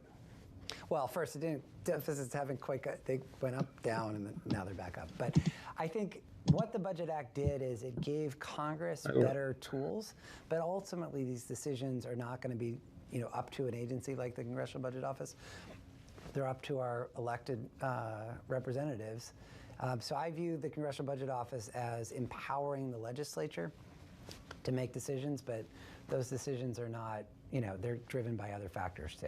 Okay, so you're doing that for a number of years, and then President Obama is elected, and he asks you to be the head of the Office of Management Budget. So for those who aren't familiar with that, what does that office do? So that's slightly different. It sounds similar to the Congressional Budget Office, but think of the Congressional Budget Office as an independent entity who's really analytical and whose job it is to evaluate the costs and implications of legislation and then to testify on those. Det var 2030 Gull The stengt. budget does some of that, but it also implements I the president's 1930. policies. Think of it as like Kan a du se det? COO type role for a lot of the government. Info? So the role is complex because Nei. you're a member of the Ja, det står ikke cabinet, dere, but det also står ikke på front. Jo, det står a det. member of the White House staff effectively. Ja, det And står the det. organization is partly analytical, but also quite operational. So it's an unusual Mandag, organization. tirsdag, When I worked in the onsdag, Carter torsdag. administration, there were two budget directors. The first one was Torsdag, Joe ja. Lance, Sure. and he was a very good friend of 21:00. Jimmy Carter's. And sometimes he would sit Står at det noe the her? cabinet room where we're going through budget appeals, Hvor and he would say, er han Mr. da? President, that's OMB's. På info, der du I never legger inn did You that. ord. never did that. No. So before the administration was over, you decided to get it back into the private sector, and you left OMB to go to Citicorp. And can you explain why you go to Citicorp, a nice bank, and everything, how you happened to pick Citicorp as a place to go to? Well, actually, I spent a little bit of time at the Council on Foreign Relations, which Ja, sikkert oppdatert I forhold til I wanted to do next. I was about to sign with one of Lazard's actually competitors when I got a call from Citi, which I had not really been considering. And the argument was, which I found some merit in, you've done other things, including consulting, et cetera, but you've never done banking. If you go to this other firm, you're only doing M&A. If you come to us, we've got 10 different things you could try. If you're bad at all of them, that's your fault. Nei, står det stenger ikke 23 why don't you kind of get trained and Nei, det stemmer heller ikke. across a variety of things and see what you really like. And that logic made Det sense. bank holiday I dag, så stenger det tidligere. About, I think, 2016? 16, yes. So how did you rise up to be the CEO in a relatively short period of time? Were you really good at M&A advisory? And to be good at M&A advisory, do you have to come up with ideas that clients want, or do you have to kind of just execute the things that they say they want to do? All of the above. Og vi merker når det stenger. With regard to my role at Lazard, I think Lazard is a special place. It's a place that has always valued people that are useful to their colleagues. So when I came here, my whole goal was, how can I be useful to you? You banker in industrials, you the banker in healthcare, you the banker in technology. And that's what I tried to do. So let's suppose the United States is a Democrat. Resten til folket, de må ta arbeid, de helga vekk av the Obama administration. 24/7. Suppose the next president is President Harris, and she calls you up and says, I need a Secretary of Treasury who knows Wall Street, also knows Washington. You're one of the few people who've worked in Wall Street and also worked in Washington. What would you say if she offered you that job? I think with regard to the question of returning to government, there's neither supply nor demand, so I don't think your hypothetical is going to happen. But more importantly, I'm really excited about what we're doing here at Lazard. We've got a lot of momentum, and Lazard is a special place. It's an important place, and I have a vision of what we'd like to accomplish here that I'd like to see through. So I'll take that you're not interested in being Secretary of Treasury for the time being. I have a great, unbelievably great job. Perhaps the most important thing in providing good advice to either a president or a CEO is first do your homework. It is too easy to make things up. That never works. And the second thing is to have conviction. All right, let's cut right to it. This is Bloomberg's new show, Primer. Technology is a $1 trillion game. Won, lost, won again, just by backing the right science at precisely the right moment. My life has been focused on how can you elicit intelligence from brain cells in a dish. This is the fundamental building block of our fusion technology. We're doing things that have never been done by anybody, ever. Everyone is selling the future. If you want to understand what's coming, you'll want to watch Primer, because details matter. Lasers on. So do lasers. There we go.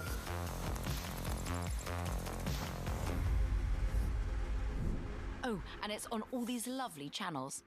Hope you're jotting this down.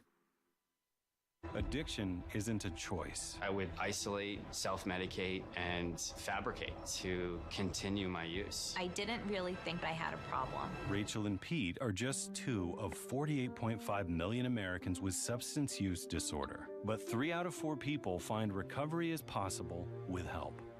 Go to shatterproof.org/findtreatment to watch the short film No More Secrets and find out how you can get help. That's shatterproof.org/findtreatment. Why do the biggest names in business choose Bloomberg Television? That's a great question. It's a very good question. Interesting question. Good question. Great question. I so appreciate that question. You certainly ask interesting questions. Bloomberg Television. Top experts, great questions. Bringing you up-to-the-minute economic news whenever and wherever it happens. I'm Jennifer Zabasaja in Cape Town, South Africa, and this is Bloomberg. Gull fortsätter lite upp. Ja, det stämmer, det stämmer. Bare vi går What's gjennom the det, så. difference between advising a president of the United States and Det advising a CEO? stämmer. Ding, ding, ding, You ever ding, say to a ding. CEO, look, I've advised presidents, and you're not a president, but I'll give you my advice, or you don't mention that you've been an advisor to presidents? I think perhaps the most important thing in providing good advice Ja, och hör du to kanske their kul. president or CEO is first do your homework. Don't, Oj, den it's too poppar. easy to make things up. That never works. Ja, och And the botens second saft. thing is to have conviction. The number of times I've seen people who say, I'm going to tell the president, put him in his place or put maybe her in her place. And then they get into the Oval Office and they say, and one episode really sticks out in my mind on this front. And I think it's something I try to remember in this job, and it was something that I definitely remember when I was in Washington, which is I was in my mid-20s, and I happened to be in the Oval Office, which, as you know, in your mid-20s is quite a thrill. And there was a discussion with Bob Rubin and President Clinton. And President Clinton said something like, well, we're going to go out and say X, and Bob, you'll give the speech, and there are a lot of people nodding their head yes, like, yes, Mr. President. And Bob said something like, well, that's terrific, Mr. President. We only have one problem. I can't give that speech. And the president kind of looks up at him quite stunned and said, well, why not? And he said, because I don't think it's true. And it was a moment when he did it in a way that wasn't offensive, it was sort of, but he had backbone, he had conviction. And I think that is what many CEOs, that's what many presidents either should want or do want in an advisor. You have a point of view, you're respectful, but you're not just riding the wave of what everyone else is saying. So your goal for Lazard is to grow the revenue and to keep it as an independent, publicly traded company. Is there an advantage to being a publicly traded company in the business you do? Because some of your competitors are not publicly traded. I think the goal is to make Lazard far and away, I already think it's the best place to work on Wall Street, but far and away the preeminent, both financial advisory and in the part of asset management that we do, firm. And you could do that either as a public company or a private company. There, as you mentioned, some of our competitors are public, some are private. So I don't really view that as the key determinant. Instead, it is about that ambition to win. It's about conviction and about the content. So today, if somebody says, I want to work at one of these kind of firms, a small, not JP Morgan size organization, I want to use the skills that I developed to work at a place like Lazard, how does one get hired here? If you're in college or business school, what are you looking for when you hire somebody? Well, I talk a lot about succeeding at Lazard and our people being commercial and collegial. So what do I mean by that? Commercial, the ability to go out and act on behalf of our clients effectively. Collegial in terms of being able to work together as a team in delivering the best possible outcomes for our clients. But beyond that, I think the attributes that we look for and that I seek out in our colleagues, it would be curiosity. You've talked a lot about that. Resilience, and a work ethic, and the ability to have conviction around your ideas so that you're not just going with the conventional wisdom and playing 5-year-old soccer. Now, young investment bankers that often said work 80 hours a week, 90 hours a week. Why do they do that? Why can't they work 9 to 5 and not come in on weekends and just say, look, I got to have a balanced life and I'm just not going to come in at night or in weekends? Why don't they do that? Teddy Roosevelt once said that the greatest gift in life is the opportunity to do work worth doing. So I think the point here is there are many professions where you can't get around the effort part of it. But what I think our firm requires or owes our people who are putting in that effort is 3 things. The first is the opportunity. I talk about practicing at the top of your license, to run as far and as fast as you can. One of the exciting things, for example, about being in government at a relatively young age is you have this sense that, oh my goodness, I'm this age and I'm doing that. And to create that same sense of excitement for people entering financial services, I think is a characteristic of Lazard, and it's very important. So that's part one. Part two is, even if you're working hard, you need to have some degree of agency and the ability to, if something else is important in your life, to take time off, to go do that. It's one of the reasons why here in New York, for example, we still have 3 days a week in the office and 2 days remote, because it eases those trade-offs for many people. And then the third really important part of this compact is the feeling that you're part of something. You're working on important things. It's not just make work. And I think if you put all of those elements together, there are many, many people who would rather work, whatever number of hours per week on interesting, important things, rather than fewer hours on things that are not that interesting. And that's what we're looking for. That's the trade-off.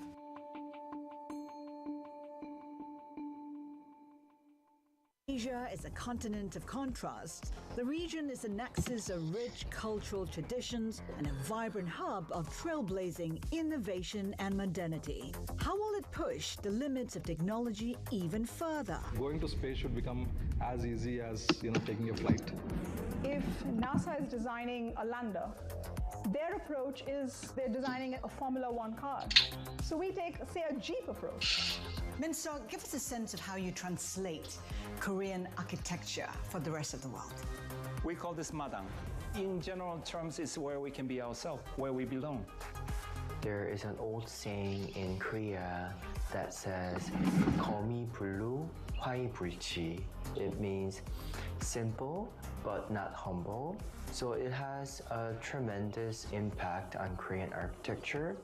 People tend to think the robot AI taking the job from them. We want to use the robot as a basic asset, meaning people have an income through the robot.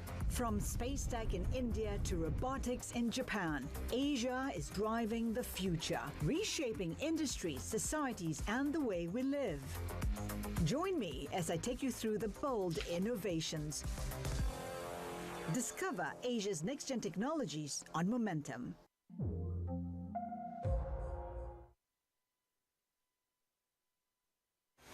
I'm Alex Rodriguez. And I'm Jason Kelly. And we're back with more episodes of our show, The Deal. The theme of this season, On the Road.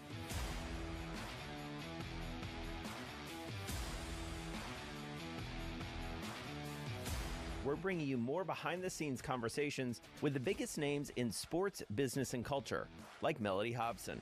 I started to study women's sports like an 11-year-old studies baseball statistics, and I got dangerous in seeing up arrows. Susie Wolf. When you're competing, you're not thinking about any fear or any worries of what could happen. Josh Harris. You can't do a good deal with a bad person. Jay Batt. At the end of the day, there's never been a better time to be a student athlete. And more. Stay tuned.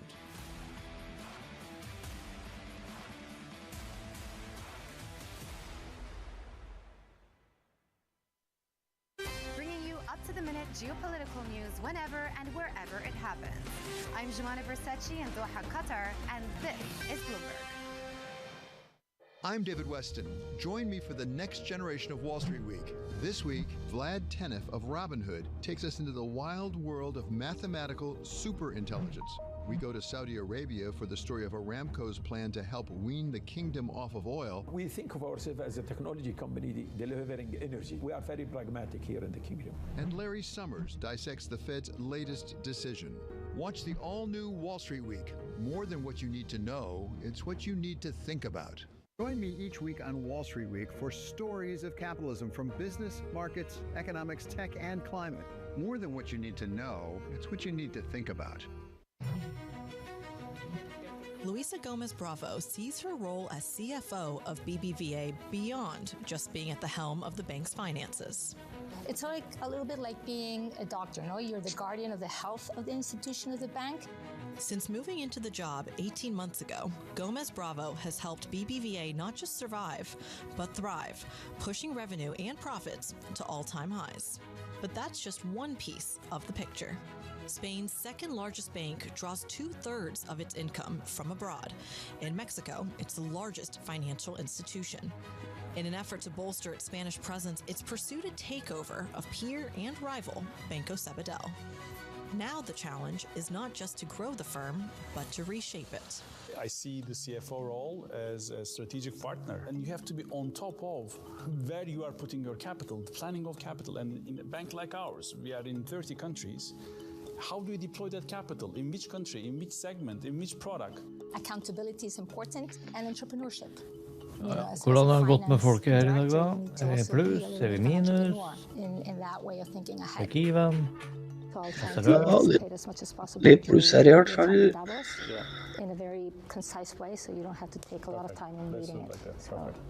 Har du tradet selv, eller det? Jeg har tradet selv I natt og I morges.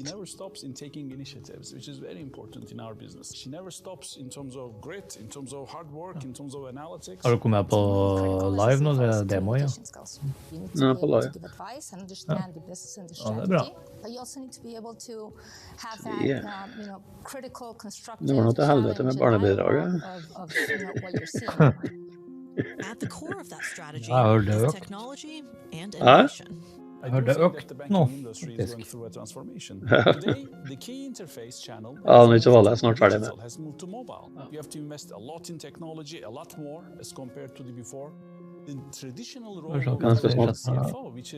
skal snakke med meg I morgen og se om jeg får til å levere et siste stikk.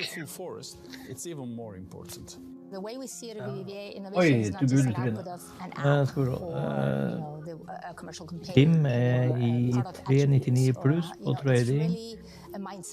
Hva du mener med commission? Ja, jeg regner det affiliate-opplegg, det trenger vi ikke snakke høyt om. Traded it, rocket. Nei, commission, det det som var inn til broket. Jeg tar en commission nå. Det suger vi på det. So this is like when you're driving a car, right? Finance is the one that has the headlights on, the high beams, looking at the road. Ja, og det jeg regnet med and you're ensuring that you're 2 steps ahead, seeing what the context is, what the environment is, and at the same time as finance, you're fueling the car because the resource allocation is critical for that transformation to be delivered.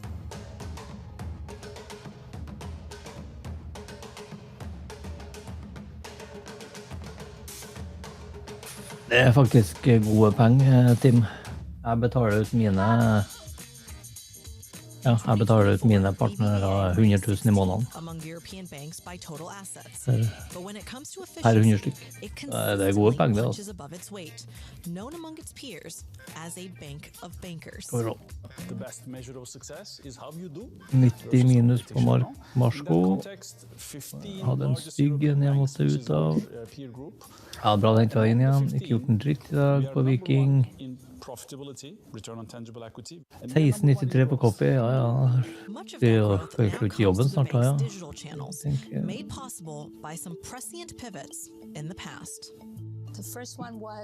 Ja, men det var fint det. 60 pluss. Nydelig. And that was radical at the time because smartphones were only in the hands of a very few people. Everybody was web-based. And we said, no, mobile. That was a very important decision. The other decision, and this goes back to execution and the banking side, $69 plus. Hey. Decided to not have a separate digital bank. Det fint. So the bank itself had da betaler vi kjæringa I senga. The bank itself had to have a different relationship model with its clients. Digitalization is one of the main strategic goals of banks because it helps the banks in Europe to Nettopp står jeg om det, bra. Targets. One is on profitability. Det jo rett og slett nydelig. We see the number of transactions Jeg concluded in a branch significantly lower than say 5 or 10 years ago. That's one of the reasons also why the bank are shutting down branches and they trying to move clients online accounts and apps on the phone. 10-20 years ago, the key interface that we have had with our customers, it was through the branch. And it was a frequency of 40 days. Once in 40 days, our customers, they used to go to a branch to do their stuff. Now, 24 times a month, our customers interact with us. You have to leverage Hvis du tar ut noe særlig beløp, så bør du nå ta inn 22% og måle inn på høyrentekonto. BBVA's business spans the globe, operating in more than 24 countries. This broad footprint carries risks. Robert og Stig, hvordan gjør dere med skatt når dere tar ut 100 K? uncertainty in En stil Mexico, som tar ut where Donald ikke Trump's av. tariff agenda has roiled the peso and cast a shadow on the economy. Satt av. Så hvis du gjør det på tredje, jeg skal tredje opp på firma. We are Så true det believers in ikke Mexico as a country. Ja, at Independent of what you might be seeing or hearing in the next couple of months and years, Mexico is gonna thrive. How much does Så allerede var mye Dubai, ja. volatility emanating from the Ja. United States perhaps Men du undermine the bull skatter case for Mexico? 22% Moskva hvis at du trader på indekser og sånt der. Structurally speaking, we do still have a very positive Så må du legge av litt skatt. because structurally speaking, it is a very attractive investment geography for the US. Mexico is hugely competitive in terms of costs. The wages in Mexico are much more competitive than the wages in China. Nei, jeg bruker ikke front proxy. US companies not take advantage of that. And this structural Jeg har cost mine egne, advantage men mangler. is going to lead Mexico to continue to contribute to the growth of US as well.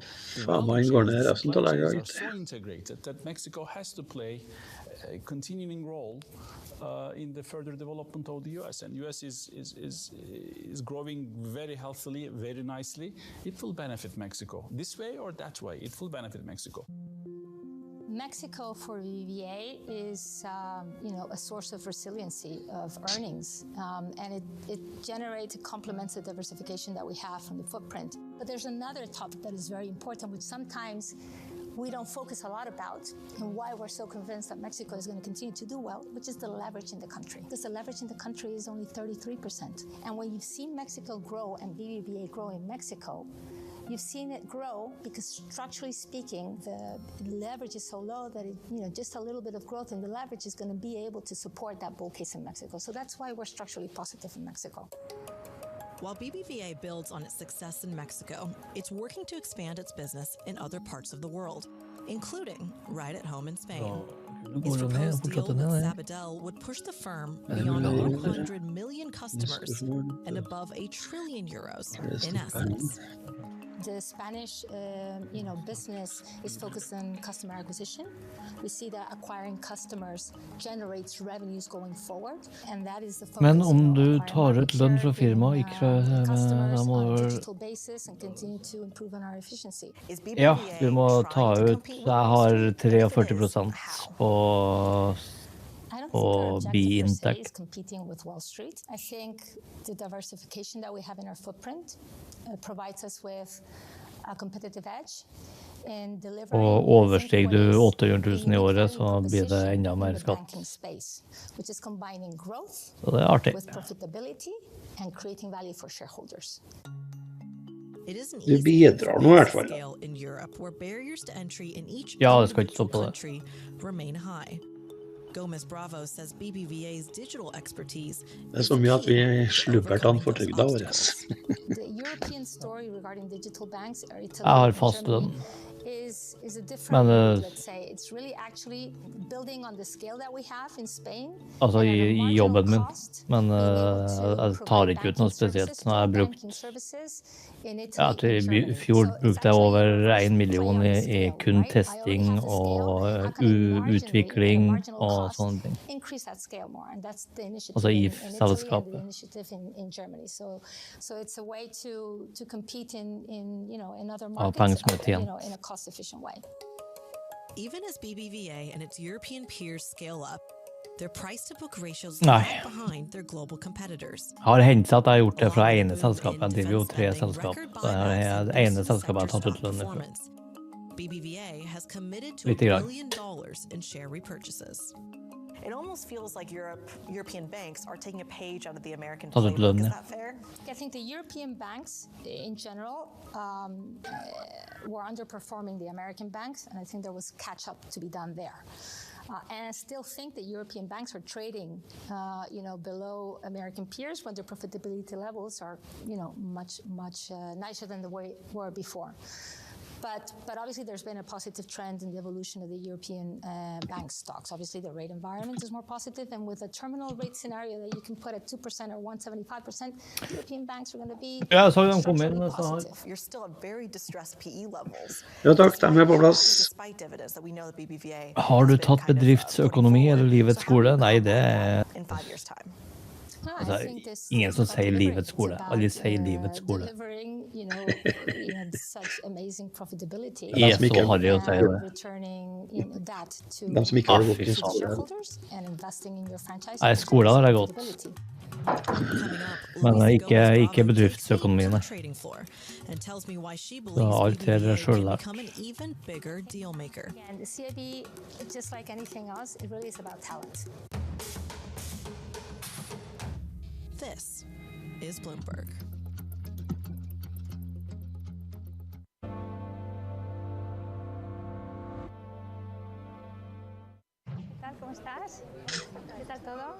When BBVA CFO Luisa Gomez Bravo visits the trading floor, she's in familiar territory. Hvilke penger? Nei, Mikael, som regel så kjører vi hver dag, så kjøres det konkurranser her. Så de som er med i chatten, de har muligheten til å vinne masse penger. Eller mellom 1000 og 3-4 000 kroner. Så i går ble det delt ut 7000 til sammen. Du må trykke update eller refresh lost. Ja, 9500, ja, sorry. Sorry, 9500 var det. Totalt. Jeg glemte det i 2000. The functioning of the bank, right? The nitty-gritty of how, efficiency works and productivity works, right? Which is important for your CFO role. And I think, last but not least, everything that has to do with investment and cost management, because I was head of investment and cost management. So I think all helps.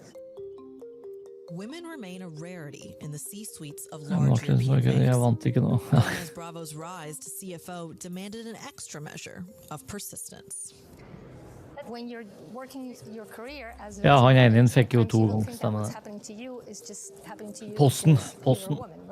Nei, det er bare, vi kjører bare, altså det er jo ikke konkurranse sånn sett, så vi spinner et hjul, og så den som er i chatten, den får delta på det, og så vinner han den i landet på. Så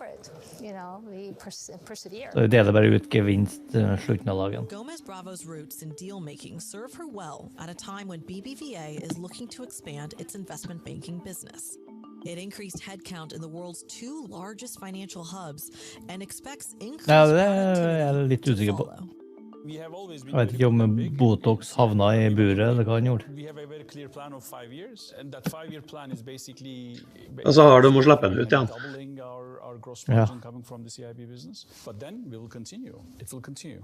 I mean, the share of CIB, corporate and investment banking, within our total revenue base is 15%. In general, for other banks, it's around 30%. We are at 15%. We have to grow the share of CIB within the total bank. Some would say, critics would argue that investment banking isn't doing so well. The deal activity hasn't gotten there. So why is BBVA moving forward in the very industry that people are taking a step back on? When we plan our growth strategy and investments, especially in the CIB business, it has to be a long-term vision. So, of course, we take into account the volatility Ja, selvfølgelig blir det noe, ja, men det er bra. Banking every year, but Det er bra, det er bra. We're not growing in a volatile way. We don't hire 1,000 people and fire 500. It's not like, Wall Street banks, let's say. Gustav har satt Joakim i buret og prøver nå å lære han klokka. So that we don't run into the risk of having to wind down, wind up things as we go along. We're structured, it's a long-term story. Is this step 1 to scaling up, though? Hva gullet ned til 361 igjen, eller? Oi, jeg glemte maten min, helvete. It definitely has obviously an impact in your efficiency ratio at the beginning, but obviously your plans are to compensate that with higher growth and the offset. There's always a hockey stick in the investment, but we try to ensure that the productivity is there. But because we started investing already a few years ago, this is a journey, and we are reaping now the profits of investments that we did 2 or 3 years ago.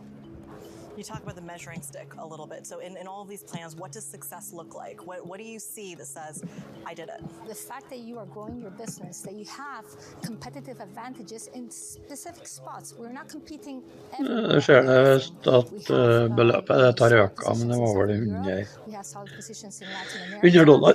Currencies, infrastructure lending, in project finance, and those spots that we've decided that Men det skal finne I payment. we have a right to compete. And I think the fact that we're doing business and growing our clients and growing business with the clients that we have. Fanken, Norton Botox setter han I buret. With rising uncertainty and geopolitical risk, deal execution has become Gustav blir den nye traderen. That doesn't worry Gomez Bravo. I used to say when I was the head of CIB, Det ikke helt som en tenkt. especially in global markets, it's not so much about the scenario of macro. Ja, altså gule. Advantage of the volatility. Ja. And I think again, the CIB, just like anything else, it really is about talent. Nei, jeg tror egentlig at vi blir fortsatt med. The number of employees in the bank that we have, right? Hoppa litt opp her. Litt usikker faktisk på hva den skal sånn indien. CIB employees are around 3,000. And with that, you're generating in a different type of year between 50 and 20% of the bottom line of the bank. So managing talent is something that, CIB leaders need to develop very significantly, because again, yes, you make a wrong decision in trading and, it costs you a lot of money, but you need the talent to get you out of that spot. Coming up, BBVA isn't the only European lender with M&A on their mind.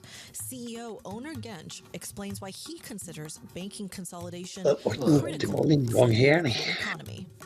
Unless we solve this issue of scale, we cannot really compete as Europe, and we cannot really grow as Europe. And Luisa Gomez Bravo tells me what she thinks her biggest challenges are as CFO. I think that to me, really, it's the speed of change. This is Bloomberg.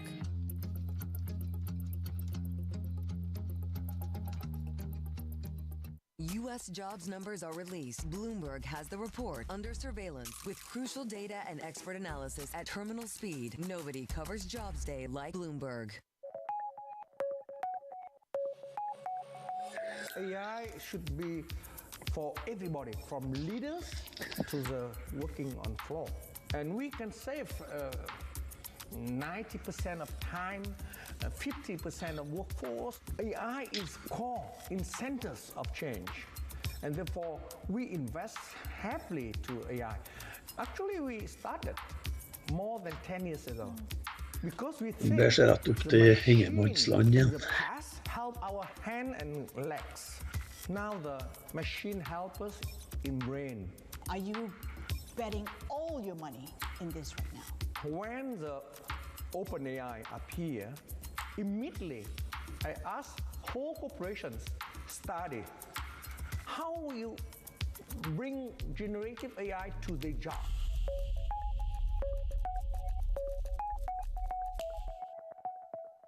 In case you missed it, on Bloomberg Open Interest, this data from Trump's trade war, what are you seeing in your district? Businesses are afraid to accelerate. By and large, they're pulling over and putting on the hazards. You're constantly speaking to businesses. Is anyone making big investments? Inflation is a big bugaboo. There's no evidence yet that inflation-driven drop in sentiment drops spending. That's why I say there's the disconnect on the consumer side. Don't miss Open Interest live weekdays. Our global headquarters in New York, I'm Danny Berger. Welcome to Bloomberg Brief. Let's set your agenda. Bloomberg Brief delivers the market news, data, and analysis you need live every weekday, only on Bloomberg. Context changes everything. Bringing you up to the minute geopolitical news whenever and wherever it happens. I'm Amber Herdern at the G7 in Alberta, Canada. This is Bloomberg.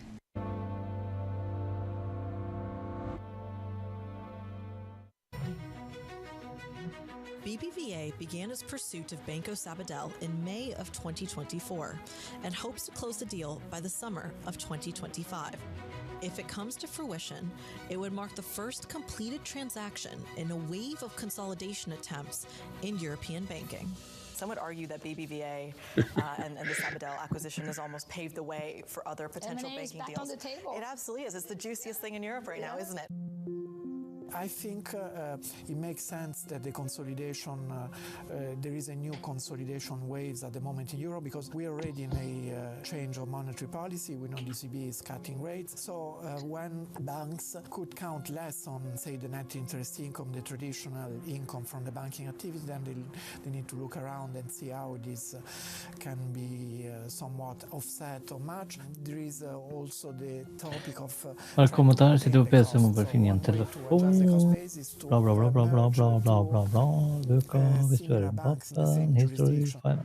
Critics say that consolidation limits consumer choice. All right. But banking executives argue limits on growth hamstring Europe as a whole.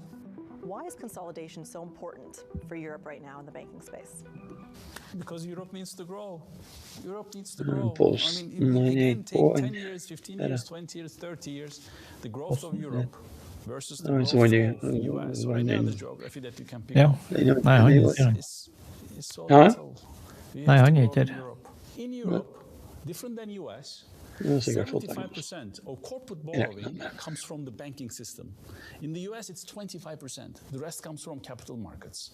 In Europe, unfortunately, capital markets is too small, so the banks provide the funding. The banks provide the ammunition to invest, to companies to grow.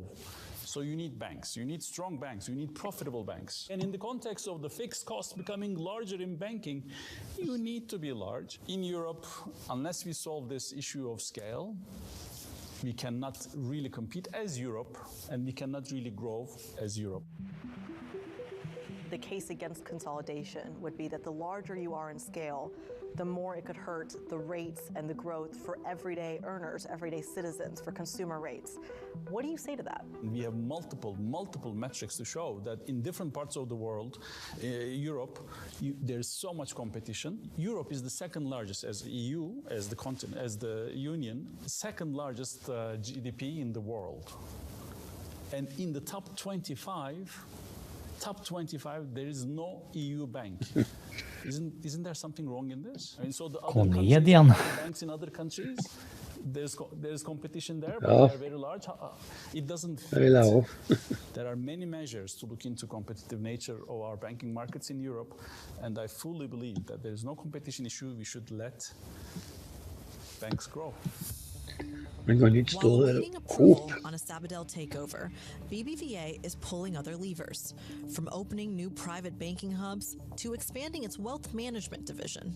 What we do see is that the wealth management business is democratizing. It is being cascaded now to a larger number of customers and to a more diverse set of customers. So in the countries that we are in, we will see much more growth in wealth management than other businesses that we have. Mexico is outstanding, but Spain has a lot of potential as well to do more there. I think we can do much more in Spain and across the border in Latin America.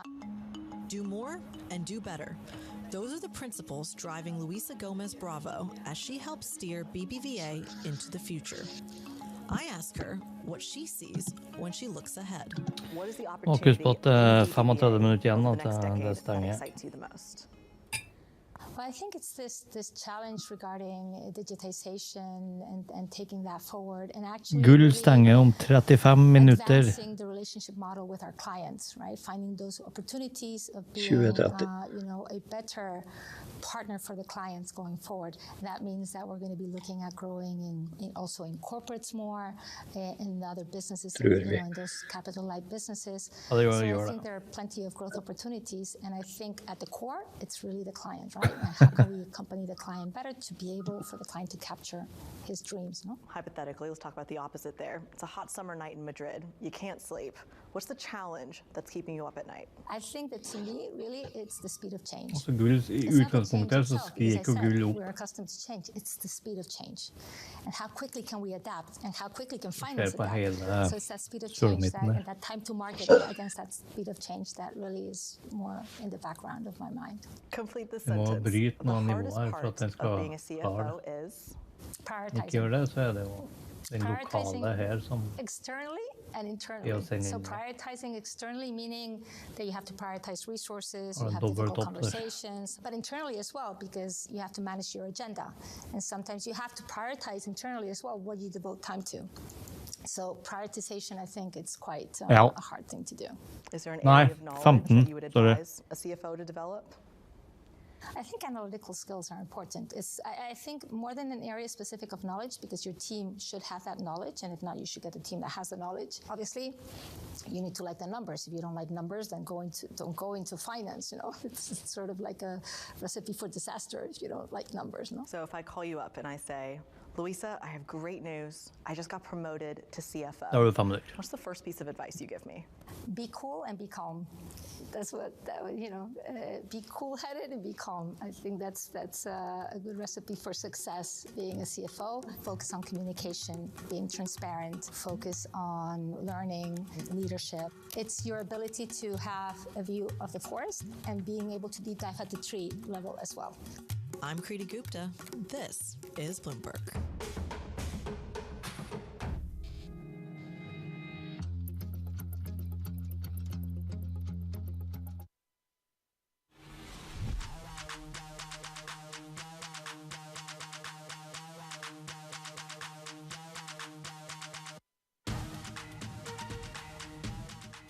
We'll have to see over the next 3, 6, 9 months how the tariff discussions play out and what does it mean. I do factor in some effects of tariffs now on inflation, on prices.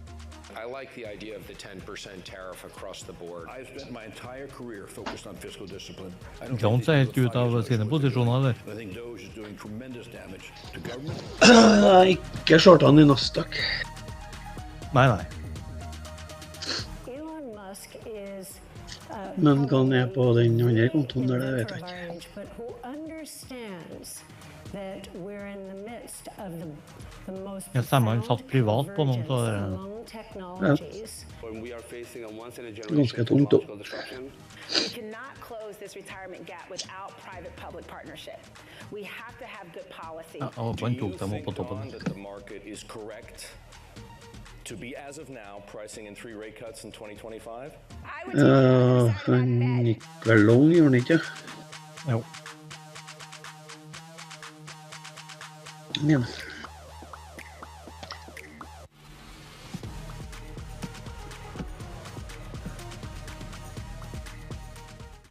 CFOs are reshaping the C-suite. Bloomberg's chief future officer shines a spotlight on these dynamic leaders. CFO Pascal Desroches has played a key role in restructuring AT&T, reducing debt and refocusing the business. Push it. Now his steady approach has the Push it company real primed for good. growth. I'm a believer you try to make progress on big problems every day, and ultimately you'll look back and Igjen 3 minutter. you've come a long way. Watch Chief Future Officer Wednesday on Bloomberg. In case you missed it on Bloomberg Surveillance. They say you're in your right if you use Section 122. Why didn't you guys do that from the beginning?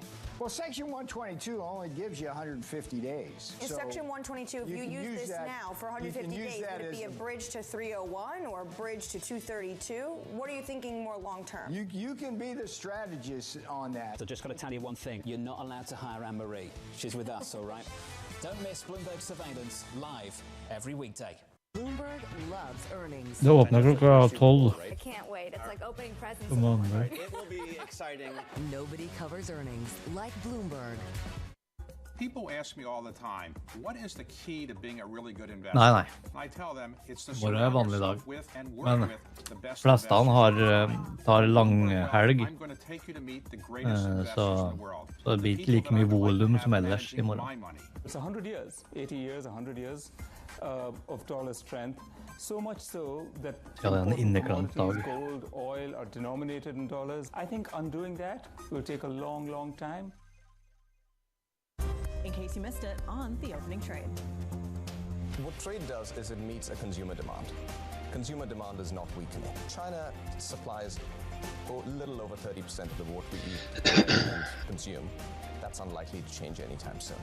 I think that supply will find new homes potentially, but our reliance as a global economy on Chinese manufacturing is unlikely to change fundamentally anytime soon.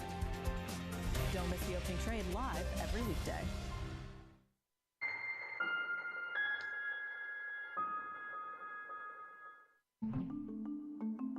Hi, my name is Luis von Ahn, and I am the CEO and co-founder of Duolingo. Duolingo co-founder Luis von Ahn has a PhD in computer science. But as a CEO, he doesn't see himself as a numbers guy. I just want to spend my time building a product. Right? That's what I'm good at. I'm not necessarily good at accounting. El Niño. As the product he'd created grew into the world's most popular language learning tool, von Ahn knew he had to turn his attention to strengthening the company. That's where Matt Skarupa came in. When I came to Duolingo 5 years ago, my job was to get the company ready to go public. The CFO helped pull off the IPO. And then it became a translation exercise. It was translating the Hvor det company short ifra, låst inn, in vel? particular, Luis to investors, and then Yes, ikke det translating Google. what investors in that world meant for the company as we went public. Translation is central to Duolingo's business, and it's also important to its internal culture. And as you translate them, and as you see how other people translate them, you start learning. Von Ahn spent decades in academia, where Skarupa forged a career in finance. I want to do that. No, I'm excited. That's it's like the Mark II event. They've learned to speak the same language. She's been a trooper. She's been awesome. She's hilarious. Luis is singular. It's what attracted me to the company. The reason we stay aligned is we talk all the time, and we both like simplicity and clarity of thought. Like it's about the students and giving the students But a you chance were a to- student. I know. Luis, because he's so brilliant, most of the financial things that we've had to discuss are very Fikk jeg spørre om hvorfor du gikk There are a short few ned på things der? that I care about when it comes to finances and kind of investor relations, but most of the stuff in terms of Ligg unna. accounting or dealing with public market investors or the stock market or stuff like that, I want to be shielded from it. Ja, det kan jeg He does spørre, a ja, great jeg spør job om at det. Hva var grunnen til at du shorta From ned its på det? offbeat mascot to its gamified curriculum, Duolingo leads with attitude. To quote its corporate handbook, the company is Jeg har satt mange short hele veien ned. while it's focused on Og goals solgt. that any CFO would find familiar, it's determined not to take the same old route. Ok, neste gang du gjør det, det er helt greit at du shorter hele veien ned. Talk a little about the cultural Men når du tar shift profit, da, så må du to vente a til job at den tar en like full this, back. where the culture is really one Den that, treffer as noe, is og så described in begynner the du å handbook, shorte igjen. is unhinged. I try to be quirky. Fortsetter den ned likevel uten det, ja, da får den bare gjøre det. Taylor Swift lyric. Da er du But I think sikret i hvert fall på at du the role ikke of the CFO is any public company is driter about ut. bringing clarity. It's not about selling. It's about here's what's actually going on and here's why it makes sense. April is going to have to be really efficient. Ja, det er We're set bad well for business. that. Testing is on track and on budget. He's fun and quirky in a CFO kind of way, which is actually exactly what we want. If we had hired somebody that was similar to me, this company would not be performing the way it's performing. Duolingo at its core is this amazing Da er det machine likere of å learning. ta We envision for this eksempel limitless 90% feature profit, that we og wanna så build. And my job så is to make for sure everyone eksempel knows jeg where we're shorter fra standing today. oppi What are our området her, resources så and capabilities today? And then tar du 90%, strategically, how do we og så setter link du those break together? even, og så And bare I heller think du. that is Så really kan du add, the kan basis du of add what a på traden strategic eventuelt, CFO så den is, and popper that's opp, where og the du role ser is at det er noe en plass til en snur, som her for eksempel.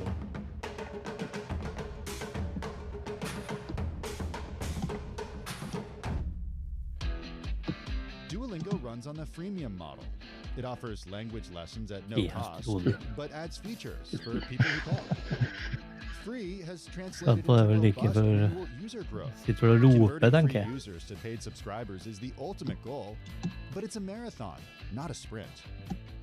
Our free product is essentially our growth engine. I mean, it's the way we grow is people use it for free and then they tell their friends and then maybe Ja, one of their men friends det will er subscribe. dobbelt So I det, don't da. want to screw up the free product. I don't får think håpe it'll at det ever be ikke the skjer. case that the majority of our users are paying. The conversion piece is one part of a relatively complex system. Luis talks about our business as having three almost Du equal må under sizes. 61 her We for have a at jeg group of folks who are skal, trying to bring ja, users to for the at jeg skal tro platform at den skal ned. and then engage them enough to keep them on the platform. We have a group of people who are trying to make sure that it is teaching really effectively all of the things we're trying to teach. And then it has a group of people who Ja, du are har trying to 25 convert minutter igjen users to paid. å gjøre det på. And they're about a third in terms of headcount and really investment. Got way focused on conversion at the expense of growth or learning. The whole system would not grow as nicely as we want. So far, the company's kept its subscription menu fairly simple, offering 2 tiers as well as a family plan. Would there be a way to bring in more subscribers or bring in more revenue if you offered more than 3 different tiers? The way we Det stänger om 25 minutter, Raid 2K. based on your usage experience, 20-30. where you're at in your learning journey, where you're at geographically. We're trying to optimize for something called the lifetime value of the subscribers on the platform. We're trying to nudge people towards a product that will deliver them value and be higher LTVs. That nudge towards Duolingo's premium max tier got a lot more emphatic in late 2024, when the company used AI to give its character Lily the power of conversation.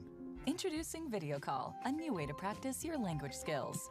How's your job going? Hey Lily, it's going super well. What's your favorite thing about work these days? Probably my colleagues. I really like working with them. That sounds like my nightmare. We didn't have that core feature that we could organize behind until the fall of last year when we launched Video Call. Jag vet inte vilken... That feature sold itself. You didn't have to explain to someone what it was. It was very clear. You're going to have a video conversation with someone. And that is when we saw max penetration really take off. You've been talking about studying, working with AI for, at this point, more than 2 decades. Yes. How groundbreaking is Lily? I would have never imagined 10 years ago that it was going to take only 10 years to get to a point where you could practice an actual conversation with an AI. In fact, 4 years ago, it was out of the question. Salut, comment ça va? Bien, Lily. Comment ça va? Lily's conversations are enabled by commercial AI programs. So while an increase in max subscribers drives gross revenue higher, added expenses eat into margins. It's a burden Duolingo's Jag känner tillbaka lite senare. and they insist it'll Jag känner tillbaka igen. We are really excited that we're at a moment in time where, Det as är one of god. our financial analysts pointed out, we might be the best example of a company that's monetizing AI and consumer internet right now. Our thesis remains intact that on a per unit basis, the cost of the AI intelligence will come down over time. In the last 18 months, we've seen AI prices come down precipitously. Foundation models are becoming the fastest depreciating asset class on the market right now. So look at OpenAI's GPT-4 as one example. Over the last 2 years, you've seen prices come down 90% for that model. That's cost per token, so cost to run that model. We're seeing the closed source and open source gap close, which makes these models a lot more accessible. So we're really seeing a perfect storm for AI models right now. The main goal is to make Max and Lily even more engaging. And we think if we do that, we have a big opportunity to monetize that over time. Duolingo preserves capital to invest in AI by keeping marketing costs to a minimum, relying on word of mouth and social media instead of paid advertising. I'm reporting live from Duolingo's funeral. Yep, that's me. You're probably wondering how I ended up in this situation. We just did this campaign where our mascot died. That campaign cost us like $10,000, like nothing. It cost us nothing. I wanted to see how many of you would bother to bring me back to life. We inject ourselves into the social conversation across a mycket variety där. of platforms across the world in a way that's authentic and organic. There's a couple things you don't actually see in our social media. You don't see a call to action. There's no subscribe now, because we're really just trying to be authentic in a conversation. So if you don't have a call to action, how do you quantify the impact of a campaign like that? How do you measure it? We have a variety of techniques, survey techniques, and other attribution techniques to do it. I mean, we saw for when Duo faked his death, you can track it from number of interactions on social platforms. In this case, it was over 1 billion. Once we get that user, we are able to offer them multiple bites at the apple to subscribe, because they stay around for a long period of time and they leave the platform and come back. So we are going to have a long-term relationship with this user. The marketing efficacy is over a really long period of time, which is very valuable to us. Duolingo's strategy is borne out by its dominant share of the language learning market. And that market is projected to boom over the next decade, giving the company even more territory to penetrate. This is a really huge potential market. If you look at just language learning in general, 80% of the spend is people who are learning English. It's under 50% of the spend for us is learning English. So there's a large gap there that we can fill. So big opportunity. One tool to take advantage of this opportunity is the Duolingo English Test, or DET. It's Duolingo's third largest revenue stream, and it underpins a long-term plan. The DET is a very important part of our strategy to become the proficiency standard. We help certify formally for hundreds of thousands of people every year that their English proficiency is good enough to go to college or go to university somewhere in the world. And if we can then integrate that into the app, and we've started to in some courses where we've put a Duolingo score, then you can merge these two ideas and you can help become the proficiency standard. You want to eventually where people are walking around not saying, I'm an intermediate Spanish learner or I'm a beginning French learner. You want to walk around saying, I'm a Duolingo 14. I'm a Duolingo 26. I'm a Duolingo 77. I'm a Duolingo 115. If we are able to achieve that level of being the standard, we think there's tons of business upside to that effort. Coming up, Lily may be the flashiest example, but Matt Skaruppa tells me Duolingo's investments in AI are bringing all kinds of returns. We are using AI in ways to create massively more content than we could otherwise create. The patient approach to growth sometimes makes investors anxious. That's a feature, not a bug. We have an operating principle that's in our handbook. Take the long view. Ja, det kan ju gå till. This is Bloomberg.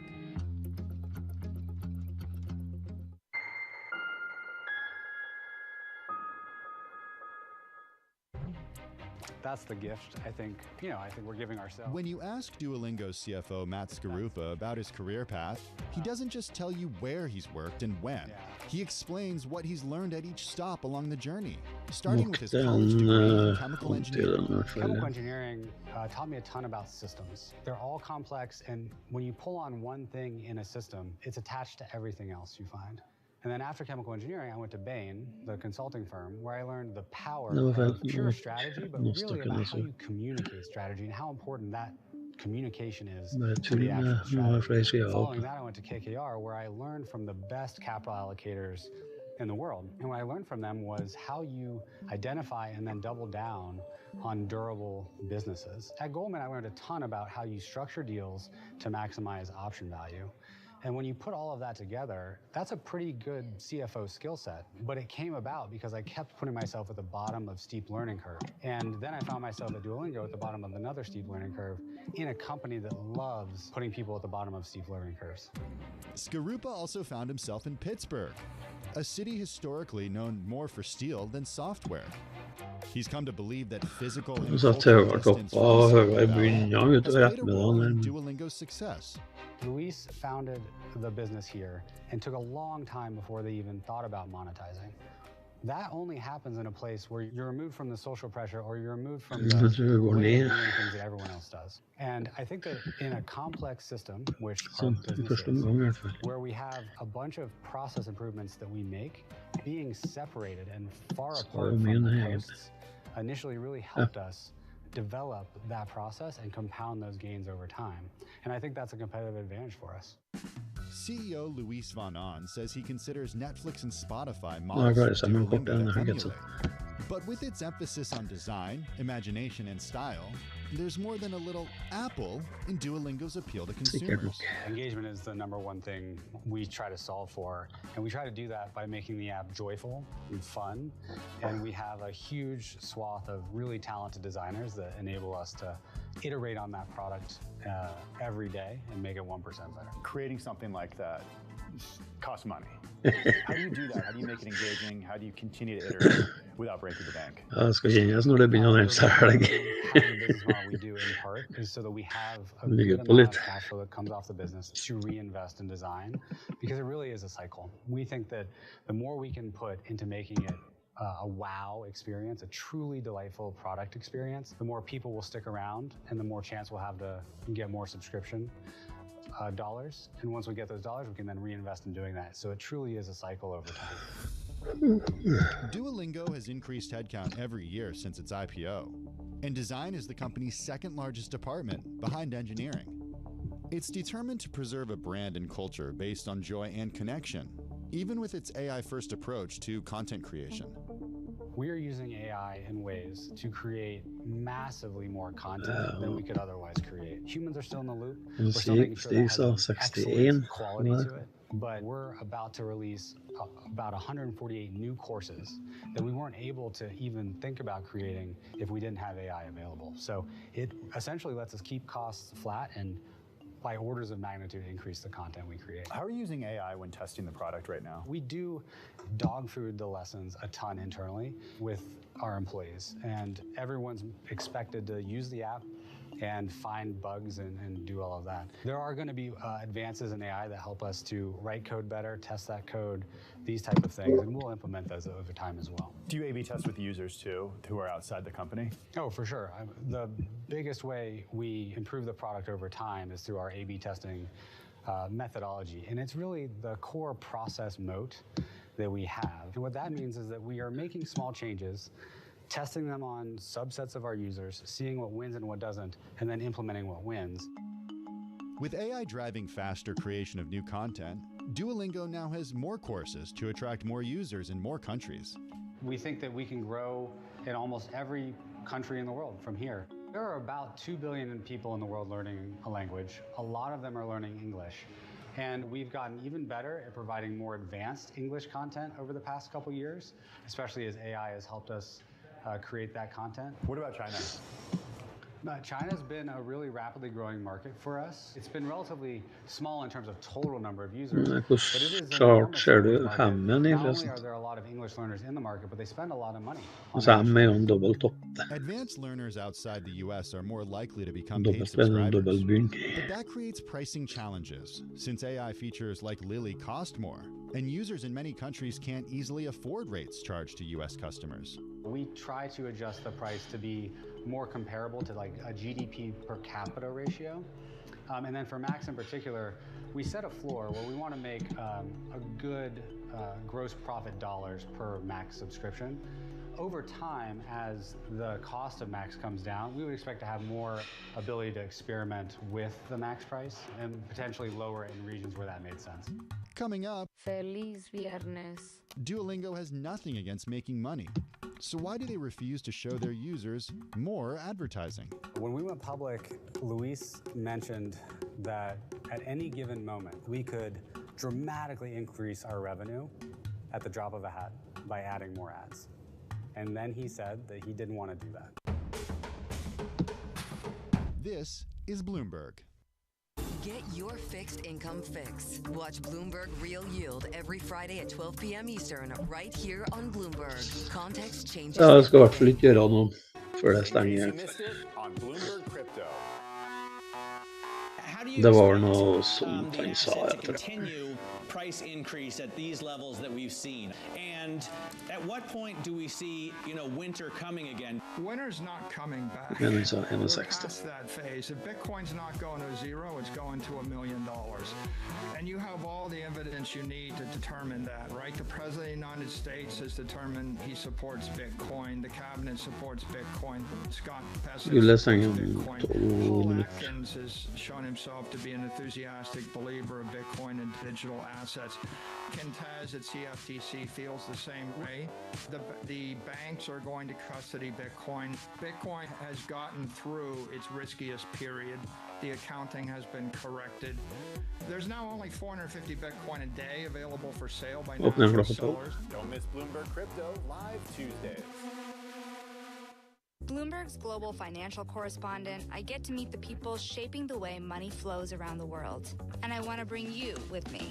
The capitalist system is the best system in the world. There isn't another one that works as well. I love all these new Wall Streets. Y'all Street, Wall Street South. Wall Street used to be a place. Now it's more of an idea. I hope you survived the day. I did. It was a busy day.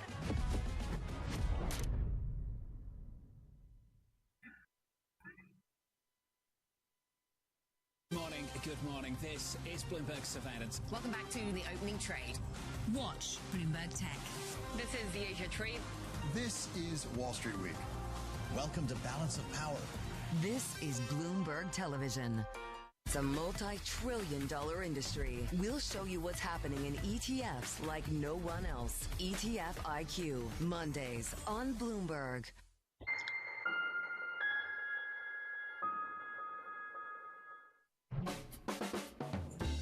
Duolingo has steadily grown both users and revenue since going public in 2021.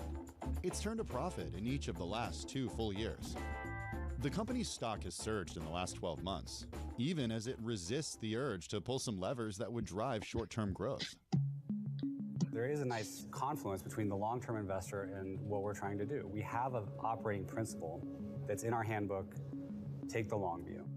When we went public, we put a timeline up on the screen for the whole company in an all-hands meeting. And that timeline went from founding to 100 years out. And the IPO was one dot in 1 year on that timeline. And we tried to orient the employees to, this is a wonderful event, this IPO. It's fantastic, but it's a moment in time on a very long journey. This is a company that you want to exist in 100 years. We do. Wall Street doesn't think in. No, they think in like hours. Yeah.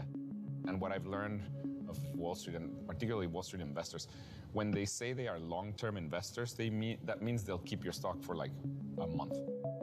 There has been one instance where I did something that was just for short-term stock, and I felt so bad about it that I don't think I'll do it again.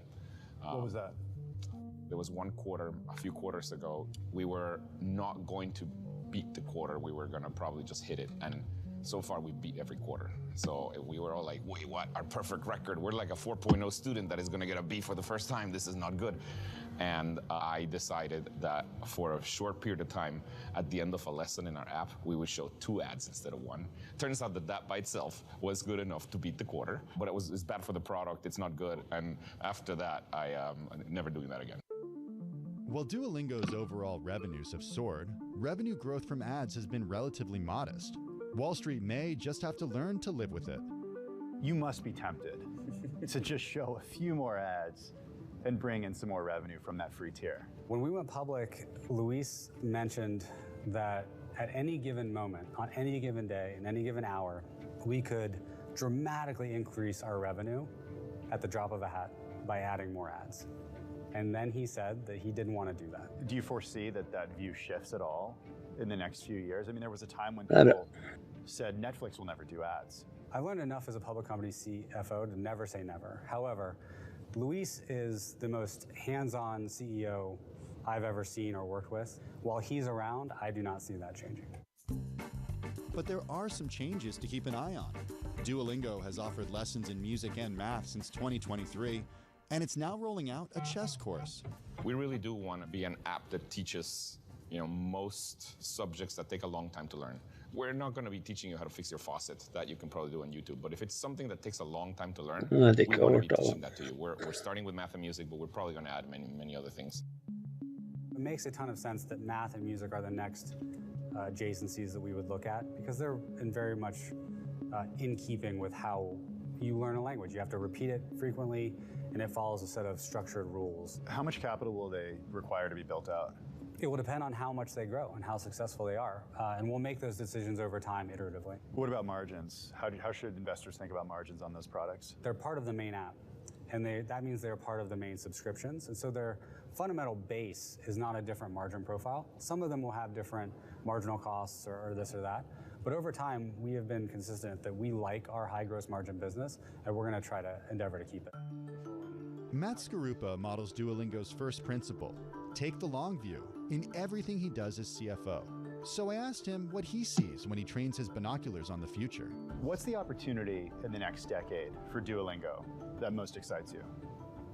To fundamentally make our app much more like a human tutor in your pocket. What's the challenge for Duolingo that keeps you up at night? How to keep our employees, who are incredibly talented, incredibly craft-oriented and design-oriented, motivated and excited and engaged in the long-term mission. How do you see your role as CFO changing over the next 10 years? I think the role of the CFO is going to change a lot over the next 10 years as we automate so much more of the manual work that goes on. And I think that will free up CFOs, controllers, heads of FP&A to do more high-level strategic thinking. And so the real job will become, how do we make sure we're staying at the leading edge of all of the strategic questions that we can bring our expertise to bear on in the company when we're removed from some of the more manual tasks. What's the skill set or an area of knowledge that you would advise every aspiring CFO to develop? If I were not a CFO, public company CFO, in a different life, I would love to have been a poet. And so I think that aspiring CFOs need to realize that they are interacting with humans every day. And humans have a variety of motivations and interests and fears and compulsions. And so I would do anything you could to become better at understanding other people. Poetry is a great way to do that. Complete this sentence. The hardest part about being a CFO is? The hardest part about being a CFO is the fact that there are so many tasks and context switches that you have to make, and the job is so systematic that making sure that you're on top of all of that and thinking about it from a systems perspective and not a one-off perspective is the hardest part. A friend calls you up and says, I've got great news. I've been promoted to CFO. You say congratulations. What's the first piece of advice you give them? Make sure that you understand the hopes and fears of your CEO, because that's going to determine the strategy, and you need to be aligned with that. And the first part of alignment is understanding. I'm Tim Stenovec. This is Bloomberg.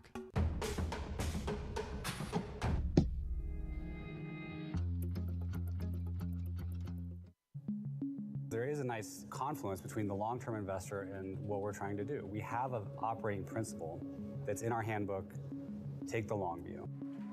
When we went public, we put a timeline up on the screen for the whole company in an all-hands meeting. And that timeline went from founding to 100 years out. And the IPO was one dot in 1 year on that timeline.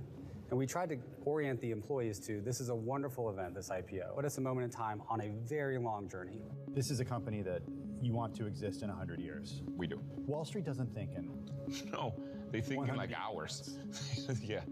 And what I've learned of Wall Street, and particularly Wall Street investors, when they say they are long-term investors, that means they'll keep your stock for like a month. There has been one instance where I did something that was just for short-term stock, and I felt so bad about it that I don't think I'll do it again. What was that? There was one quarter, a few quarters ago, we were not going to beat the quarter. We were going to probably just hit it. And so far, we beat every quarter. So we were all like, wait, what? Our perfect record. We're like a 4.0 student that is going to get a B for the first time. This is not good. And I decided that for a short period of time, at the end of a lesson in our app, we would show 2 ads instead of 1. Turns out that that by itself was good enough to beat the quarter, but it's bad for the product. It's not good. After that, I'm never doing that again. Addiction isn't a choice. I would isolate, self-medicate, and fabricate to continue my use. I didn't really think I had a problem. Rachel and Pete are just 2 of 48.5 million Americans with substance use disorder. But 3 out of 4 people find recovery is possible with help. Go to shatterproof.org/findtreatment to watch the short film No More Secrets and find out how you can get help. That's shatterproof.org/findtreatment. I'm David Weston. Join me for the next generation of Wall Street Week. This week, Vlad Tenev of Robinhood takes us into the wild world of mathematical superintelligence. We go to Saudi Arabia for the story of Aramco's plan to help wean the kingdom off of oil. We think of ourselves as a technology company delivering energy. We are very pragmatic here in the kingdom. And Larry Summers dissects the Fed's latest decision. Watch the all-new Wall Street Week. More than what you need to know, it's what you need to think about. Bringing you up-to-the-minute economic news whenever and wherever it happens. I'm Jennifer Zabasaja in Cape Town, South Africa, and this is Bloomberg. In case you missed it, on Bloomberg Open Interest, this data from Trump's trade war, what are you seeing in your district? Businesses are afraid to accelerate. By and large, they're pulling over and putting on the hazards. You're constantly speaking to businesses. Is anyone making big investments? Inflation is a big bugaboo. There's no evidence yet that inflation-driven drop in sentiment drops spending. That's why I say there's the disconnect on the consumer side. Don't miss Open Interest live weekdays. Today's CFOs are reshaping the C-suite. Bloomberg's Chief Future Officer shines a spotlight on these dynamic leaders. CFO Pascal Desroches has played a key role in restructuring AT&T, reducing debt and refocusing the business. Now his steady approach has the company primed for growth. I'm a believer you try to make progress on big problems every day, and ultimately you'll look back and say, hey, you've come a long way. Watch Chief Future Officer Wednesday on Bloomberg.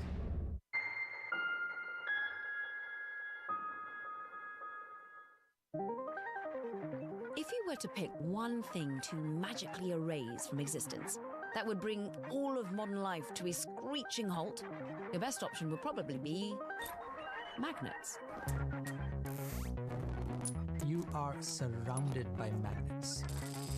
Magnets are there in hard drives. I should do the list. The list is amazing. I knew they exist. When I put it in a list, I was like, whoa. Take apart your cell phone, and you'll find a multitude of magnets inside. In the speaker and microphone, in the vibrating motor, camera lens. There are even no exaggeration to say, no magnets, no modern world. And they're about to become even more important. As the world tries to become less dependent on fossil fuels, magnets and the multi-billion-dollar industry behind them are the key to many energy technologies, including some crazy futuristic ones. This is the fundamental building block of our fusion technology. But there's a big problem with our VIMs, very important magnets, that could derail the whole project of slowing climate change. The supply chain of those is a challenge, but about 90% of that material is processed in China. And so the concern is that if there's not enough magnets to go around, there'll be a restriction in supply. Which country control the magnetism, control the world? So inventors around the globe are creating new kinds of magnets that could save our planet and our face-melting rifts.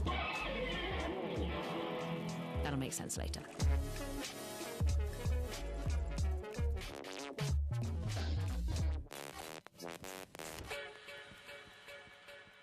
Does it ever get old playing with magnets? Oh my goodness, look at this. No. Magnets are fascinating, right? Every single moment they can surprise you. It feels like it has its own character. It has its own free will. At times we want to crush it, we want to scream at it, and then we love it again. Yeah.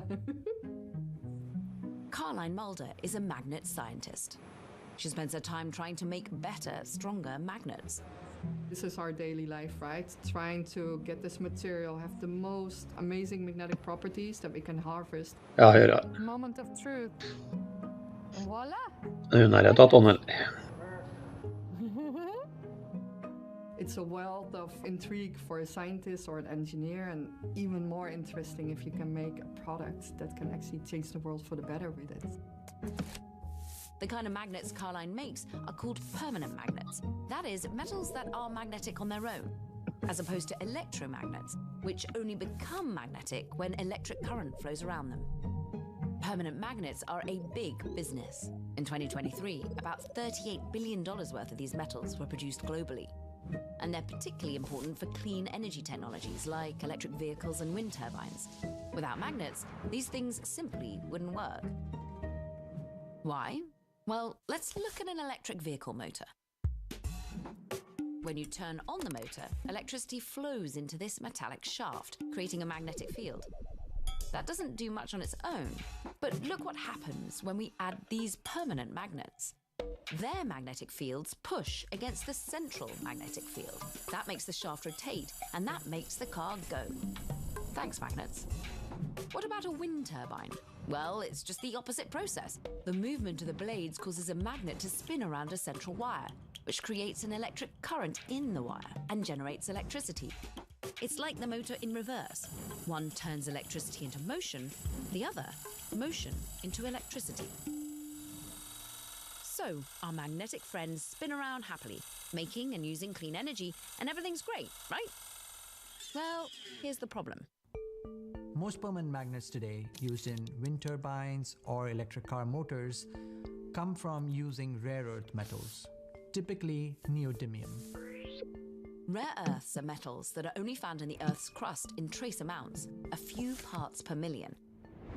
And 92% of the world's rare earth magnets come from one place, China. So it's not like rare earth metals, or neodymium specifically, is only found in China. It's that China has built over years, through government investment and private investment, a whole supply chain all the way from mining to the final product in the cheapest way possible. And that's made it really difficult for any other country to get into the neodymium game. To see why China made that investment, look no further than the streets of Shanghai. More than half the vehicles sold here in 2024 had electric motors, which need those rare earth magnets to run. Here in Shanghai, you see all these cars with green license plates, which means that they're EVs. I mean, basically, Chinese EVs are everywhere, and not just in the big cities. The Chinese EV industry is now the biggest in the world. I mean, how was China able to sort of become this incredible EV market? A lot of that has to do with the government. Makers can depend on China for the supply chain, rare earths as well as rare earth magnets. Concentrated supply chains allow a lot of EV makers to obtain stable supply and manage their costs. But on the flip side, though, China's dominance of all these materials has given China pricing power, and other countries are vulnerable to policy swings in Beijing. A small incident in 2010 exposed just how dependent the rest of the world is on Chinese rare earth metal supply. There was a Chinese vessel that was captured by the Japanese Coast Guard because they thought that it had entered Japanese water illegally, and Japan wouldn't release those fishermen. So China threatened Japan, according to some reports, that it will cut off the supply of rare earth metals to the Japanese electronics industry. And that caused a firestorm in the markets. Suddenly, rare earth metal prices skyrocketed, and that created this perception that countries needed to not just think about energy security, but they also needed to think about material security. In Europe, efforts are underway to find local sources of rare earths. This site in Norway is being explored as a possible source of neodymium and other elements. We are having the biggest deposit of rare earths in Europe. It's so important because there is absolutely no mining of rare earths in Europe today. And we are totally dependent on the supply from China. The demand is growing. We all need these materials for the future. But establishing a whole new supply chain is an uphill battle. This is the entrance to where we are finding the rare earth elements. It's difficult to open a new mine. It's permitting, we have neighbors, and it's very expensive. The first phase will be approximately €1 billion. This mine won't start producing at scale for more than a decade, and the pace of development of new rare earth mines around the world has been slow. Of course, it's a big challenge to compete against China, so we have a long way to go. So new mines could be part of the answer, eventually. But what if this geopolitical problem had a more science-y solution? Bringing you up-to-the-minute geopolitical news whenever and wherever it happens. I'm Jumana Versace in Doha, Qatar, and this is Bloomberg. In case you missed it on Bloomberg Surveillance. They say you're in your right if you use Section 122. Why didn't you guys do that from the beginning? Well, Section 122 only gives you 150 days. Is Section 122, if you use this now for 150 days, would it be a bridge to 301 or a bridge to 232? What are you thinking more long term? You can be the strategist on that. So just got to tell you one thing. You're not allowed to hire Anne-Marie. She's with us, all right? Don't miss Bloomberg Surveillance live every weekday.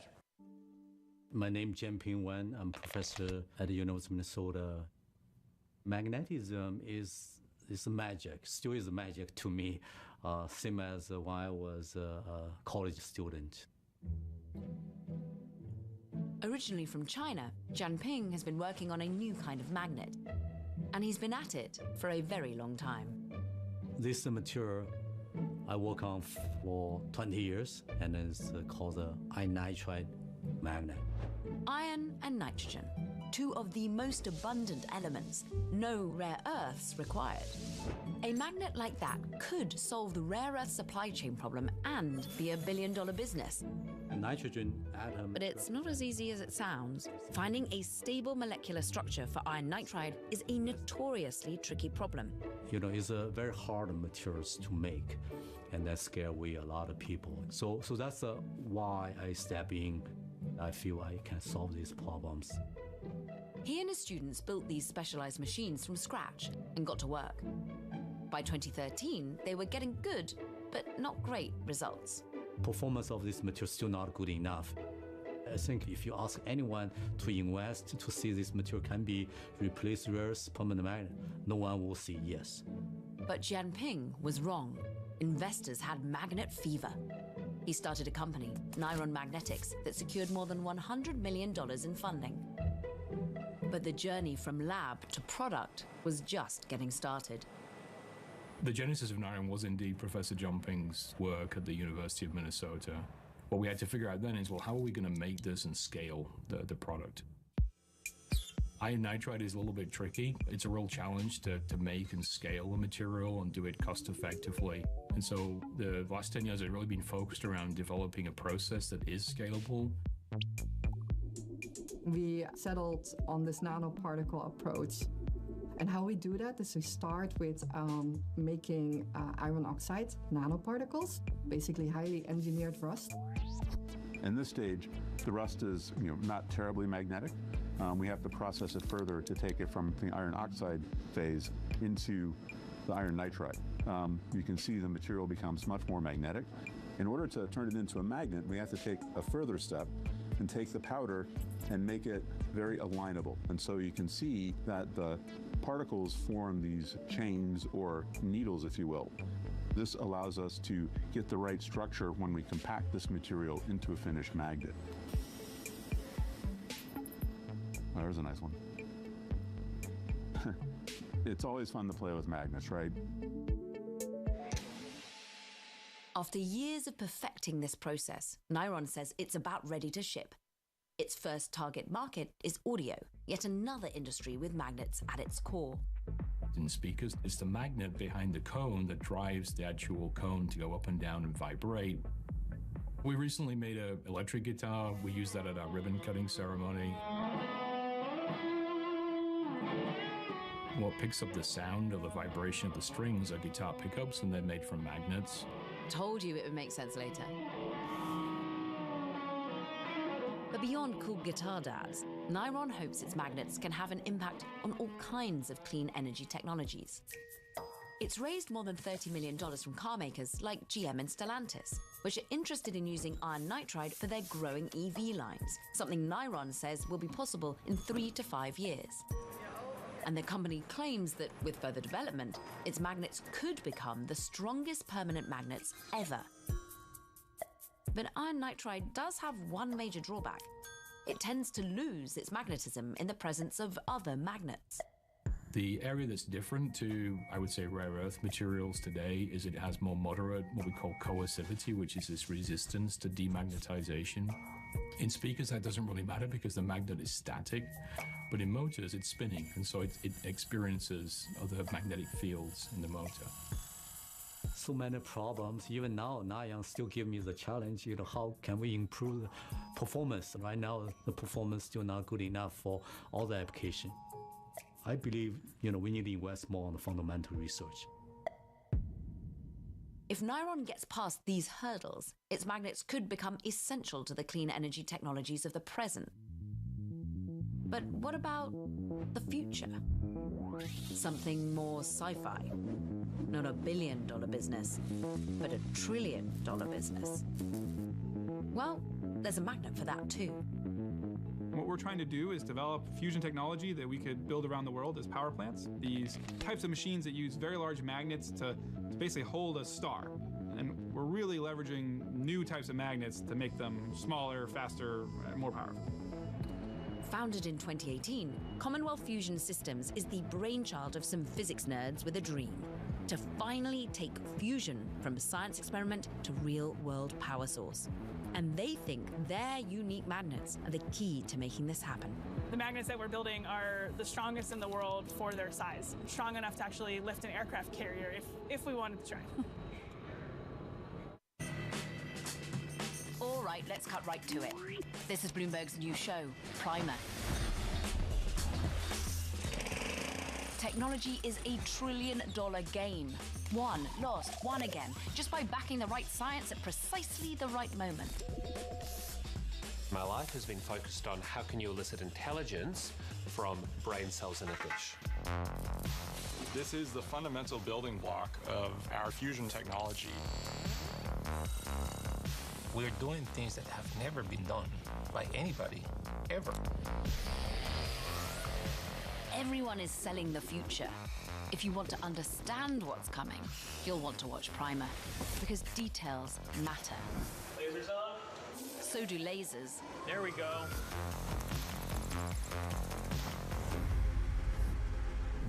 Oh, and it's on all these lovely channels. Hope you're jotting this down. People ask me all the time, what is the key to being a really good investor? And I tell them it's to surround yourself with and work with the best investors you can find. On Bloomberg Wealth, I'm going to take you to meet the greatest investors in the world, the people that I would like to have managing my money. It's 100 years, 80 years, 100 years of dollar strength.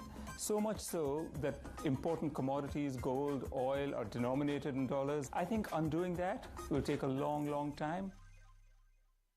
Key investors, top executives, global innovators.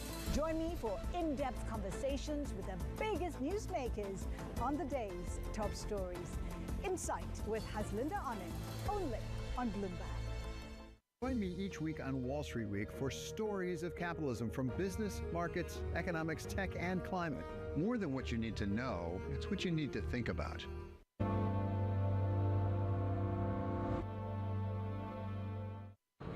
So what exactly do magnets have to do with fusion? Buckle up. It's about to get cosmic.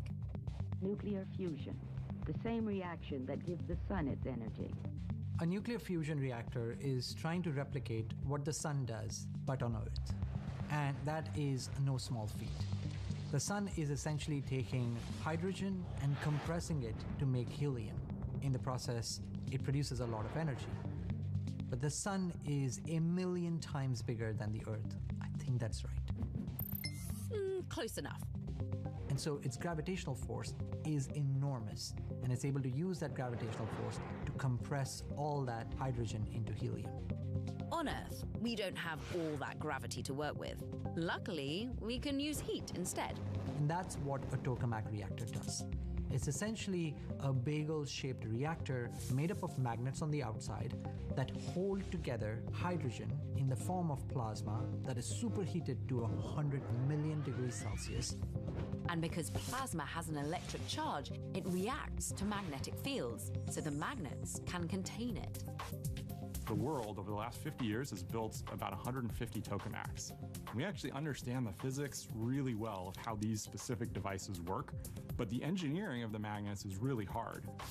At MIT, we were running a tokamak that used copper, so magnets made out of copper, that were some of the strongest magnets in the world. And we were getting really good results. But we knew that that magnet technology in that machine of copper wouldn't make a power plant, that you would spend all your energy just running the magnet. With a copper electromagnet, some energy is always lost to heat because of electrical resistance.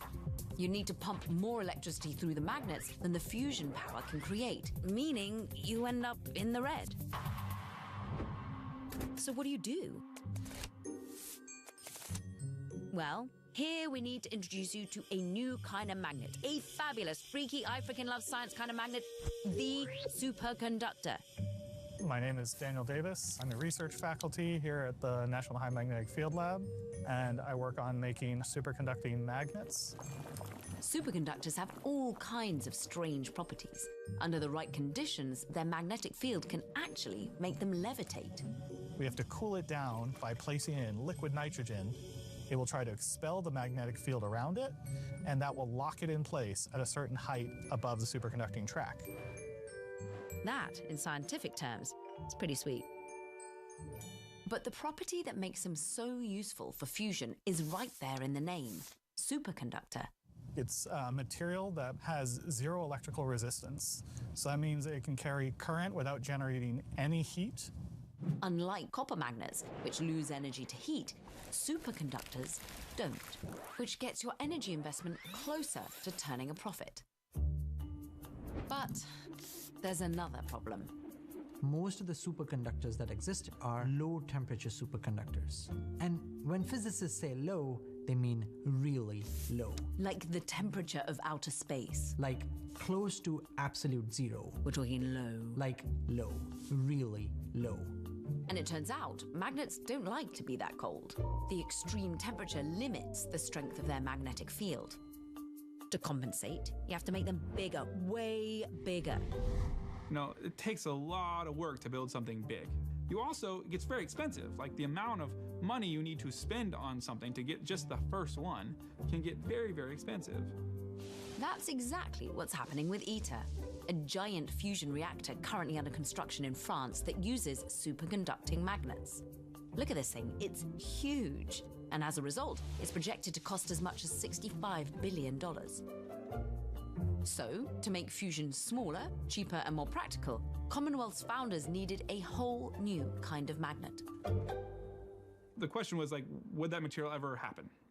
And it wasn't until the early 2000s that we could really see that that material was going to happen. That there would be a new type of superconductor. And it's not a wire, it's a weird thing, it's a film. And it won the Nobel Prize like months after it was discovered. So this is a material called HTS, or high temperature superconductor. It is literally, it comes out in a tape. It's probably kind of hard to see on the camera. It's very thin. It's actually mostly copper and steel, but there's a very, very, very thin layer inside of this that is high temperature superconducting material. High temperature, in this case, is still wildly cold, but not quite outer space cold. And that was the breakthrough that Commonwealth needed. Magnets made with this material can create a stronger magnetic field, so they don't have to be so massive. You can shrink the size of the device by a factor of 10. Basically allows us to make things smaller, which makes things cheaper and makes things faster, to get fusion to a spot where we can make energy from it. So we're standing at the front of our magnet production line. So this is our very first station in the process where we make our pancakes. And a pancake is a layer of one of the magnets. We insert our superconducting tape into the spiral shape around the pancake. This is actually one of many stacks that we have in the factory of completed pancakes that we're now getting ready to make into full magnets. Is it satisfying to be like, yes, we got a full stack? Oh yeah, when we first moved into the factory, it took us about 20 days to complete a pancake. Now we're actually producing one a day. Once completed, the magnets get stuck into this cooling chamber for testing. Liquid nitrogen and helium are pumped in to get the magnets cold. Then a super strong electric current is turned on. So we're going to put in up to 35,000 amps of current into the magnet. And to put that in perspective, you charge your phone at night with 1 amp. So we could charge 35,000 cell phones all at once with this equipment. Do you ever feel nervous walking under the slit? No, we did a lot of structural analysis and no safety issue there. Do you know how much that weighs? A lot. Nuclear fusion has been worked on for decades, but it's only really in the last 2 decades that private industry has become serious about investing in nuclear fusion. In that period, about $7 or $8 billion of private investment has gone into about a dozen nuclear fusion startups around the world. One of these investors is Breakthrough Energy Ventures, a VC firm started by Bill Gates to fund early-stage clean energy startups. So Breakthrough is very bullish on nuclear fusion. We have invested in 7 nuclear fusion companies. The first one that we did, and the one that's received the most attention, is Commonwealth Fusion Systems. They raised, I think, $100 million in their first round and raised nearly $2 billion in their Series B. The idea that tokamaks are still experimental and risky and a long ways off, it's really not true. The old joke about fusion is that it's 20 years away and it always will be. That is absolutely not the case for magnetic confinement fusion at this point. In this room right here, the tokamak will be built. So these big orange structures here are assembly tooling, so temporary stands. We'll put all the magnets up on them, and then we'll bring that machine together over that center white hole in the middle, and that's where the final kind of tokamak location will be. If its demonstration tokamak works, Commonwealth plans to complete its first commercial fusion plant by the early 2030s. But it's important to throw some cold water on all of this, because fusion power is still basically an unproven technology. The biggest challenge for nuclear fusion right now is to be able to show first that it can create net power, which is power plants that produce more power than they consume in creating nuclear fusion reactions. That's only been shown to work in a lab setting a few times now. It has never been shown in a commercial scale plant. Even if Commonwealth's magnets tip the scales towards net power, building a full-scale fusion industry is likely to take decades. So nuclear fusion evokes this idealism because the potential of free, clean energy is enormous. But it is also an idealism because the dream of actually having that is quite far still. It's difficult to say if all of these very important magnets will help solve the environmental and geopolitical problems we're facing. But one thing's clear: magnets are not static things. They're evolving, they're improving. We're manipulating the very molecular structure of these materials to make them stronger and better. That's a trajectory we've seen before with things like lithium-ion batteries and computer chips.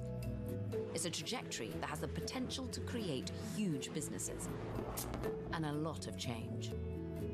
Magnetism, it's fascinating. It's been a long time love of mine. It's invisible forces at play that can make such a big impact on the world.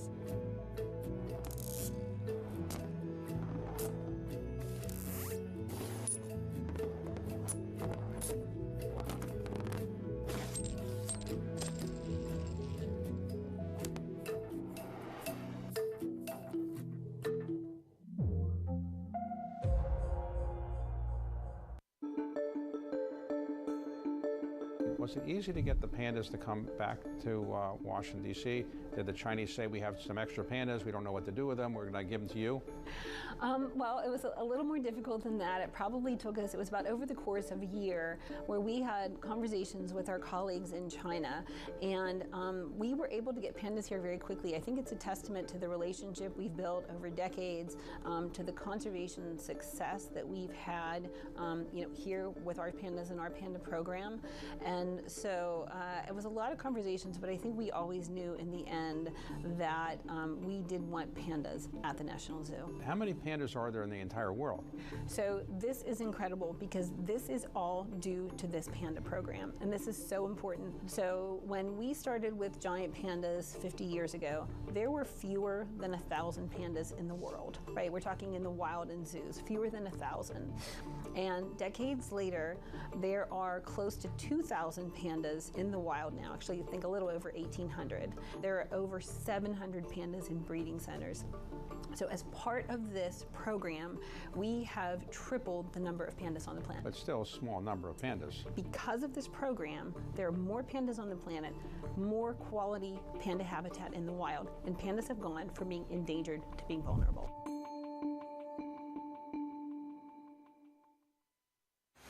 I'm Alex Rodriguez. And I'm Jason Kelly. And we're back with more episodes of our show, The Deal. The theme of this season, On the Road.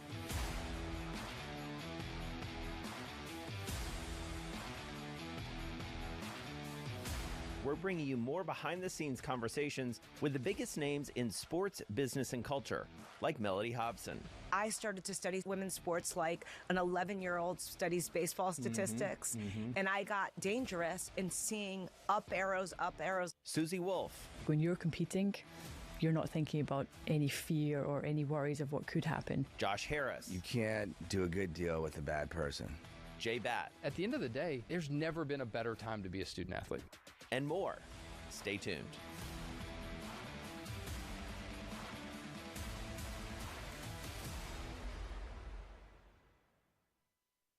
U.S. jobs numbers are released. Bloomberg has the report under surveillance with crucial data and expert analysis at terminal speed. Nobody covers Jobs Day like Bloomberg. In case you missed it on The Opening Trade. What trade does is it meets a consumer demand.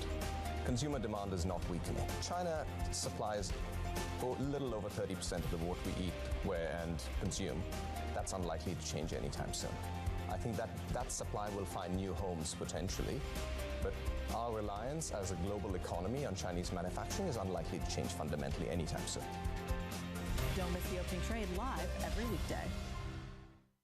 You up to the minute geopolitical news whenever and wherever it happens. I'm Amory Hordern at the G7 in Alberta, Canada. This is Bloomberg. This is a simulation of Pong, the iconic 1970s arcade game where you use this paddle to stop this ball from getting past you. It's a pretty simple game for us humans to learn, and as of quite recently with advancements in AI, computers can learn it too. But today, Pong has a new kind of player, not a computer, nor a human. A cluster of living human brain cells on top of a silicon chip can play Pong. Yep, researchers in a lab taught a tiny clump of neurons to, in a sense, play this video game. But it's more than just a game. Some believe merging biology with computing could upend our approach to artificial intelligence. AI is a massive, often volatile, global market, with people looking all over for a competitive edge. In 2025, private sector companies teamed up to invest more than $500 billion in AI infrastructure alone. But what if the building blocks of that infrastructure include living human brain cells, with the promises and challenges of our own biology? Sounds like sci-fi, right? Well, we're kind of on our way. Science fiction talked about this. I love thinking about the Hollywood stuff, like, are we really computers? Are computers really human? My life has been focused on how can you elicit intelligence from brain cells in a dish.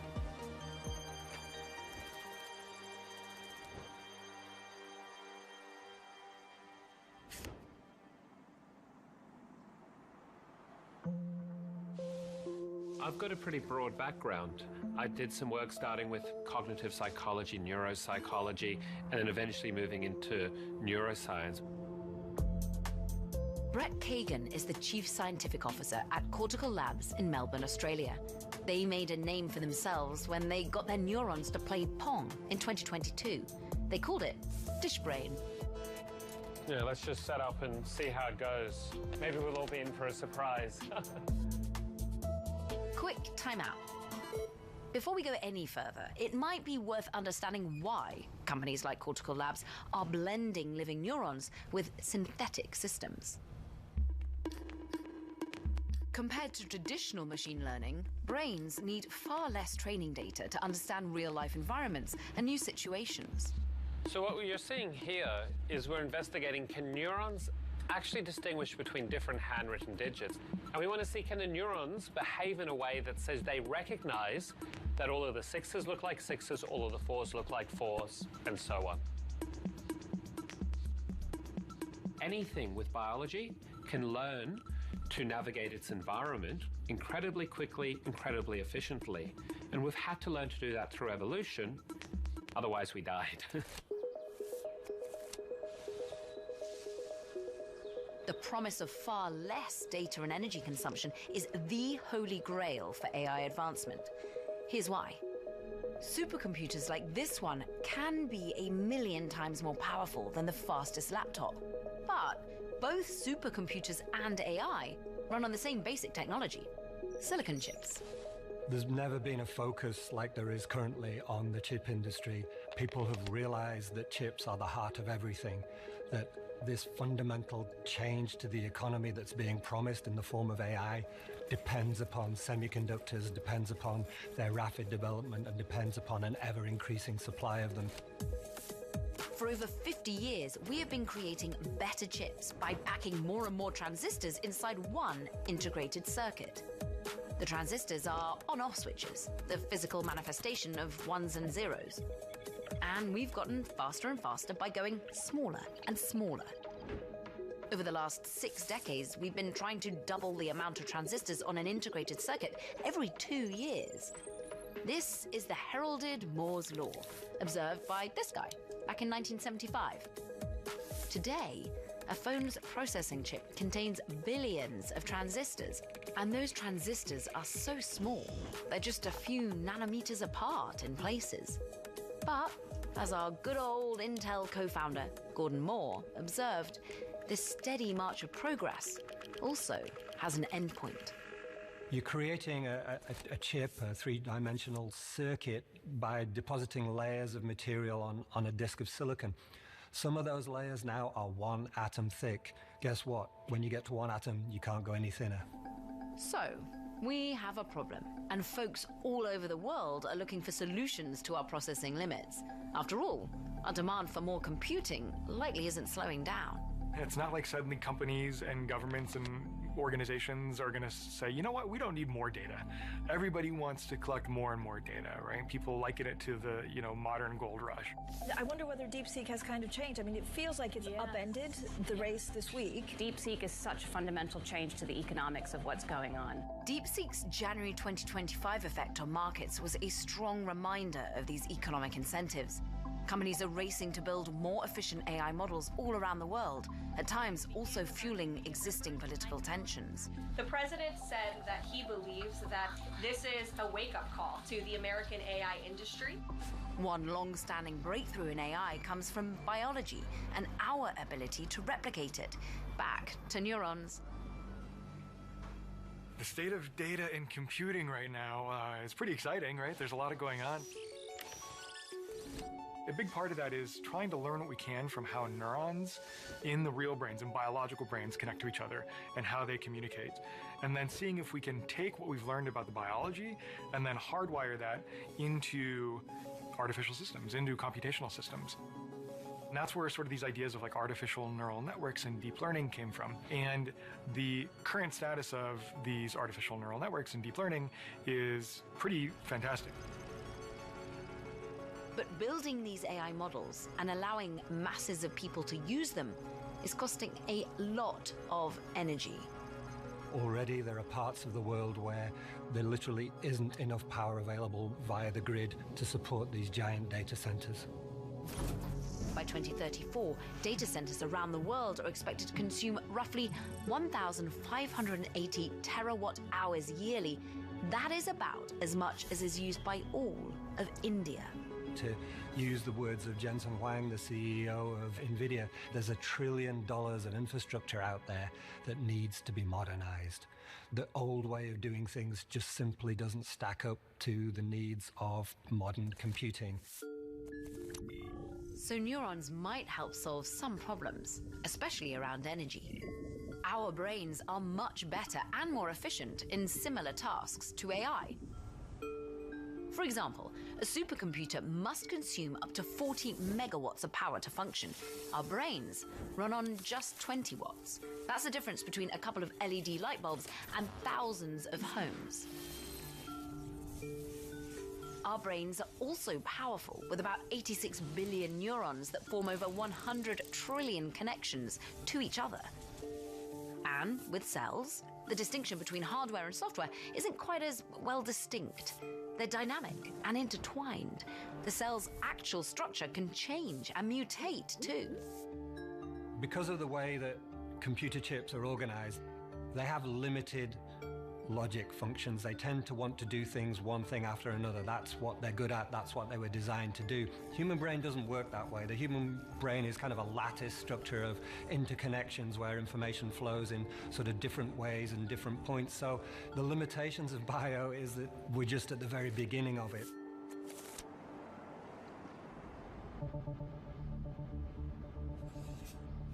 DishBrain was our first prototype.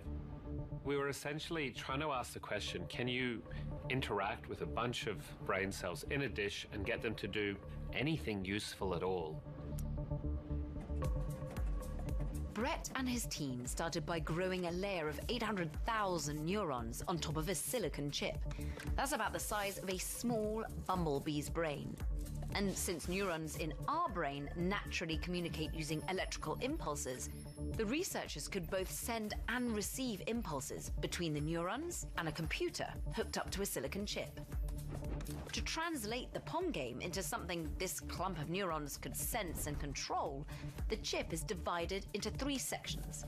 There's one larger sensory section, which sends electrical impulses to the neurons to represent aspects of the game, like where the ball is.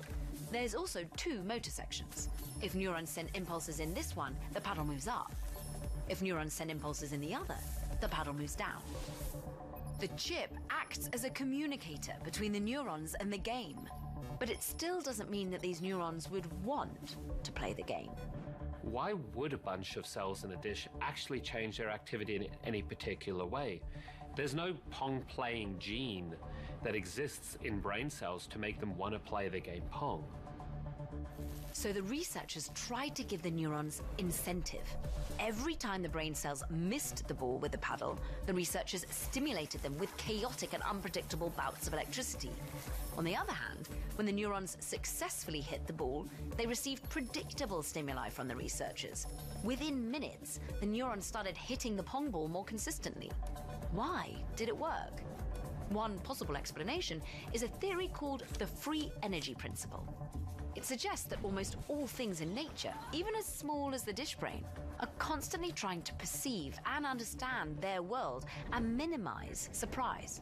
If you can't predict what's going on in the world, if you can't say, if I reach for a glass of water, I'll successfully pick the water up, it's very hard to survive. Dishbrain was a proof of concept for this larger idea of biocomputing, also called organic computing, biological hardware, and perhaps most vividly, wetware. Dishbrain made a splash, so big in fact that another team of scientists tried the same experiment using hydrogel, a non-living, soft, flexible substance similar to Jell-O. The hydrogel also learned to play Pong. So the question became, what can neurons do that other substrates can't? How much computing abilities can they provide? And frankly, can they make any money now? Bloomberg loves earnings. I know it's like your Super Bowl, right? I can't wait. It's like opening presents in the morning. All right, it will be exciting. Nobody covers earnings like Bloomberg. As Bloomberg's global financial correspondent, I get to meet the people shaping the way money flows around the world. And I want to bring you with me. The capitalist system is the best system in the world. There isn't another one that works as well. I love all these new Wall Streets. Y'all Street, Wall Street South. Wall Street used to be a place. Now it's more of an idea. I hope you survived the day. I did. It was a busy day.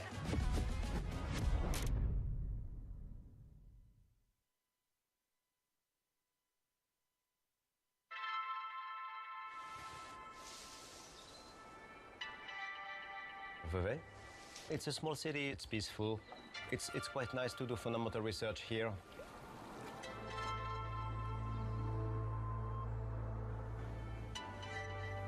Meet Fred Jordan. Fred's the CEO and founder of Final Spark, a biotech company nestled in the quaint Swiss town of Vevey. Final Spark is a deep tech startup with a team of just under 10 people. Deep tech startups don't focus on end-user services. Instead, they aim to solve complex problems by harnessing scientific discoveries. Like Cortical Labs, Final Spark is also a biocomputing company.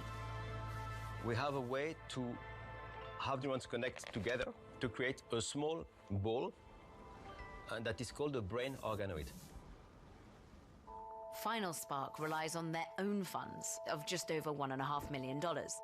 Cortical Labs, in comparison, raised around $10 million in 2023 from folks like In-Q-Tel and Horizon Ventures. Final Spark says they have not accepted outside investment. They've used their own money towards research and development and made 16 brain organoids available for a subscription fee on a cloud computing network called the Neuro Platform. You can come and you will look at real-time information streamed 24/7 from our neurons here in Switzerland. This picture here shows a close-up version of what's inside the incubator. The important part for us is this activity.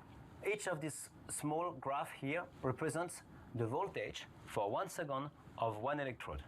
Now people who are using the Neuro Platform are able to also send some stimulation to some of these electrodes, to which sometimes they will answer.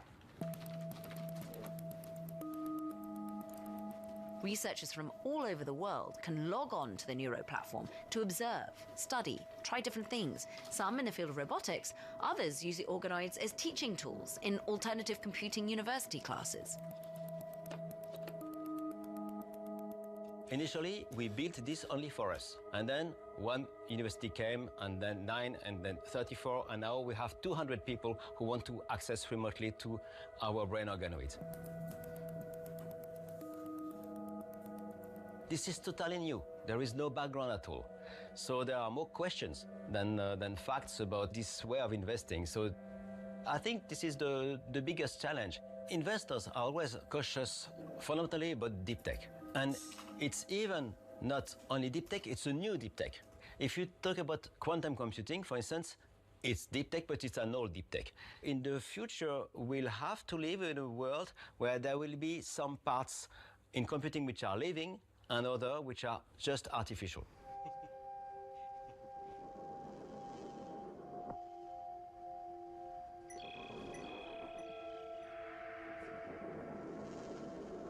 It's all well and good for research purposes, but a future where biology and hardware become one isn't easy. Cells need to be fed, kept at a comfortable 37 degrees Celsius, their waste cleaned. After a while, they die. You have to look at the environmental physics. A computer chip now is drawing multiple hundreds of watts. That throws off so much heat that you have to have these cooling systems in place, and that's a tremendous problem for the computer industry. But imagine trying to bring in biological materials into that environment if you're going to make a hybrid type technology. It's just not possible. You literally are going to start cooking the biological material. Any number of engineering problems exist that will need to be solved if we are to bring in this medium. All this is hard to scale. Investors who take this leap now aren't looking to turn a quick profit. This is Cortical Labs' first commercial product, the CL1 unit. It's a processor with human brain cells in it. CL1s come with either neurons on a chip, organoids, or a type of neural material Cortical Labs calls bioengineered intelligence. This box acts like a body for the cells, feeding them, disposing of their waste, filtrating and pumping fluid around to keep them alive. The company's success hinges on whether or not they sell their CL1 units. Each one goes for around $35,000, and they're expected to launch in March 2025. Scaling is always a challenge, just logistically. It's one thing to build a prototype in the lab, it's another to have hundreds of them rolling off a production line and have them be reliable and stable.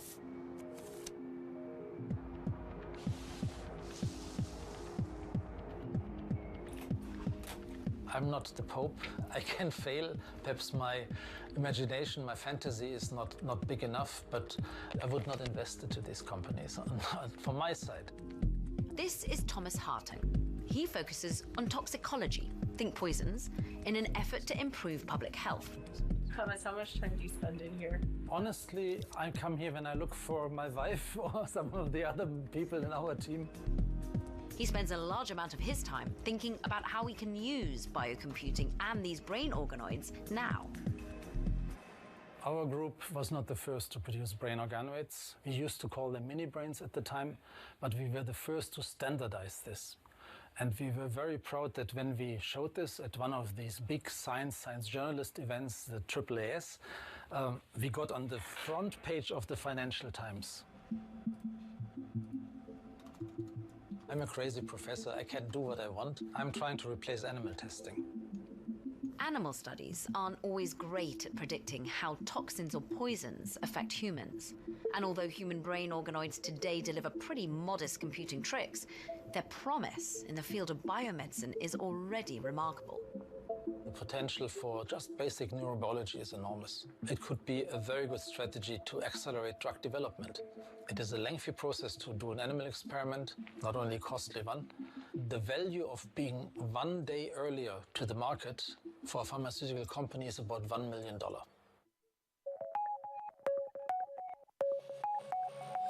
AI should be for everybody, from leaders to the working on floor. And we can save 90% of time, 50% of workforce. AI is core in centers of change. And therefore, we invest heavily to AI. Actually, we started more than 10 years ago because we think The machine in the past helped our hand and legs. Now the machine helps us in brain. Are you betting all your money in this right now? When the OpenAI appear, immediately I ask whole corporations study how will you bring generative AI to their job.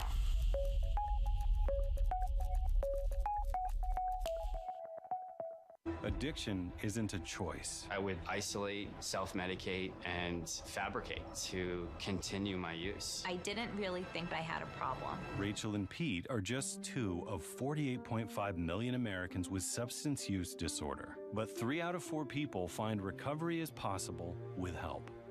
Go to shatterproof.org/findtreatment to watch the short film No More Secrets and find out how you can get help. That's shatterproof.org/findtreatment. The circuit is back. How confident are you that AI's promise will outweigh the perils? I'm not confident. Tune into Season 3 of The Circuit with me, Emily Chang, Thursdays at 6 p.m. Eastern on Bloomberg Originals and Bloomberg TV. Get your fixed income fix. Watch Bloomberg Real Yield every Friday at 12 p.m. Eastern, right here on Bloomberg. Context changes everything.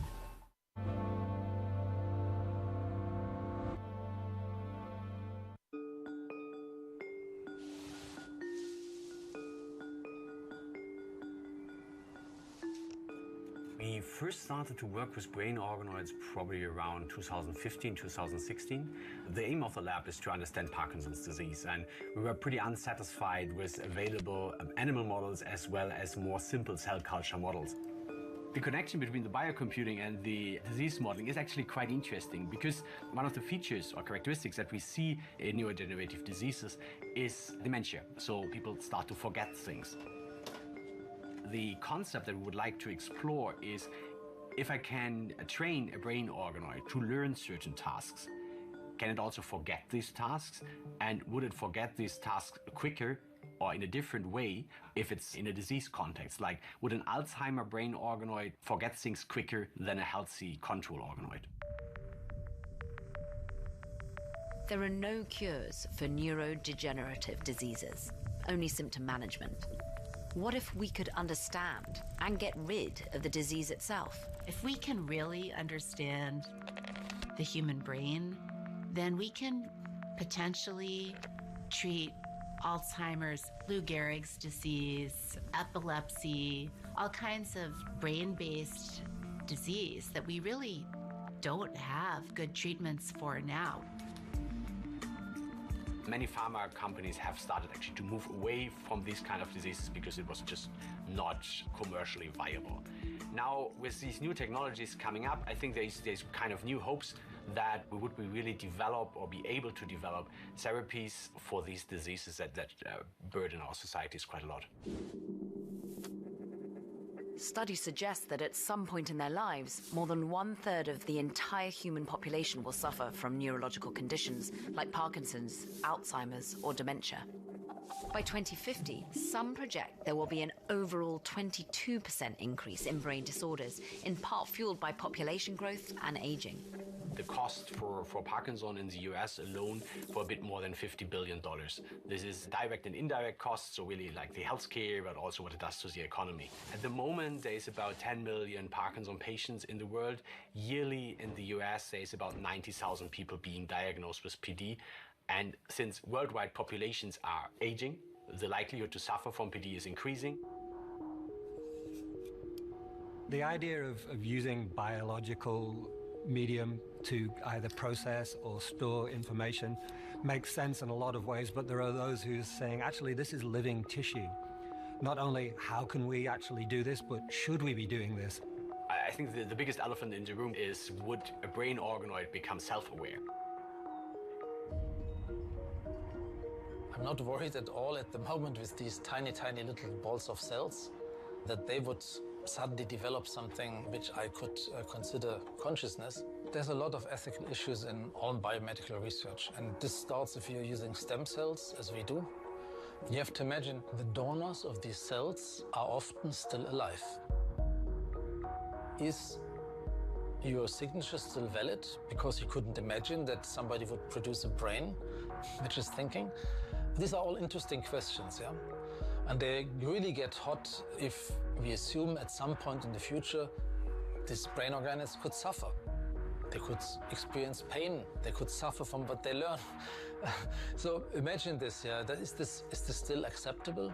If they are self-conscient, even in a very simple sense, can I stop feeding them? Can I kill them? How much complexity you need to really call something intelligent?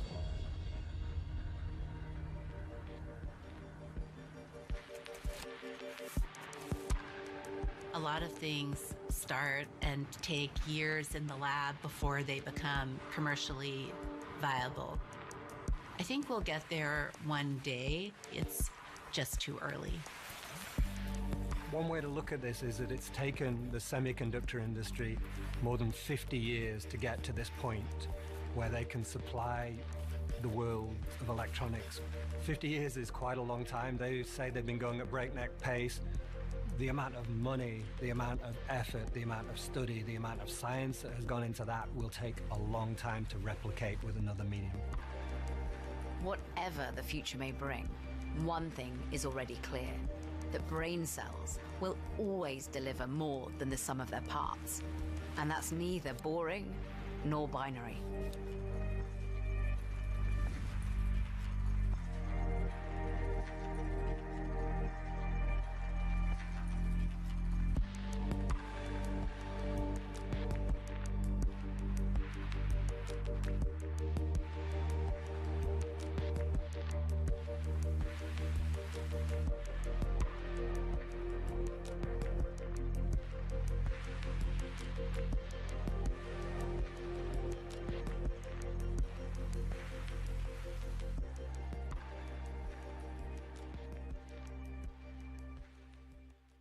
Asia is a continent of contrast. The region is a nexus of rich cultural traditions and a vibrant hub of trailblazing innovation and modernity. How will it push the limits of technology even further? Going to space should become as easy as, taking a flight.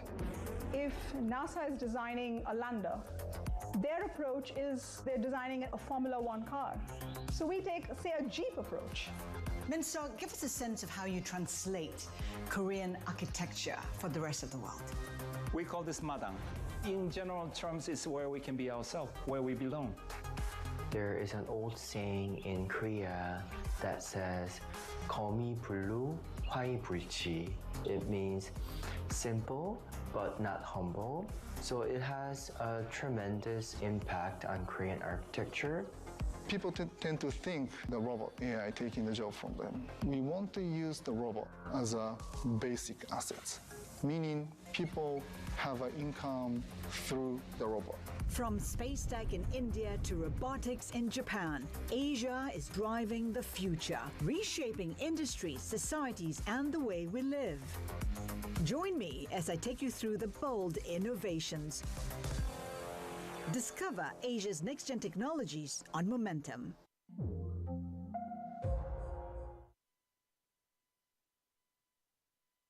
In case you missed it, on Bloomberg Crypto. How do you expect the asset to continue price increase at these levels that we've seen? And at what point do we see, winter coming again? Winter's not coming back. We're past that phase. If Bitcoin's not going to zero, it's going to $1 million. And you have all the evidence you need to determine that, right? The President of the United States has determined he supports Bitcoin. The Cabinet supports Bitcoin. Scott Bessent supports Bitcoin. Paul Atkins has shown himself to be an enthusiastic believer of Bitcoin and digital assets. Ken Taz at CFTC feels the same way. The banks are going to custody Bitcoin. Bitcoin has gotten through its riskiest period. The accounting has been corrected. There's now only 450 Bitcoin a day available for sale by natural sellers. Don't miss Bloomberg Crypto live Tuesdays. It's a multi-trillion-dollar industry. We'll show you what's happening in ETFs like no one else. ETF IQ, Mondays on Bloomberg. I'm David Weston. Join me for the next generation of Wall Street Week. This week, Vlad Tenev of Robinhood takes us into the wild world of mathematical superintelligence. We go to Saudi Arabia for the story of Aramco's plan to help wean the kingdom off of oil. We think of ourselves as a technology company delivering energy. We are very pragmatic here in the kingdom. And Larry Summers dissects the Fed's latest week. More than what you need to know, it's what you need to think about. Bringing you up-to-the-minute economic news whenever and wherever it happens. I'm Jennifer Zabasaja in Cape Town, South Africa, and this is Bloomberg. The deepest hole ever dug on planet Earth is right here, in northwest Russia. It's called the Kola borehole. Scientists started drilling in 1970 to study the composition of the Earth's crust, and presumably to see how deep they could go. Eventually, they reached a depth of almost 12 kilometers. That's roughly a third of the way through the Earth's crust on land. It took them over 20 years to drill, just because of the hard rock and that depth. As they were drilling, there was this rumors that they were hearing voices down there, almost like the depths of hell. It's a little bit, it's crazy. In the mid-90s, the project ran out of funding. The site was abandoned and the hole was sealed up. And the 12-kilometer record still stands. For now. 12 kilometers is not that far, right? Like, just think about that. We've actually never directly measured anything deeper than that. It truly is kind of the final frontier. Well, okay, it's not like we have no idea what's down there. Coal, oil, and natural gas covers 80% of global energy demand after all. But there's one resource under the Earth that's often overlooked and maybe undervalued. Drill anywhere on the Earth, and if you go deep enough, you'll find hot rocks. And so what you can do is turn that heat into power, electricity. And that's really geothermal energy. Geothermal is the underdog of the energy industry, generating just 0.3% of electricity worldwide. It's mostly considered impractical outside of a few specific spots around the globe. But that's starting to change. Geothermal energy opens up a new economic paradigm. Heat suddenly becomes a service and not linked to a commoditized fuel. Hundreds of millions of dollars are pouring into startups aiming to tap the energy under our feet. Geothermal is just too compelling to ignore. I like to say it's the largest source of clean energy on Earth. And today, companies are looking to go deeper than we've ever gone before, using new drilling technologies that do this to solid rock.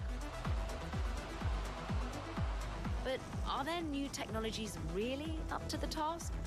And can they avoid the earth-shaking consequences when drilling goes deeply wrong?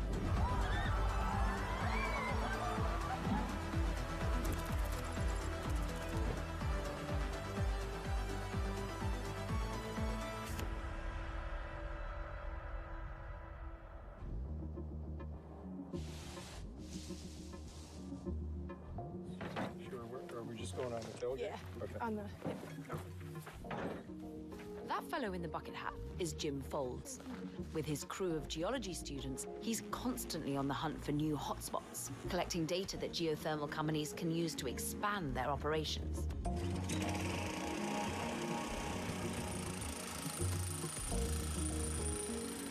Like butter, baby. They use methods like this heat probe to check subsurface temperatures to find the best spots to drill.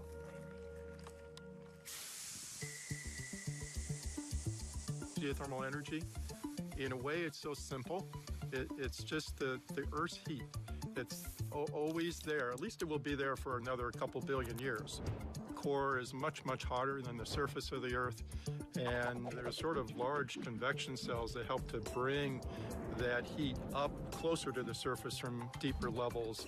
The Earth produces enough geothermal heat in a given year, I think something like 10 times the amount of energy that just the United States needs in a given year. There are many areas on Earth that have relatively high levels of geothermal potential.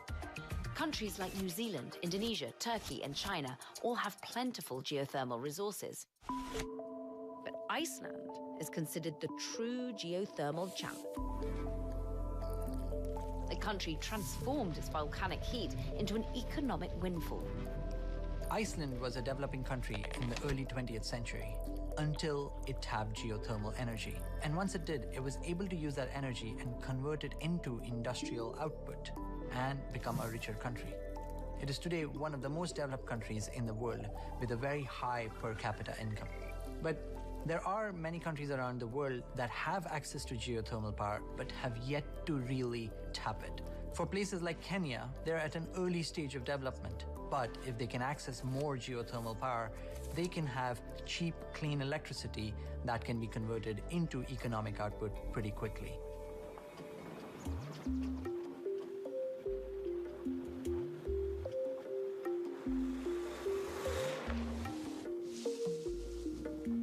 Sorry guys, it's a bit noisy because there are machines running, generator running, cooling system happening. So this point, steam is collected and sent to Sosian power plant. So from this point, you can see a green line supplied to all of the units in the power plant. This plant is operated by Sosian Energy, a relatively new player that raised $91 million to build the 35-megawatt facility. It taps into a hotbed of geothermal potential known as the Rift Valley. This portion of the African continental shelf is actually separating from the rest of the continental shelf. The area where we are today, we're at the bottom of that rift, and that is why it's called the Rift Valley. And because of this, the internal Earth heat that we're using, that heat is much more readily accessible because the distance that we have to travel to tap into this heat is much lower than other areas in the world. That lucky geography means that almost half of Kenya's electricity is generated from geothermal heat. This plant generates electricity through what I call elaborate plumbing. These massive green pipes is what is delivering the steam from 2 to 3 kilometers deep. It is directed into turbines, and those turbines convert the heat into electrical energy. That electricity is then transferred to the national grid. This country has a potential of up to 10 gigawatts of geothermal resource. And right now, we've barely tapped 1 gigawatt. So we have a massive headroom that we need to exploit as a country. We can more than meet our national demand through just tapping into the geothermal resource. Industrialization does not happen on thin air. It requires electricity. And electricity needs to come from sustainable sources. And geothermal can be very central to that African industrialization story because it is something that is available 24 hours a day, 365 days a year. And that always-on quality is very, very special in the world of clean energy. Solar and wind are the two variable sources of renewable energy that have exploded with hundreds of billions of investment in recent years around the world, but they're at the whim of the weather. That means that when it's cloudy, solar panels don't generate optimally, and when air currents are still, turbines for wind power are also not in operation. And geothermal, because it's available 24 hours, 7 days a week, provides that reliability that investors are looking for in a grid. So on the surface, geothermal looks like an ideal energy source. Clean, dependable, good for another few billion years. But so far, it's only really worked in a few places. So why exactly is that? Well, it turns out that geothermal power needs 3 very specific conditions: heat, a reservoir of water, and a layer of porous rock. If you've got all 3, you're in business. No water? No big deal. Many geothermal plants simply pour their own fluid down into the hot rock. But that rock really has to be porous. If you can't get fluid flowing through the hot rock, you can't use the heat. Solid rock just won't work. So outside of the places where the rocks are hot and full of holes, geothermal is a non-starter. And that's why it only generates 0.3% of electricity worldwide, putting it in the other wedge, the least cool wedge in the whole chart. But a new class of startup is aiming to make the wedge a whole lot bigger. Bringing you up-to-the-minute geopolitical news whenever and wherever it happens. I'm Jumana Versace in Doha, Qatar, and this is Bloomberg. In case you missed it, on Bloomberg Open Interest, this data from Trump's trade war, what are you seeing in your district? Businesses are afraid to accelerate. By and large, they're pulling over and putting on the hazards. You're constantly speaking to businesses. Is anyone making big investments? Inflation is a big bugaboo. There's no evidence yet that inflation-driven drop in sentiment drops spending. That's why I say there's the disconnect on the consumer side. Don't miss Open Interest live weekdays. Fervo Energy is a next-generation geothermal developer. We've developed new technology that makes geothermal work in far more places. To do that, Tim is borrowing technology from the oil and gas industry, where he used to work. I didn't plan this, but the office building you can see right behind me was where I started my career, just through the window there at BHP's Houston offices, and started my career working as a drilling engineer in South Texas. So they just started getting into the shale boom. The light bulb went off for me that all the technological advancements that I was seeing in my day-to-day career in oil and gas were going to be just as transformative for geothermal drilling as they were for oil and gas drilling. Hydraulic fracturing, or fracking, is a process of injecting highly pressurized liquid into underground rock, opening up gaps where none existed before, to then extract oil and gas. Combine fracking with geothermal instead, and you've got enhanced geothermal. We create new fractures in the rock that essentially turns the subsurface into a giant heat exchanger, a radiator, and we pump cold water down the injection wells, flow over to our production wells where they come back up to the surface, picking up the heat, and then we capture that heat at the surface and use it to generate electricity. Now, we've gone from 3 conditions to just 1, hot rocks, and that could open things up a lot. Historically, geothermal was limited to very specific geologies. So the only places that you would see a geothermal power plant today would be in this certain hot spot in Northern California or some plants across northern Nevada. What this map is showing is that thanks to the developments of enhanced geothermal system technology, much more of the country is developable. So even at today's cost structure, you can think about things that are in the reddish and orangish color and some of the yellow color as already being cost effective. So we're envisioning, more than 100-fold increase in the amount of geothermal that you can get, and you can replicate this for really any country. Fervo debuted its technology with a small plant in Nevada in 2023. They're now building a full-scale power plant in the mountains of Utah. All 400 megawatts will be online in 2028, and a 400-megawatt project is quite large. When we bring this plant online, it'll be responsible for roughly 10% of all the power generated in the state of Utah. Producing that much clean electricity is a big opportunity, and others are taking notice.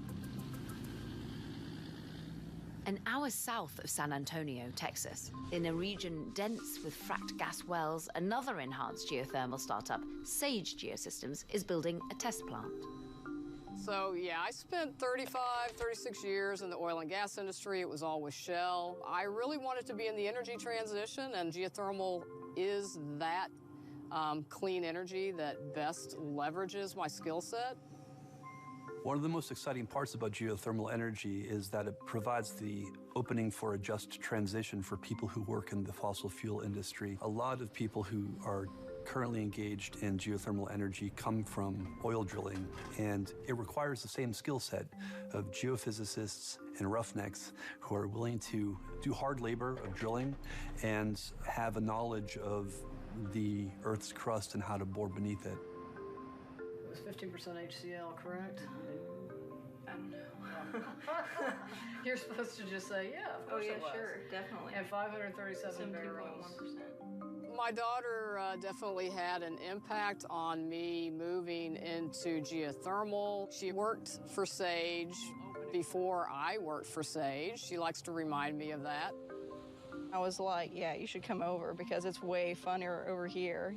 Oil and gas is kind of boring and you know what you're doing, but over here we're starting a whole new company. We're starting a revolution. Is it awkward working together at all? Yes, yes. I think it is. Sage started out in 2020 with an enhanced geothermal approach similar to Fervo's.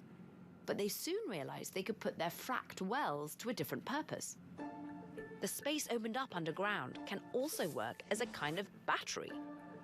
In a simple term, we drill a well just like any oil and gas well, and we target a hard, non-permeable rock that we fracture using the same oil field technology, and it works like a balloon. We pump water in, it kind of airs up, and when we want to produce electricity, we flow it back. The pressure from the earth brings it back through our lines, turns a Pelton turbine, which in turn rotates a generator and makes electricity. Storing energy like this could open a new line of business for geothermal companies by pairing with solar and wind. In California and Texas, actually solar is out producing demand in the middle of the day. So you can take that precious clean energy, use it to store water under pressure, and then again produce that water at a time of day when the demand is higher and the people really need the energy. Sage and Fervo say they've raised money from a mix of venture capital, government grants, and partners like drilling companies that stand to benefit from the growth of geothermal. All of this support has raised high hopes for the industry. The International Energy Agency predicts that by 2050, total geothermal power capacity could grow from 15 gigawatts to more than 800 gigawatts, meaning up to 15% of global electricity demand. We're in probably the most dramatic growth curve ever experienced in the industry. Everybody who's working in the industry feels that we're part of a new revolution. But before any of that can happen, geothermal has to overcome some challenges. For one thing, just getting into the game costs a pretty penny.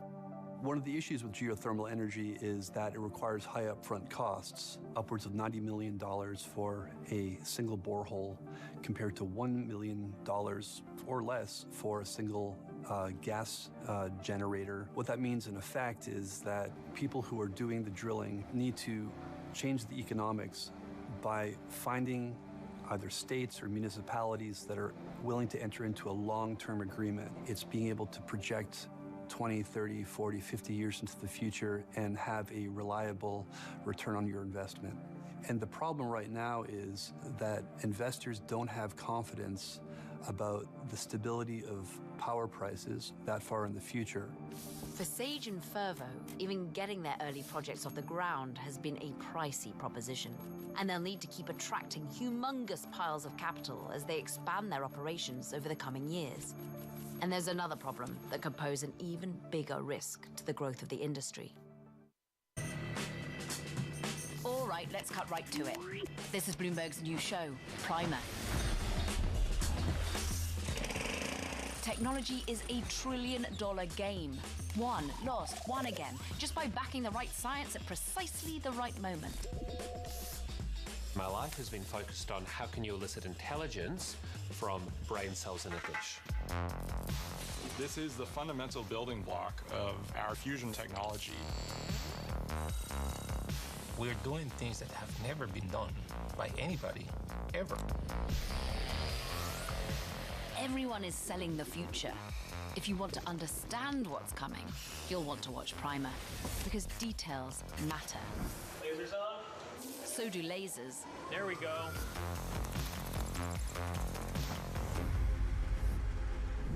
Oh, and it's on all these lovely channels. Hope you're jotting this down.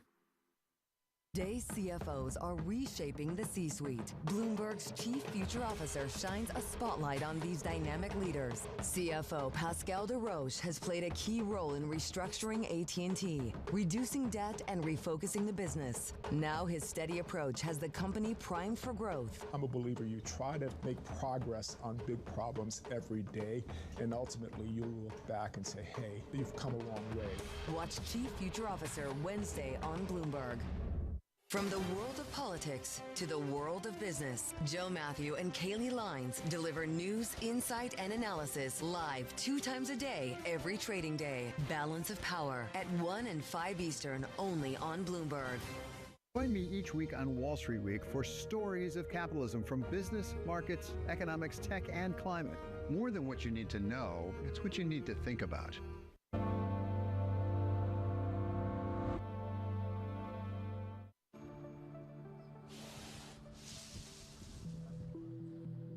All sources of power have trade-offs. And the trade-off with geothermal is that sometimes, in the process of drilling, it can cause earthquakes. There was an incident in South Korea in 2017 when geothermal drilling led to an earthquake of the magnitude 5.5, which is one of the largest earthquakes that have hit South Korea.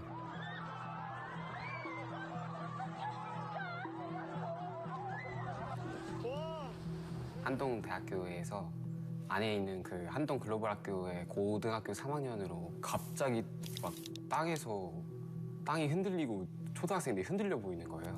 그러면서 막 어디선가 진짜 생전 처음 들어보는. Like Sage and Fervo, the Pohang project used fracking techniques. That, plus a drilling site that was too close to a fault line, led to disaster. 지각과 지각 간의 어떤 힘이 부딪히는 응력이 폭발하면서 땅 속에 지진이라 할 수 있는 그 어떤 산사태라 할 수 있는 지진이 발생하는 원리입니다. 포항은 이제 그냥 조금이라도 그 지진이 일어났을 때 그 비슷한 소리만 나도 갑자기 이제 안 움직이고 그 밖에 나오려고 하는 것 같아요. 저도 이제 자식을 놓고 또 안전하게 살 수 있는가 어떤 그런 어떤 혼란스러움이었습니다. 그리고 외부에 포항 지진은 이제 위험한 지진의 도시다. 저 같은 경우에는 직접 그것을 경험하기도 했습니다. As bad as the Pohang earthquake was, events like it are extremely rare. As far as we know, Pohang is by far the worst geothermal-triggered quake to date. But even a handful of accidents can deeply damage the reputation of an energy source. And natural gas fracking is already controversial for instances of groundwater pollution and even earthquakes. We actually have monitoring stations at this facility and at our test well in Starr County. So for all of our projects, we will be monitoring for induced seismicity or earthquakes. We're quite pleased now that over the course of 4 years of field development, we've never had any issues related to seismicity. So it's something that we take quite seriously. As this industry scales, it is one thing that it'll have to be very careful about, getting permission from all the people who will be around that geothermal power plant and what kind of risks they will be facing as a result of having this in their backyard. Despite the risks, geothermal's potential to become a dominant clean energy source keeps attracting prospectors. In fact, some companies want to not only keep digging, but dig even deeper. There's companies out there that are starting to use what we already have in oil and gas to unlock geothermal. I always nudge people and say, look, there's much more. This is the tip of the iceberg. Carlos Araque, CEO of Quaise Energy, wants to drill as deep as necessary to tap geothermal heat literally anywhere on Earth. Geothermal can truly repower the world, but we have to play the hotter and deeper game.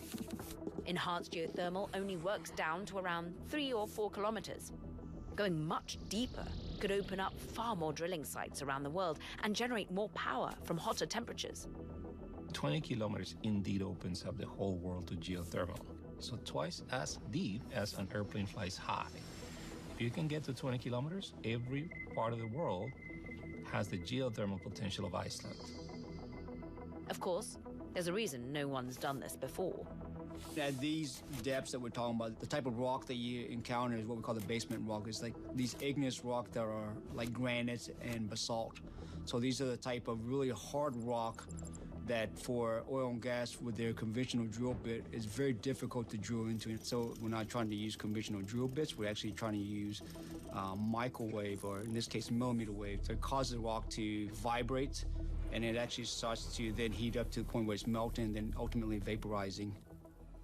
So what we have here on display is a basalt paver that's 2-inch thick. We should be able to make about a 4-inch hole in about 90 seconds.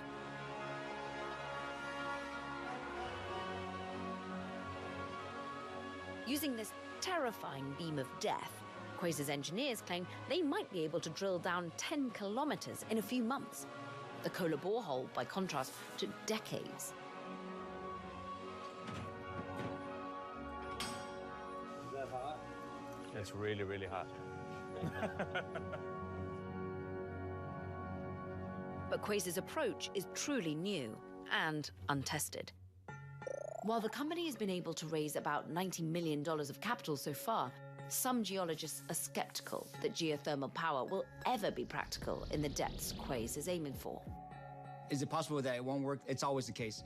And also, it's also possible that things can get damaged in the field, just bad luck. We're doing things that have never been done by anybody, ever. So there's always the possibility that we hit a hiccup, we hit a small brick wall, we fall flat on our faces. It's for us to really tell the world that it does or does not work. I mean, it's really on us. So that's why I feel it's actually really interesting, a great job, because it's the unknown at this point. It's too early to tell if these stabs into the unknown will really be transformative for the geothermal industry. But if the industry scales, it could be transformative for the business of energy. Once you bore a hole from which geothermal heat is taken, you're not tied to the constant supply of gas or coal. That's dramatically different than our current economic model of generating heat. And in the long run, it seems almost inevitable that we're going to harness geothermal on a bigger scale. We live on a literal ball of energy, and someone is always going to want to dig a deeper hole to get to it.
We'll have to see over the next 3, 6, 9 months how the tariff discussions play out and what does it mean. I do factor in some effects of tariffs now on inflation, on prices. I like the idea of the 10% tariff across the board. I've spent my entire career focused on fiscal discipline. I don't think these people have the foggiest notion what they're doing. And I think DOGE is doing tremendous damage to government.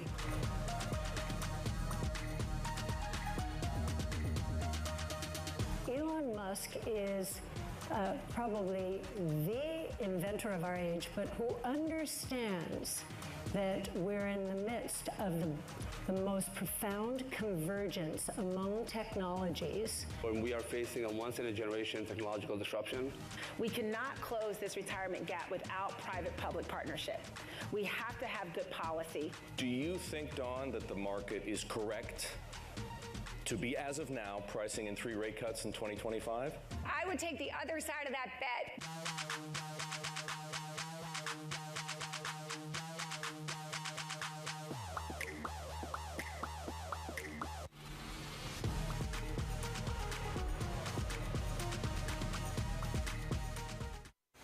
I'm Alex Rodriguez. And I'm Jason Kelly. And we're back with more episodes of our show, The Deal. The theme of this season, On the Road.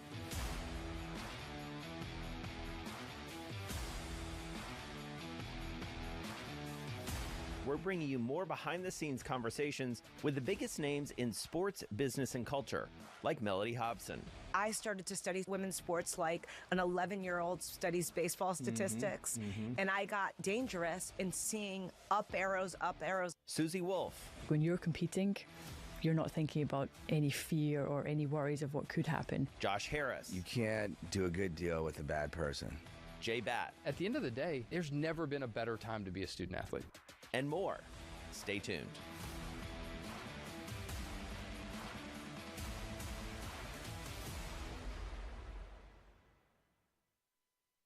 U.S. jobs numbers are released, Bloomberg has the report under surveillance with crucial data and expert analysis at terminal speed. Nobody covers Jobs Day like Bloomberg. In case you missed it on Bloomberg Surveillance. They say you are in your right if you use Section 122. Why didn't you guys do that from the beginning? Well, Section 122 only gives you 150 days. In Section 122, if you use this now for 150 days, would it be a bridge to 301 or a bridge to 232? What are you thinking more long term? You can be the strategist on that. So just got to tell you one thing. You're not allowed to hire Anne-Marie. She's with us, all right? Don't miss Bloomberg Surveillance live every weekday. Bringing you up to the minute geopolitical news whenever and wherever it happens. I'm Amory Verdern at the G7 in Alberta, Canada. This is Bloomberg. People of a different sort altogether in the Philippines, a volcano erupted in 1991, a volcano in the Philippines called Mount Pinatubo erupted. The eruption was devastating, spewing ash and 20 million tons of sulfur dioxide into the air. But in its aftermath, scientists observed something else. For a little while, all that sulfur dioxide in the air partially blocked the sun and caused the entire planet's temperature to temporarily drop by 0.5 degrees Celsius. Now, an American startup wants to imitate that cooling effect to fight the effects of our warming planet. I couldn't figure out why scientists hadn't done this. The idea that we might engineer what might be called the good part of the volcano has taken off and increasingly has found capital willing to fund it. It's a crazy and controversial idea that's recently been attracting billionaire philanthropists. For these guys in Silicon Valley, it's really appealing because it's very like superhero and it's reliant on this idea that we can use technology to like create a better world. Other groups are looking for what they say are safer, more sustainable cooling methods, like modifying the ocean using whale poo. But testing and proving all these technologies is difficult. It's gonna hit. And expensive. We've still got some testing and tweaking to do with the biopod. And as temperatures rise, time is running out. The science writer Eli Kintich, he had a very clever bumper sticker for this whole conversation, and that was geoengineering, a terrible idea whose time has come. And even if the science does work, is geoengineering just an excuse for continuing our dirty emissions? At a certain point, you do have to figure out how much risk you're willing to bear and what the penalties are for you if you choose wrongly.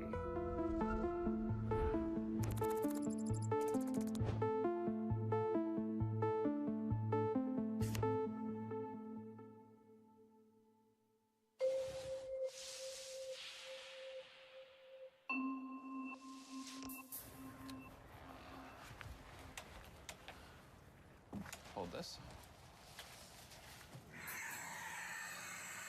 Currently, we're inflating the balloon with sulfur dioxide, SO2. Which is one of the substances emitted by volcanoes, and this serves as our sunscreen for Earth. It reflects a little bit of sunlight from the stratosphere for 2 years before falling back to Earth. Okay, ready? Yep. Launching. 3, 2, 1. Yes. Nice. This is Luke Eisman and Andrew Song of Make Sunsets. The serial entrepreneurs are using a fairly basic and decidedly unorthodox technique to cool the planet. It sits in a category of ideas known as geoengineering. Geoengineering is the application of some technology or method globally in order to address the symptoms of climate change. There's solar radiation management, which is a fancy way of saying blocking sunlight from coming into the Earth. The basic idea is this. A special aircraft, or balloon in this case, flies into the stratosphere, so way higher than a regular commercial jet. The aircraft releases sulfur dioxide. The balloon just pops from the low air pressure. The SO2 reflects a small portion of solar radiation back into space, which then cools the planet, in theory. And then the amount of SO2 released determines how much the planet is cooled. So it's similar to a volcano, but theoretically with less of a threat to human lives and property. We just don't know. The other form is called carbon geoengineering. It can draw carbon dioxide either directly out of the air or, in some cases, capture it. CO2 is captured from the air or directly from sources like power plants. It's then turned into liquid by adding water and then injected deep underground where it reacts with rocks to form stable carbonate minerals. Kind of like sweeping it under the rug, except for thousands and thousands of years. But the process is wildly energy intensive, since it takes a lot of air to capture any significant amount of CO2. It also requires large upfront investments, with some of the world's first carbon capture plants costing millions of dollars. With direct air capture, you can literally measure the carbon that you're pulling out of the atmosphere, and that makes it really attractive to investors because you know exactly what you've removed. You can't necessarily say that for if you plant a tree. That fact has made direct carbon capture the gold standard of geoengineering methods. But some scientists say this isn't a question of either or. We may soon need both. The international goal set out in the 2015 Paris Agreement was to halt global warming at 1.5 degrees. So it's extremely unlikely we're going to make that. I describe solar radiation management as a painkiller. It only really targets the symptom of climate change, the heat. It is the one thing that we know would turn the thermostat down on planet Earth. Sounds like a huge business opportunity, except for a not-so-tiny, not-so-insignificant problem. Scientists don't understand the chemistry of sulfur in the upper atmosphere. We don't know how much a dose cools the planet. We don't know if continued geoengineering will wreck weather patterns like monsoons or destroy opportunities for agriculture in different parts of the world who may not have had a say in whether we're going to do it or not. There have been no large-scale experiments so far on solar radiation management. Scientists are confident that solar radiation management would cool the planet. But then, after that, the scientific community are pretty divided. In 2022, there was an open letter published calling for a non-use agreement, and this has now been signed by 550-plus academics. But also in 2023, another open letter was published calling for essential research into this solar radiation management. I politely disagree with scientists who think we need to have a 99.999% understanding of the exact amount of cooling, because we don't have that for the warming created by CO2. We can't let precision be the enemy of action. And Make Sunsets is acting one balloon at a time for now. In California, we join them as they launch their sulfur-filled balloons. 4, 3, 2, 1, 0. Although they haven't quite worked out all of the kinks. We are not buoyant enough, but let's see. Oof. Come on. It's gonna hit. And when you apply the Silicon Valley ethos of move fast and break things, sometimes things break. Please stop filming. Or get stuck on those important-looking wires. Dude, I don't think it's gonna pop, man. It's pretty thick. It's a BB gun. It would definitely pop it. But with the help of a metal pole and a ladder, the work continues. There you go. Oh, God. Oh, yeah, baby. Nice job. According to Make Sunset's website, they've already launched over 130 balloons. They say that that's the equivalent of planting more than 4 million trees, but there's currently no verification process to prove this equivalence. This is the only technology that will materially cool the planet during our lifetime. To not pursue that as startups, as governments, as individuals is frankly irresponsible in my opinion. That claim is shared by some climate activists and venture capitalists, including Tim Draper of Draper Associates and his son Adam of Boost VC, who have both backed Make Sunsets. They kind of have the same attitude as the co-founders. What are we all waiting for? Like, this is the solution. We can do this now. Why aren't we doing it? I'm just gonna go ahead and do it. And, you know, Tim and Adam have signed on with that, and that's sort of why they're funding him. We had $500,000 lined up before we even had any customers. So that gave us the runway to even experiment with this. So far, they say they've raised $1 million from Draper Associates, Pioneer Fund, and Boost VC. Other billionaires have been investing in the research of solar radiation management for years. Bill Gates, Facebook co-founder Dustin Moskowitz, and OpenAI's Sam Altman have all either directly contributed or voiced support for the technology. I think just last year, $75 million has been announced in funding for more research into solar radiation management. But as a whole, the direct air capture market is much more established. So between 2018 and 2022, there was about $3 billion spent on upscaling and developing carbon removal as a whole, and about 46% of that went to direct air capture.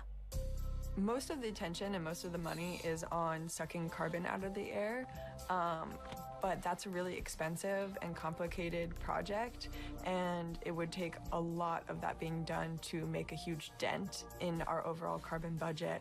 On the other hand, solar radiation management is a lot cheaper. So $1 billion in solar geoengineering and $1 billion in carbon sequestration is a completely different thing. So we're talking about this very expensive, very complicated thing, and this relatively very cheap and relatively simple thing, which would be blocking the sun. Currently, if you want to remove a ton of CO2 from the atmosphere, it can cost anywhere from $500 to $700 per ton. We charge $1. That sounds like a simple sales pitch, but the devil is in the details. Say you're doing stratospheric aerosol injection. To have an impact on the climate as a whole, this would have to be done globally, 24/7, forever. Basically, a fleet of planes would need to continually release sulfur to keep our temperatures down. And if we suddenly stop, that should mean a huge rise in temperatures without enough time to adapt or mitigate the impacts. This is called termination shock. I don't think that this can be a commercial venture. Because of the risk of termination shock, that company would have to exist forever. They would need to be doing this around the clock in international airspace. And so you need all countries to be on board with this plan. And the politics around geoengineering are tricky. When Make Sunsets released its balloons in Mexico, the country banned geoengineering experiments altogether. A country, if it decides to deploy solar radiation management on its own, you know, it could impact the weather of its next door neighbors, and that could be seen as an act of war. These questions need to be answered on a kind of global consensus, and frankly, we haven't seen that level of international cooperation yet. Whether startups like Make Sunsets can have an impact on our climate is questionable.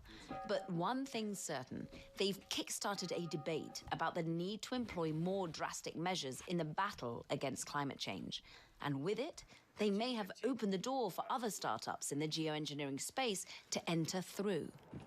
I think it's more dangerous to do nothing, and I think that in general, people should take actions to try to solve problems that are important to them. The only thing that's preventing us from scaling right now is demand, really. And that demand, I believe, will increase as the world heats up. That's a sad part of this entire thing. Mother Nature is actually our best marketing person. As the world heats up, as there's more catastrophic climate events, as there's more hurricanes, people will start to say, why is it getting so hot and why isn't anyone doing anything about this? Bloomberg loves earnings. I know it's like your Super Bowl, right? I can't wait. It's like opening presents in the morning. All right, it will be exciting. Nobody covers earnings like Bloomberg. People ask me all the time, what is the key to being a really good investor? And I tell them it's to surround yourself with and work with the best investors you can find. On Bloomberg Wealth, I'm going to take you to meet the greatest investors in the world. the people that I would like to have managing my money. It's 100 years, 80 years, 100 years of dollar strength. So much so that important commodities, gold, oil, are denominated in dollars. I think undoing that will take a long, long time.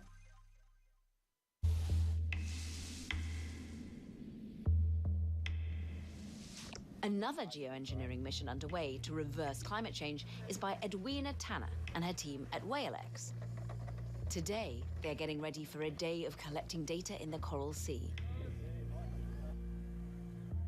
Their aim is to suck up carbon from the atmosphere with the help of these guys. Whales are the original climate engineers. They come up to the surface waters and they evacuate large fecal plumes of really rich nutrients. These plumes of poo are quite important. These nutrients are really important to feeding the bottom of the food chain and the marine environment.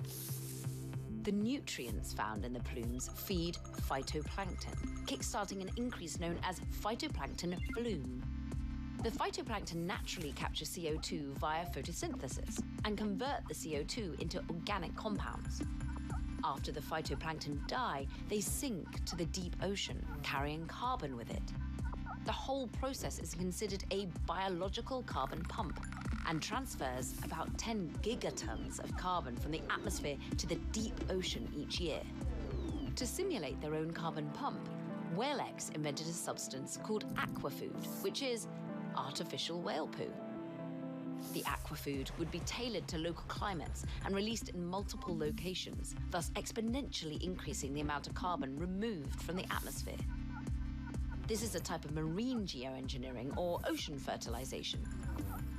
Once the aquafood has been perfected, the WhaleX team hopes to spread it across existing shipping routes. We're also looking at just adapting ships that are already crisscrossing the ocean and giving them modular plants for ocean nourishment, which could all happen in the right ocean location. And this way we could do light touches of ocean nourishment, but all around the world off different ships. I think shipping itself needs to decarbonize, so this could be part of the solution for the whole shipping industry. There are desert areas of the ocean. By adding nutrients to these desert areas, we can make phytoplankton grow in large quantities. It has a bunch of eggs in it. Oh, yeah? Oh, gosh, it's amazing. Phytoplankton are tiny, you can't even see them, but they are the climate giants and they are the things that are actually going to save us. They provide 50% of the oxygen that we breathe on the Earth. And from our experiments, by putting in 200 litres of nutrients, which is about a 1 whale poo, we can actually sequester about a tonne of carbon. But phytoplankton, some of which are algae, can grow too much, producing toxic algae blooms. You typically see this in stagnant or slow-moving rivers or lakes or on the coastlines. But this does not happen in the open ocean. With a whale fecal plume, the nutrients are able to be used by phytoplankton productively instead of destructively. This, proving their work is productive and not destructive, is the challenge. Studies on ocean fertilization aren't yet conclusive. And safely testing the science without harming sensitive ecosystems takes money, time, and expertise. For billionaires or anxious VCs looking for quick results, it's not ideal.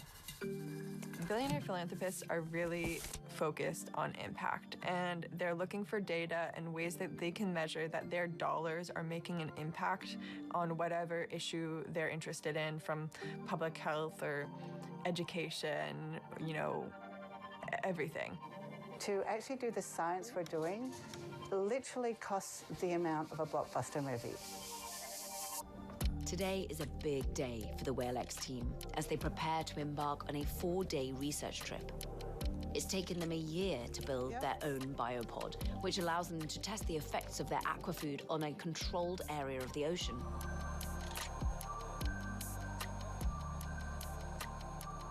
The biopod pumps air and nutrients into the water, growing phytoplankton. The nutrient is essentially feeding the phytoplankton which are in the seawater.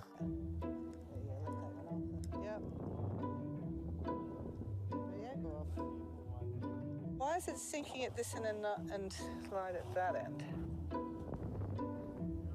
But the biopod's first trip into the wild doesn't go as expected. It keeps sinking. Some of the aeration chambers didn't fire because of too much pressure, so we'll need a bigger pump to make that work. So yes, not exactly to plan, as a lot of experiments are, but we are going to get some pretty good data that will inform our next trial. The experiment is scrapped and will need to be repeated. And that takes, you guessed it, money. I was told point blank by a very prominent head of a venture capital fund that if I talk to a company who has a brilliant idea but a meh business plan, and then I talk to a company that has maybe not such a good idea, but a very good business plan that's going to make money, I'm going to fund Company B every time. And I really find this is a bit of a juxtaposition, because what we need to fund is these really good ideas that are great for the planet, but perhaps are not so great for your wallet.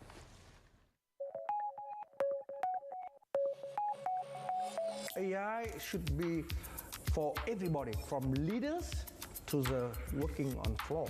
And we can save 90% of time, 50% of workforce. AI is core in centers of change. And therefore, we invest heavily to AI. Actually, we started more than 10 years ago because we think the machine in the past helped our hand and legs. Now the machine helps us in brain. Are you betting all your money in this right now? When the OpenAI appeared, immediately I asked whole corporations study how will you bring generative AI to their job.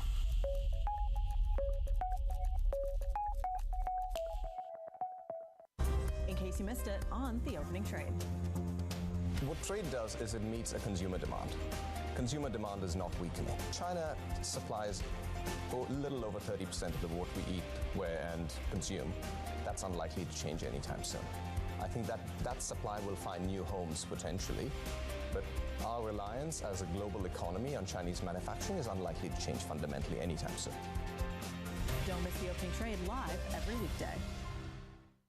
Didn't really think I had a problem. I would isolate, self-medicate. Like 48.5 million Americans, they didn't choose addiction. Go to shatterproof.org/findtreatment. Watch the film No More Secrets and find out how you can get help. That's shatterproof.org/findtreatment.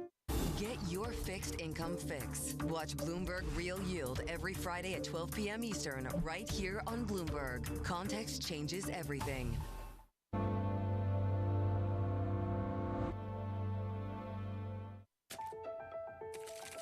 Despite being an early mover, WhaleX's growth has been stunted by a lack of funding. Right now, WhaleX says its main support comes from Professor Wien and other private donations. In 2025, they hope to complete a crowdfunding campaign and strike deals with industry partners. It's almost like what you need to do to write a successful science paper is sort of the opposite of what you need to do to sell a business model. You have all of these forces that encourage you to attract attention and be flashy and speak with utter confidence. In science, there's no such thing as 0% or 100% confidence. In the meantime, the only other way to raise funds is to offer carbon credits.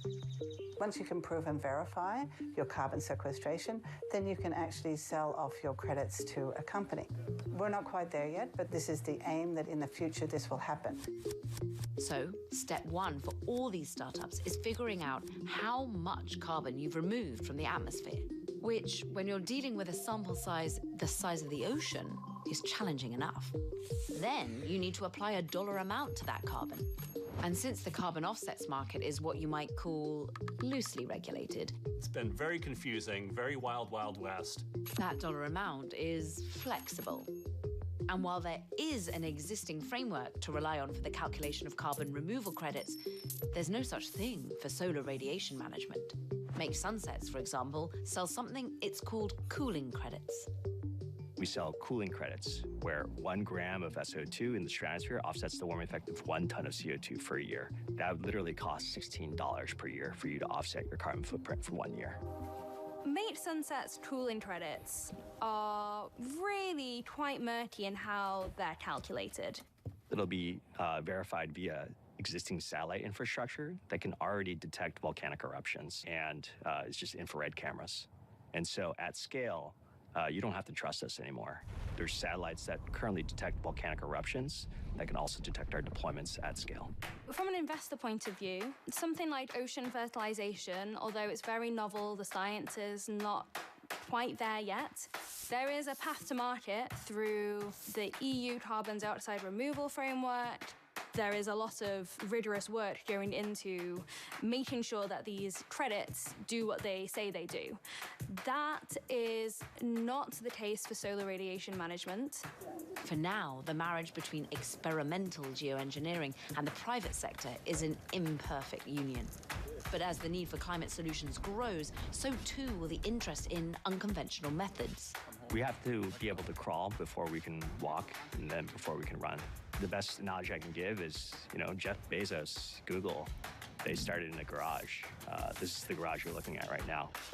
There is very little doubt that the pressures that are causing people to investigate geoengineering as a mature, rational option, that's just going to keep on keeping on.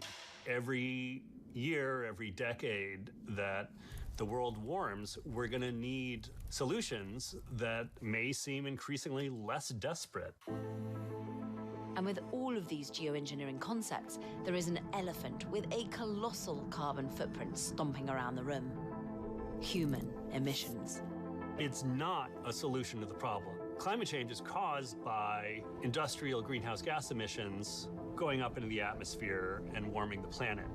And geoengineering isn't gonna reverse that basic fact. At a certain point, you do have to figure out how much risk you're willing to bear and what the penalties are for you if you choose wrongly.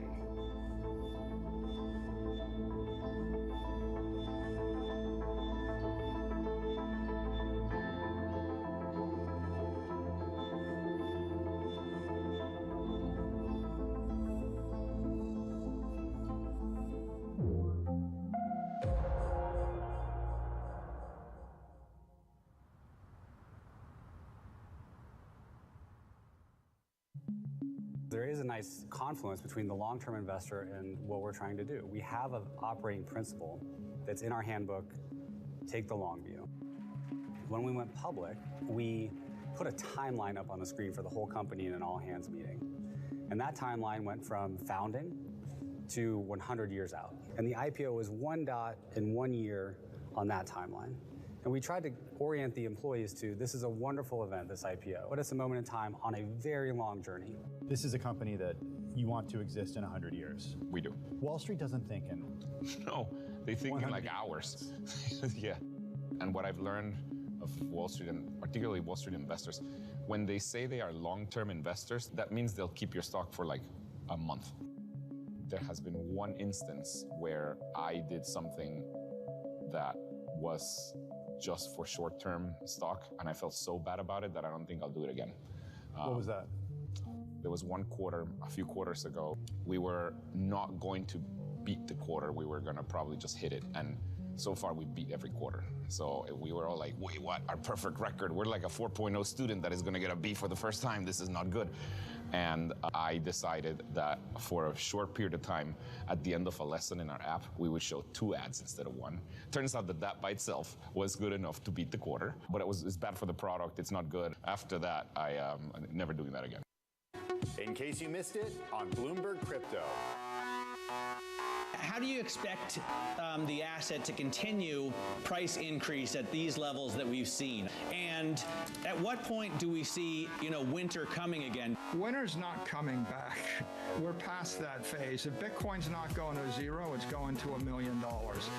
And you have all the evidence you need to determine that, right? The President of the United States has determined he supports Bitcoin. The Cabinet supports Bitcoin. Scott Bessent supports Bitcoin.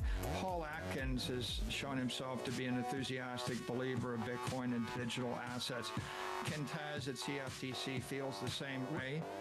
The banks are going to custody Bitcoin. Bitcoin has gotten through its riskiest period. The accounting has been corrected. There's now only 450 Bitcoin a day available for sale by natural sellers. Don't miss Bloomberg Crypto live Tuesdays. The multi-trillion-dollar industry. We'll show you what's happening in ETFs like no one else. ETF IQ, Mondays on Bloomberg. As Bloomberg's global financial correspondent, I get to meet the people shaping the way money flows around the world. And I want to bring you with me. The capitalist system is the best system in the world. There isn't another one that works as well. I love all these new Wall Streets. Y'all Street, Wall Street South. Wall Street used to be a place. Now it's more of an idea. I hope you survived the day. I did. It was a busy day.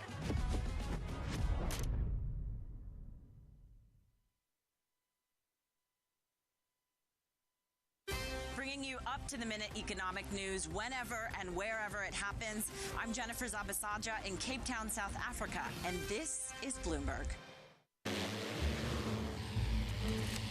This is a flying car, or at least the modern approximation of one. And so is this, and this, and this. The dream of the flying car is really something that unites the biggest, most influential inventions of the 21st century. The big movies have featured these flying cars. Blade Runner with Harrison Ford in the 1980s, and even Back to the Future with Michael J. Fox. We don't need roads. The idea of flying cars has been around since, well, cars were invented, basically. Early versions, like the Curtiss Autoplane, looked like a Ford Model T with wings attached to it. Unsurprisingly, these early attempts never really got off the ground. But public fascination hasn't waned. Today, a global gaggle of engineers and investors haven't given up on the flying car dream. But as they'll insist, just don't call it a flying car. It's pretty terrible. It's eVTOL is the way that you say it. Yeah, not the most user-friendly acronym. eVTOL, it sounds a bit enigmatic. It means electrical vertical takeoff and landing. The name is not maybe very sexy. Sexy name or not, eVTOLs are a billion-dollar industry. There's some pretty big-name backers who are trying to cash in on this new mode of transportation. The question is, can this new generation of aircraft make it in the world? And do we even want them? We've seen different types of partnerships emerge. So on the one hand, we have traditional aerospace, but then we also have seen the automotive industry engage. The eVTOL industry is certainly an emerging industry. It has momentum. It has huge global ambitions. But at the same time, it's an entirely unproven market.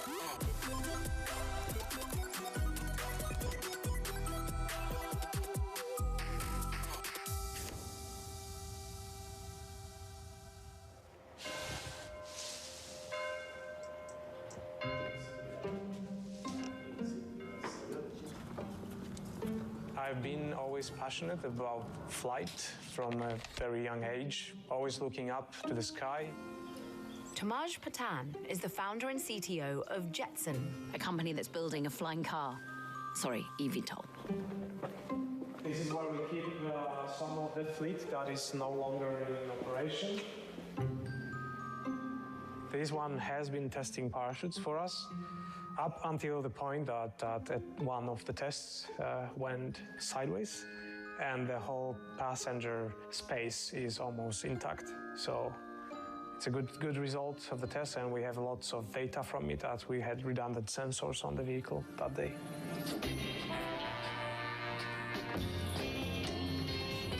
So for 11 years, I've been doing drones with camera gimbals. These drones were getting bigger and bigger. And at some point, I asked myself the question, what if we scale it so I could sit in there and pilot myself? You switch in.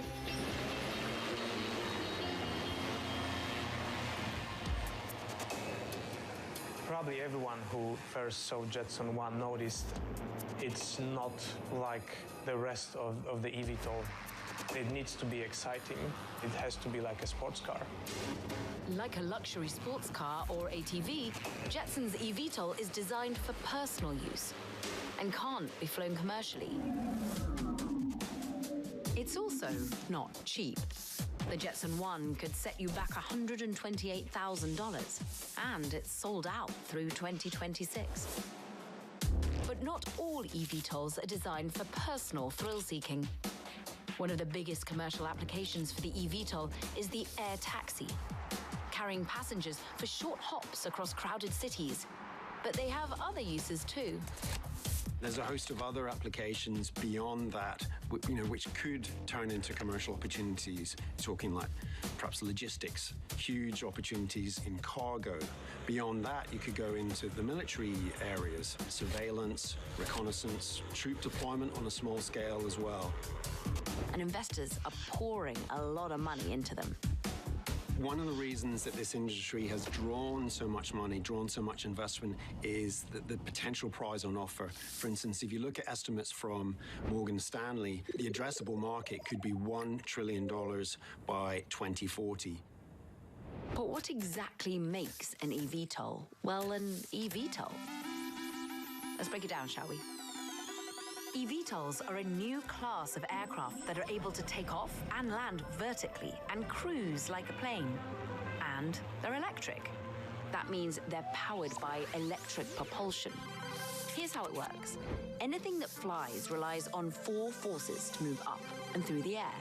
These forces are lift, thrust, drag, and weight. A helicopter takes off and lands vertically, but relies on a single rotor to provide both the lift and thrust needed to fly. eVTOLs run on electric motors instead of jet fuel. The motors are distributed around the aircraft to power rotors and propellers, which provide thrust. And that's where the designs can get a little interesting. eVTOLs all look and fly completely differently. And eVTOLs have a couple of key advantages. They're typically quieter than helicopters. They emit less carbon, in theory anyways. And they're equipped with advanced flight control systems, which means they could be capable of autonomous flight. But we'll get to that later. It's a fun fact, but our battery alone weighs more than the rest of the vehicle. Remember, weight. One of the 4 forces that govern flight, it's crucial when it comes to getting anything airborne. And here's the thing, batteries are heavy, which is not great when you're already fighting gravity. It's because batteries have a lower energy density than fuel, which basically means that for their weight, batteries can't store as much energy. For example, you'd need roughly 50 kilograms of lithium-ion batteries to hold as much energy as just 1 kilogram of jet fuel. Batteries are really critical to this whole equation. To a certain degree, they govern the capability and the performance of these aircraft. The batteries dictate the range, they dictate the power, they dictate the payload, how many people or how much cargo these things can carry, they dictate how fast they can recharge. In recent years, there have been advancements in alternative sources of energy, like hybrid power and hydrogen. But for now, batteries are our best bet when it comes to electric flight. In the years since it was first developed in the 1970s, chemists have improved just how much energy each kilogram of a lithium-ion battery can hold. That improvement has been quite linear for the past 3 decades, enabling us to start to put lithium-ion batteries first in electronics like laptops and iPods, and then eventually in electric cars. Some say that there are real upper limits for how much batteries can store in energy for each kilogram of that battery. And that limit shows up in, say, long-haul aviation. If you wanted to build an electric plane that would fly from London to New York, you're unlikely to be able to get a battery that would make that flight economically viable. It's this limitation that makes eVTOLs suited for shorter trips with lighter loads. And the better that battery tech can get, the more potential they might have. Bringing you up-to-the-minute geopolitical news whenever and wherever it happens. I'm Jumana Versace in Doha, Qatar, and this is Bloomberg. Addiction isn't a choice. I would isolate, self-medicate, and fabricate to continue my use. I didn't really think I had a problem. Rachel and Pete are just 2 of 48.5 million Americans with substance use disorder. But 3 out of 4 people find recovery is possible with help. Go to shatterproof.org/findtreatment to watch the short film No More Secrets and find out how you can get help. That's shatterproof.org/findtreatment.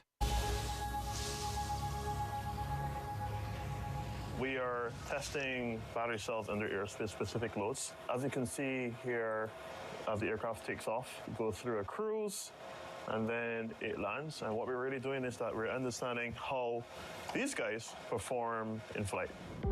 One person who is looking into the limits of battery power in electric aviation is Matthew Clark. We are seeing a lot of eVTOLs in the past, I would say, 2 decades because of the advancements of electric energy storage. Batteries that usually have lower engine densities are reaching the energy densities that can make short routes possible. Unfortunately, right now, many of these cells that are used today limit the range and operation of these aircraft. And as a result, they can only fly maybe 150 nautical miles. But are batteries where they need to be? Batteries are getting better every year. Not at the speed that we want them to in the aerospace community, but they're getting better every year. There's going to be a natural progression of checking what I call the illities, the manufacturability, the integrity, all these illities that have to be considered when you're taking any research product to make it a commercial one. In other words, what's possible now and what's scalable are 2 different things. And while we wait for scientists to improve battery technology, there's no shortage of companies looking to cash in right now. Let's load flight plan 1063-1, please. Flight plan 1063-1 in 3, 2.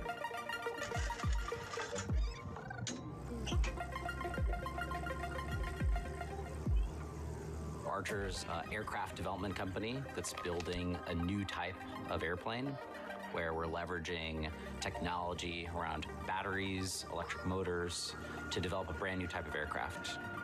Everybody ready for flight? Tower, Archer 1, request clearance to flight plan 1063.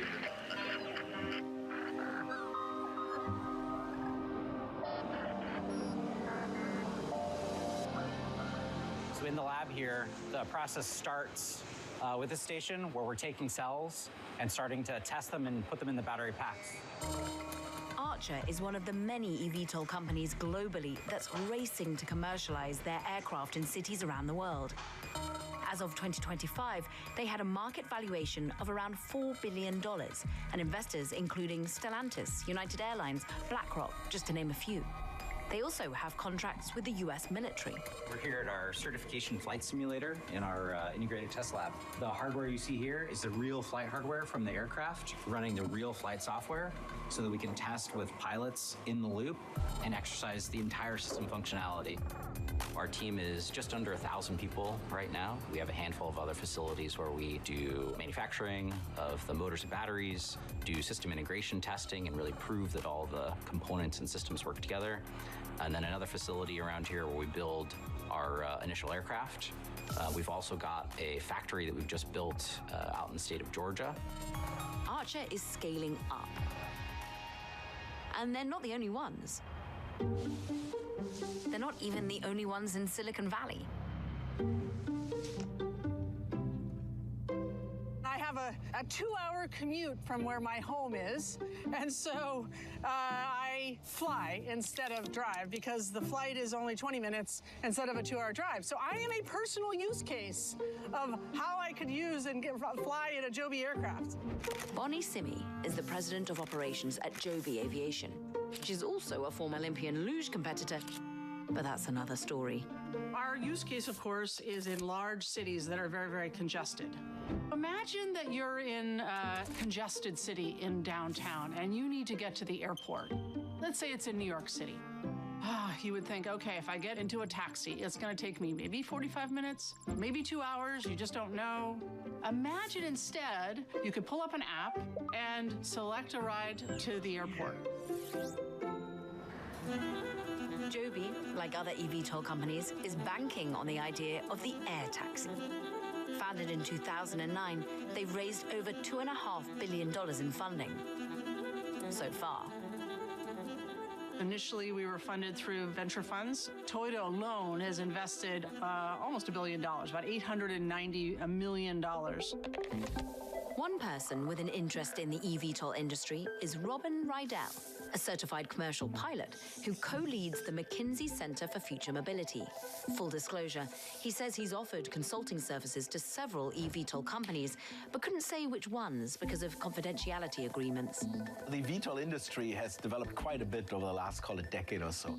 And so what we've seen is that industry grow from, small startups that were funded by, a few individuals in some cases, maybe some of the larger companies doing a bit of experimentation in aerospace, into standalone companies. It's difficult to keep track of just how many eVTOL companies exist in the world today. But there are a few leading the charge.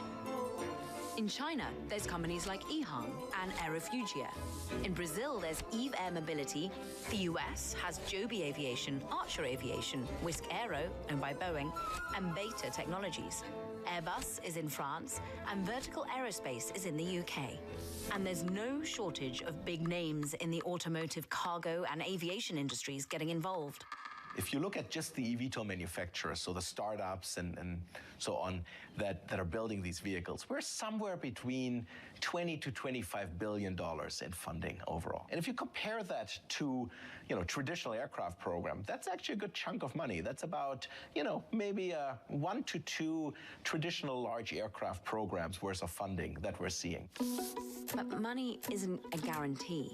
The big conundrum when it comes to the eVTOL industry is that there are billions of dollars being injected into it. There's billions of dollars that have been spent designing and manufacturing these aircraft for a business that has no proven demand.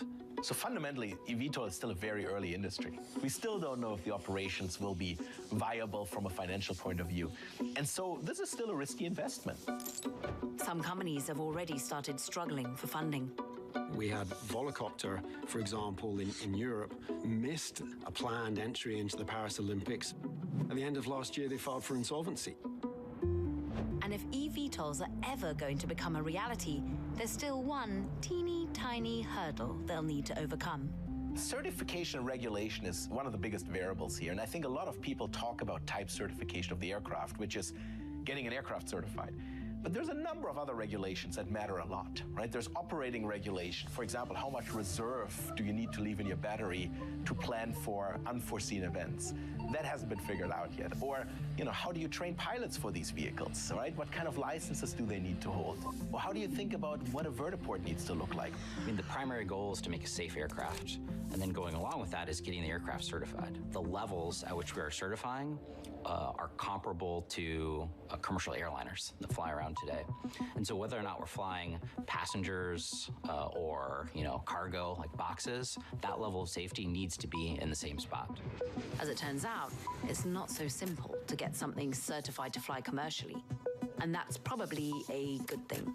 In order for any aircraft to be able to fly, it needs to be regulated and certified. This would be the FAA in the US, EASA in the EU, and the CAAC in China. And eVTOLs are still so new, there weren't even rules for them until recently. In October 2024, the FAA announced the powered lift category for a new class of aircraft, which includes, you guessed it, eVTOLs. It's the first new category for civilian aircraft since helicopters were introduced in the 1940s. But certification, it takes time. While companies like Joby and Archer work with organizations like the FAA towards certification, they're also eyeing places like the UAE to deploy in the meantime. In China, it's forging ahead with its own regulation. It's a global industry, certainly, but I think that the leaders are more or less represent a North America, China face-off, if you like. And EHang on the other side of the world already has an autonomous vehicle capable of carrying 2 passengers.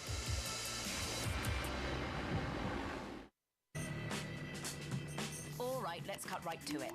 This is Bloomberg's new show, Primer. technology is a $1 trillion game. Won, lost, won again, just by backing the right science at precisely the right moment. My life has been focused on how can you elicit intelligence from brain cells in a dish.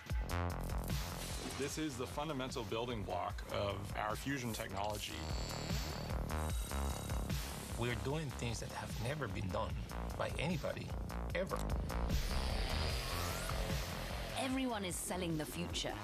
If you want to understand what's coming, you'll want to watch Primer, because details matter. Lasers on. So do lasers. There we go.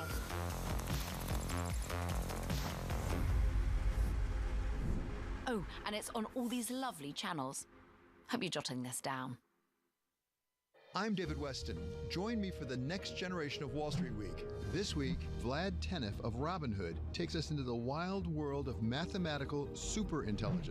We go to Saudi Arabia for the story of Aramco's plan to help wean the kingdom off of oil. We think of ourselves as a technology company delivering energy. We are very pragmatic here in the kingdom. And Larry Summers dissects the Fed's latest decision.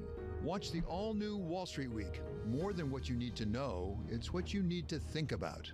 We're at the epicenter of a global realignment on a scale not seen for decades. At the intersection between markets, economics, and geopolitics, a forum for sophisticated conversation. This is Bloomberg Surveillance. Join me each week on Wall Street Week for stories of capitalism from business, markets, economics, tech, and climate. More than what you need to know, it's what you need to think about.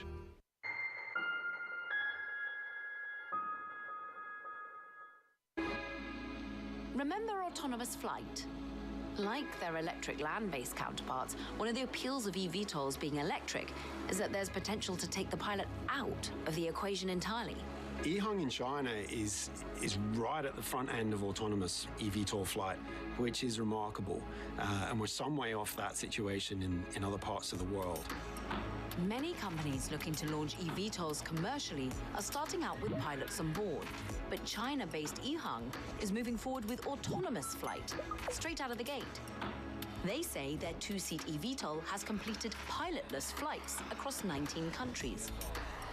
I'm about to step into a flying taxi, and if that's not radical enough for you, this one has no pilot. In the air, please do not touch the door. Okay. I can't believe I'm doing this and that there's nobody flying this. We're about to lift off. It's quite exciting, but here we go. It's a bit noisier than I expected, and I won't be looking down too much because I am afraid of heights, but right now it feels very safe. My colleague did take a flight in the EHang autonomous eVTOL, which is like a little bubble, and he described the experience as slightly unnerving, slightly exposed, noisier than expected, but something that he got used to by the end of the flight. When you think about it, it's a very novel experience getting in an aircraft with no pilot. That's something that even the eVTOL manufacturers admit will take time to, I guess, win over people's trust. We've been accustomed to flying with a pilot for 100 years. Pilot or not, people are going to have to trust flying in an eVTOL, and safety is a big part of that. Safety concerns surrounding the eVTOL industry are similar to every kind of air travel industry. Are these aircraft safe? Are they reliable? And if there's no pilot in the front, are they going to be able to deal with unexpected emergencies? Air taxi 7-5, entering control zone is approved. Delta 6, Delta 1, holding short from. There's a lot of air traffic already going on. Here in the middle, you see the airport of Hamburg, where we are. One runway to the north, where we have an aircraft waiting for departure. The Ryanair is just landing. And then all these labels, which say ATMC something, these are all air taxis. And they're all coming to the airport or from the airport from different places in the city center. And here you see a landing happening just now. Before the real-life scramble of introducing unmanned air taxis to the skies, the DLR Institute of Flight Guidance at the German Aerospace Center is offering a peek into the future of air travel, all from the comfort of a simulation. What we have seen earlier was the working position of an air traffic controller in a tower at an airport. So that would be the very near future, where we have probably piloted air taxis that can do voice communication with a human controller in the tower. And what we see here is a little bit more into the future. We have no voice communications with the vehicle directly. There's no pilot on board. So we do all digital here through the control systems. eVTOLs are going to need to do a lot more than just fly. They're going to need a place to land. They'll need to be able to navigate air traffic and cities with lots of people. Urban air mobility or innovative air mobility, that is the broader term for the whole ecosystem. So we have to think about the vehicle, the infrastructure, the operation, but also about the public acceptance. If you want to have flying eVTOLs in cities, first of all, you need a vertiport, because that is the landing site where we would expect eVTOLs to start and land. And then when you think about more the operational aspect, there are challenges like bird strikes, other flying vehicles, hobby drones, fireworks. That would be a challenge. And the last challenge is, of course, the weather. Probably not all of the eVTOLs we currently see as prototypes will be capable of flying in really bad weather. Flying cars may still be a long way off, but eVTOLs are very much here. Touchdown. But when, where, how, and even if we see them shuttling people around the skies is still a big question. There are a lot of issues that need to be addressed before eVTOLs take flight, but I have no doubt that you will see them. I mean, they are flying already, but most of these flights are demo flights. Within the next few years, it's very likely that we will see commercial eVTOL operations, but they will start with very few numbers in a few example cities. One of the more interesting things I've heard recently is the future's already here, it's just not equally distributed. And I think this will very much apply to eVTOL, and does. Don't forget, even though all of us now have smartphones, that was a 30-year journey to get there. So this technology, even though it's here, it won't be here for everybody from the beginning. We could see these companies rewrite urban transit maps around the world if they can offer a new form of air travel that's convenient and that's affordable. At the same time, it could just fizzle into a niche market only within reach of the very richest travelers, and in the process burn up billions of dollars of invested capital.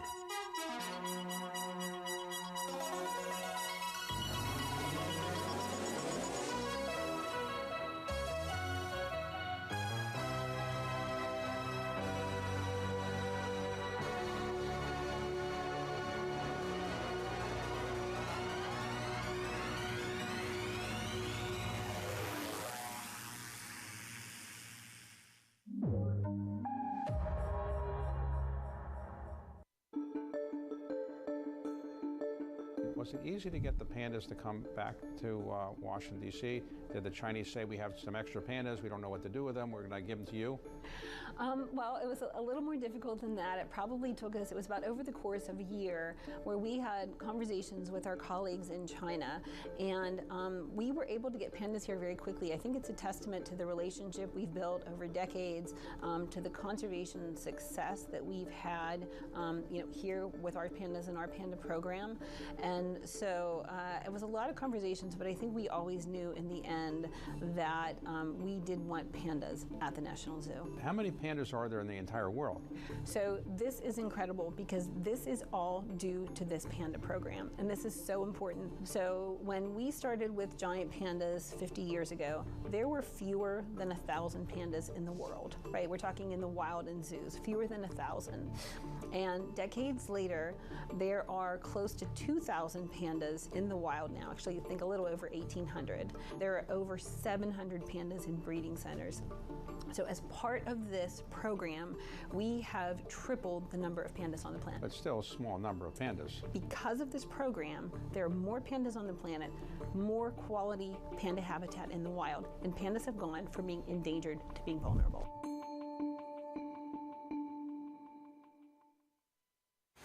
I'm Alex Rodriguez. And I'm Jason Kelly. And we're back with more episodes of our show, The Deal.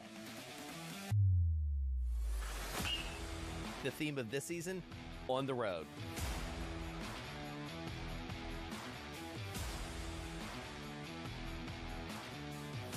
we're bringing you more behind-the-scenes conversations with the biggest names in sports, business, and culture, like Melody Hobson. I started to study women's sports like an 11-year-old studies baseball statistics, and I got dangerous in seeing up arrows. Susie Wolf. When you're competing, you're not thinking about any fear or any worries of what could happen. Josh Harris. You can't do a good deal with a bad person. Jay Batt. At the end of the day, there's never been a better time to be a student athlete. And more. Stay tuned.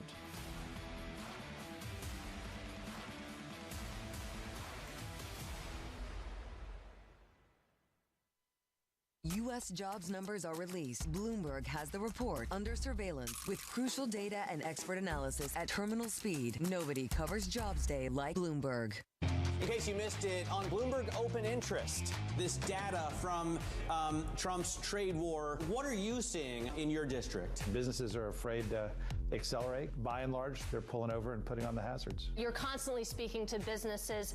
Is anyone making big investments? Inflation is a big bugaboo. There's no evidence yet that inflation-driven drop in sentiment drops spending. That's why I say there's the disconnect on the consumer side. Don't miss Open Interest live weekdays. Bringing you up to the minute geopolitical news whenever and wherever it happens. I'm Amory Verdern at the G7 in Alberta, Canada. This is Bloomberg.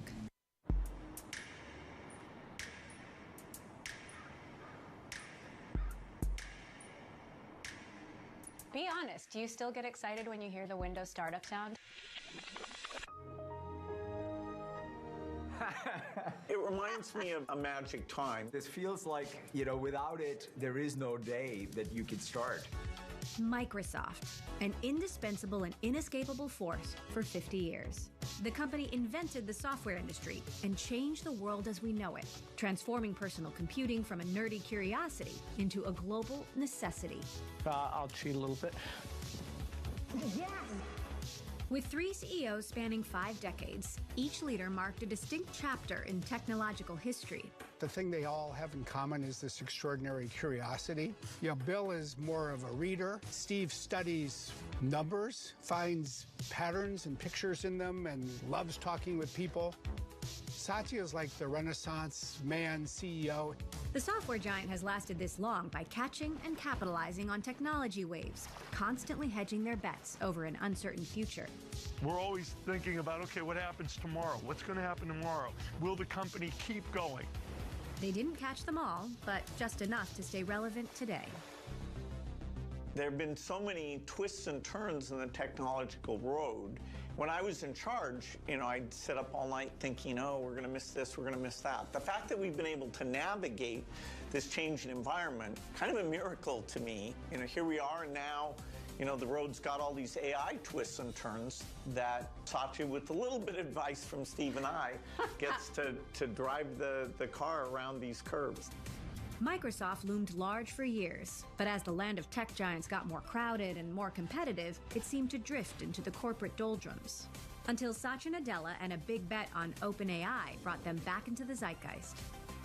But the next generation of Microsoft has to do more than rely on ChatGPT's strategic advantage. We're at a really pivotal moment here. The company still needs to figure out a consumer-centric vision, a consumer-first vision, but it's not in Microsoft's DNA. And it remains to be seen if they can do it.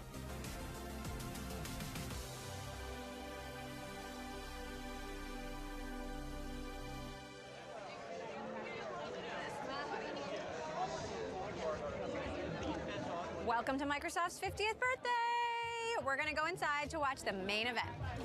Are we on the circuit? You're on the circuit. Right now? You're on the circuit. We're There's on a the cameo circuit. from the competition. Oh my God. Go in, I'll open the door for you. I love the circuit. Thank you.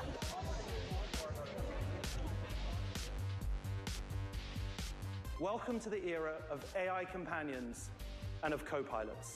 It starts with Bill and Steve, who are both here with us today. Hi, we're waiting for Bill. He's finishing up an interview, and then he's coming here. There's one more piece, Bill. I'm if I hop in here. Okay, Bill. Happy birthday. Thank you. 50 years. So it's 1975. What's going on inside Bill's brain? Did you and Paul think you had something this big? in your hands? Well, we knew that software would be important. You know, we said when people thought it was crazy, a computer on every desk and in every home. And so we saw it as this tool of empowerment. Microsoft's journey begins with these two young hackers in the Pacific Northwest, Bill Gates and Paul Allen. They started obsessing over the emerging computer industry after spotting this cover of Popular Electronics. It's rudimentary stuff by today's standards, a mini computer kit that you'd program by punching holes into paper. Gates and Allen were hooked and developed a new programming language for it. That became the foundational software for Microsoft. People probably remember the Apple II, the TRS-80, the Commodore PET.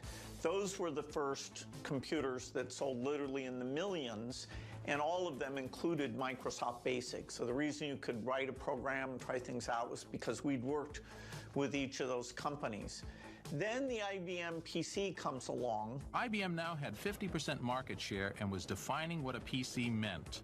This is the moment that took Microsoft from scrappy startup to global software giant.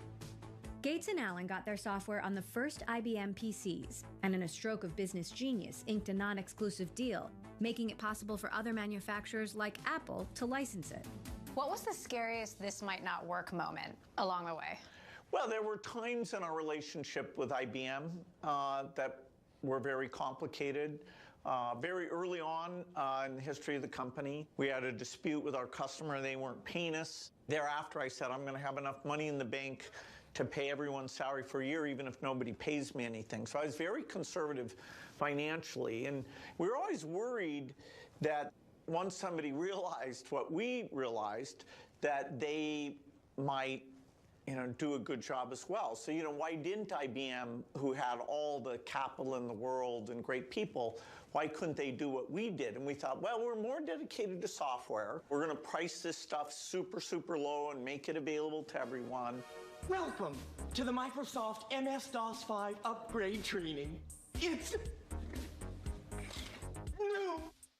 Productivity software was the hot new thing transforming the workforce, and Microsoft soon became the company to work for, attracting people like this guy. This is a classic throwback video. Yeah. I know. My daughter makes a lot of fun of my accent even here. As you can see, the most important architectural requirement for this piece is... So you're a technical product manager here, you're demoing Excel. Who's that guy? Like, what's he thinking at that time? It was an Excel demo with I think a DB2 connector back to, at that time, a mini computer. And it was the beginning of that client-server era. Did that guy have any idea he'd be running the place one day? No chance. I was like hoping to stay there in my job for the next month if I could. I was lucky enough to get hired. I never felt any job I was doing at Microsoft somehow was a path to the next job. The job I was doing was like the most exciting thing that I could be doing, and I gave it all, and the rest is history. Nadella joined Microsoft in 1992 when the company started to cement its position as the default operating system for the world. Really, like, the origin of Microsoft was this idea that you could make money off of selling software. Before that, everybody sold the hardware, and you got software with it. But it was the idea that you could have a software company, and that was really revolutionary. Dina Bass is a Bloomberg tech reporter who's covered Microsoft since 1999. That's 25 years of war stories. There have been so many ebbs and flows and waves and this and that. Some of it is routine where, another version of Windows. And some of it is a 4:30 a.m. phone call on your home phone with Microsoft PR talking into your voicemail about the fact that they're about to launch a hostile takeover bid for Yahoo. And you're 7 months pregnant and you're like, nah. When I moved to Seattle, it was really a different place. It was the late 90s, and there was just this whole culture of the stock had gone crazy in that decade. So there was this whole culture of Microsoft millionaires. Tech employees are a unique breed. Do they still call them Microsofties? I think so. I mean, at least we've progressed from microserfs, right? Microsoft nearly dominated the PC market, practically printing money by selling new versions of Windows and Office. But shipping software back then had an entirely different meaning. When the company would finish work on a product, it was called RTM, release to manufacturing. That was when you froze the code and you sent it off to the nice people that publish disks, which for your younger viewers is a circular thing that you put in a computer. There'd be cascading turns of people, signing off on their own code, signing off that they were done. And at the end of it, there was a giant party. People would end up in the fountains. People would end up getting thrown into Lake Bill. We saw Steve Ballmer jumping into Lake Bill.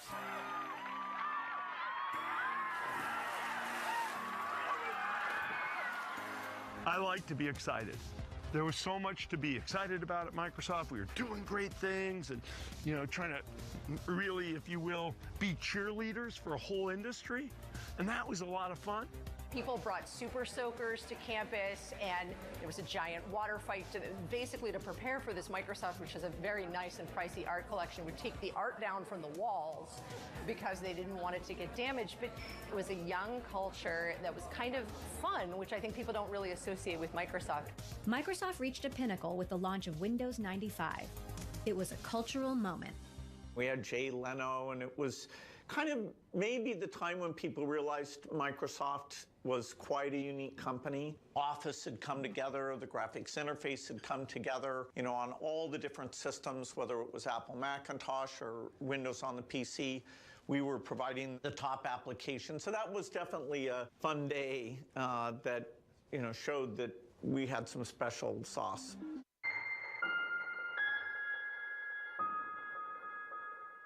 It's the most fascinating time for the global economy in years, and our conversations are front and center.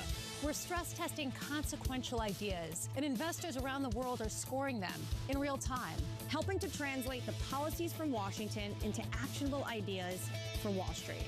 It's the morning call you actually want to be a part of. Separating the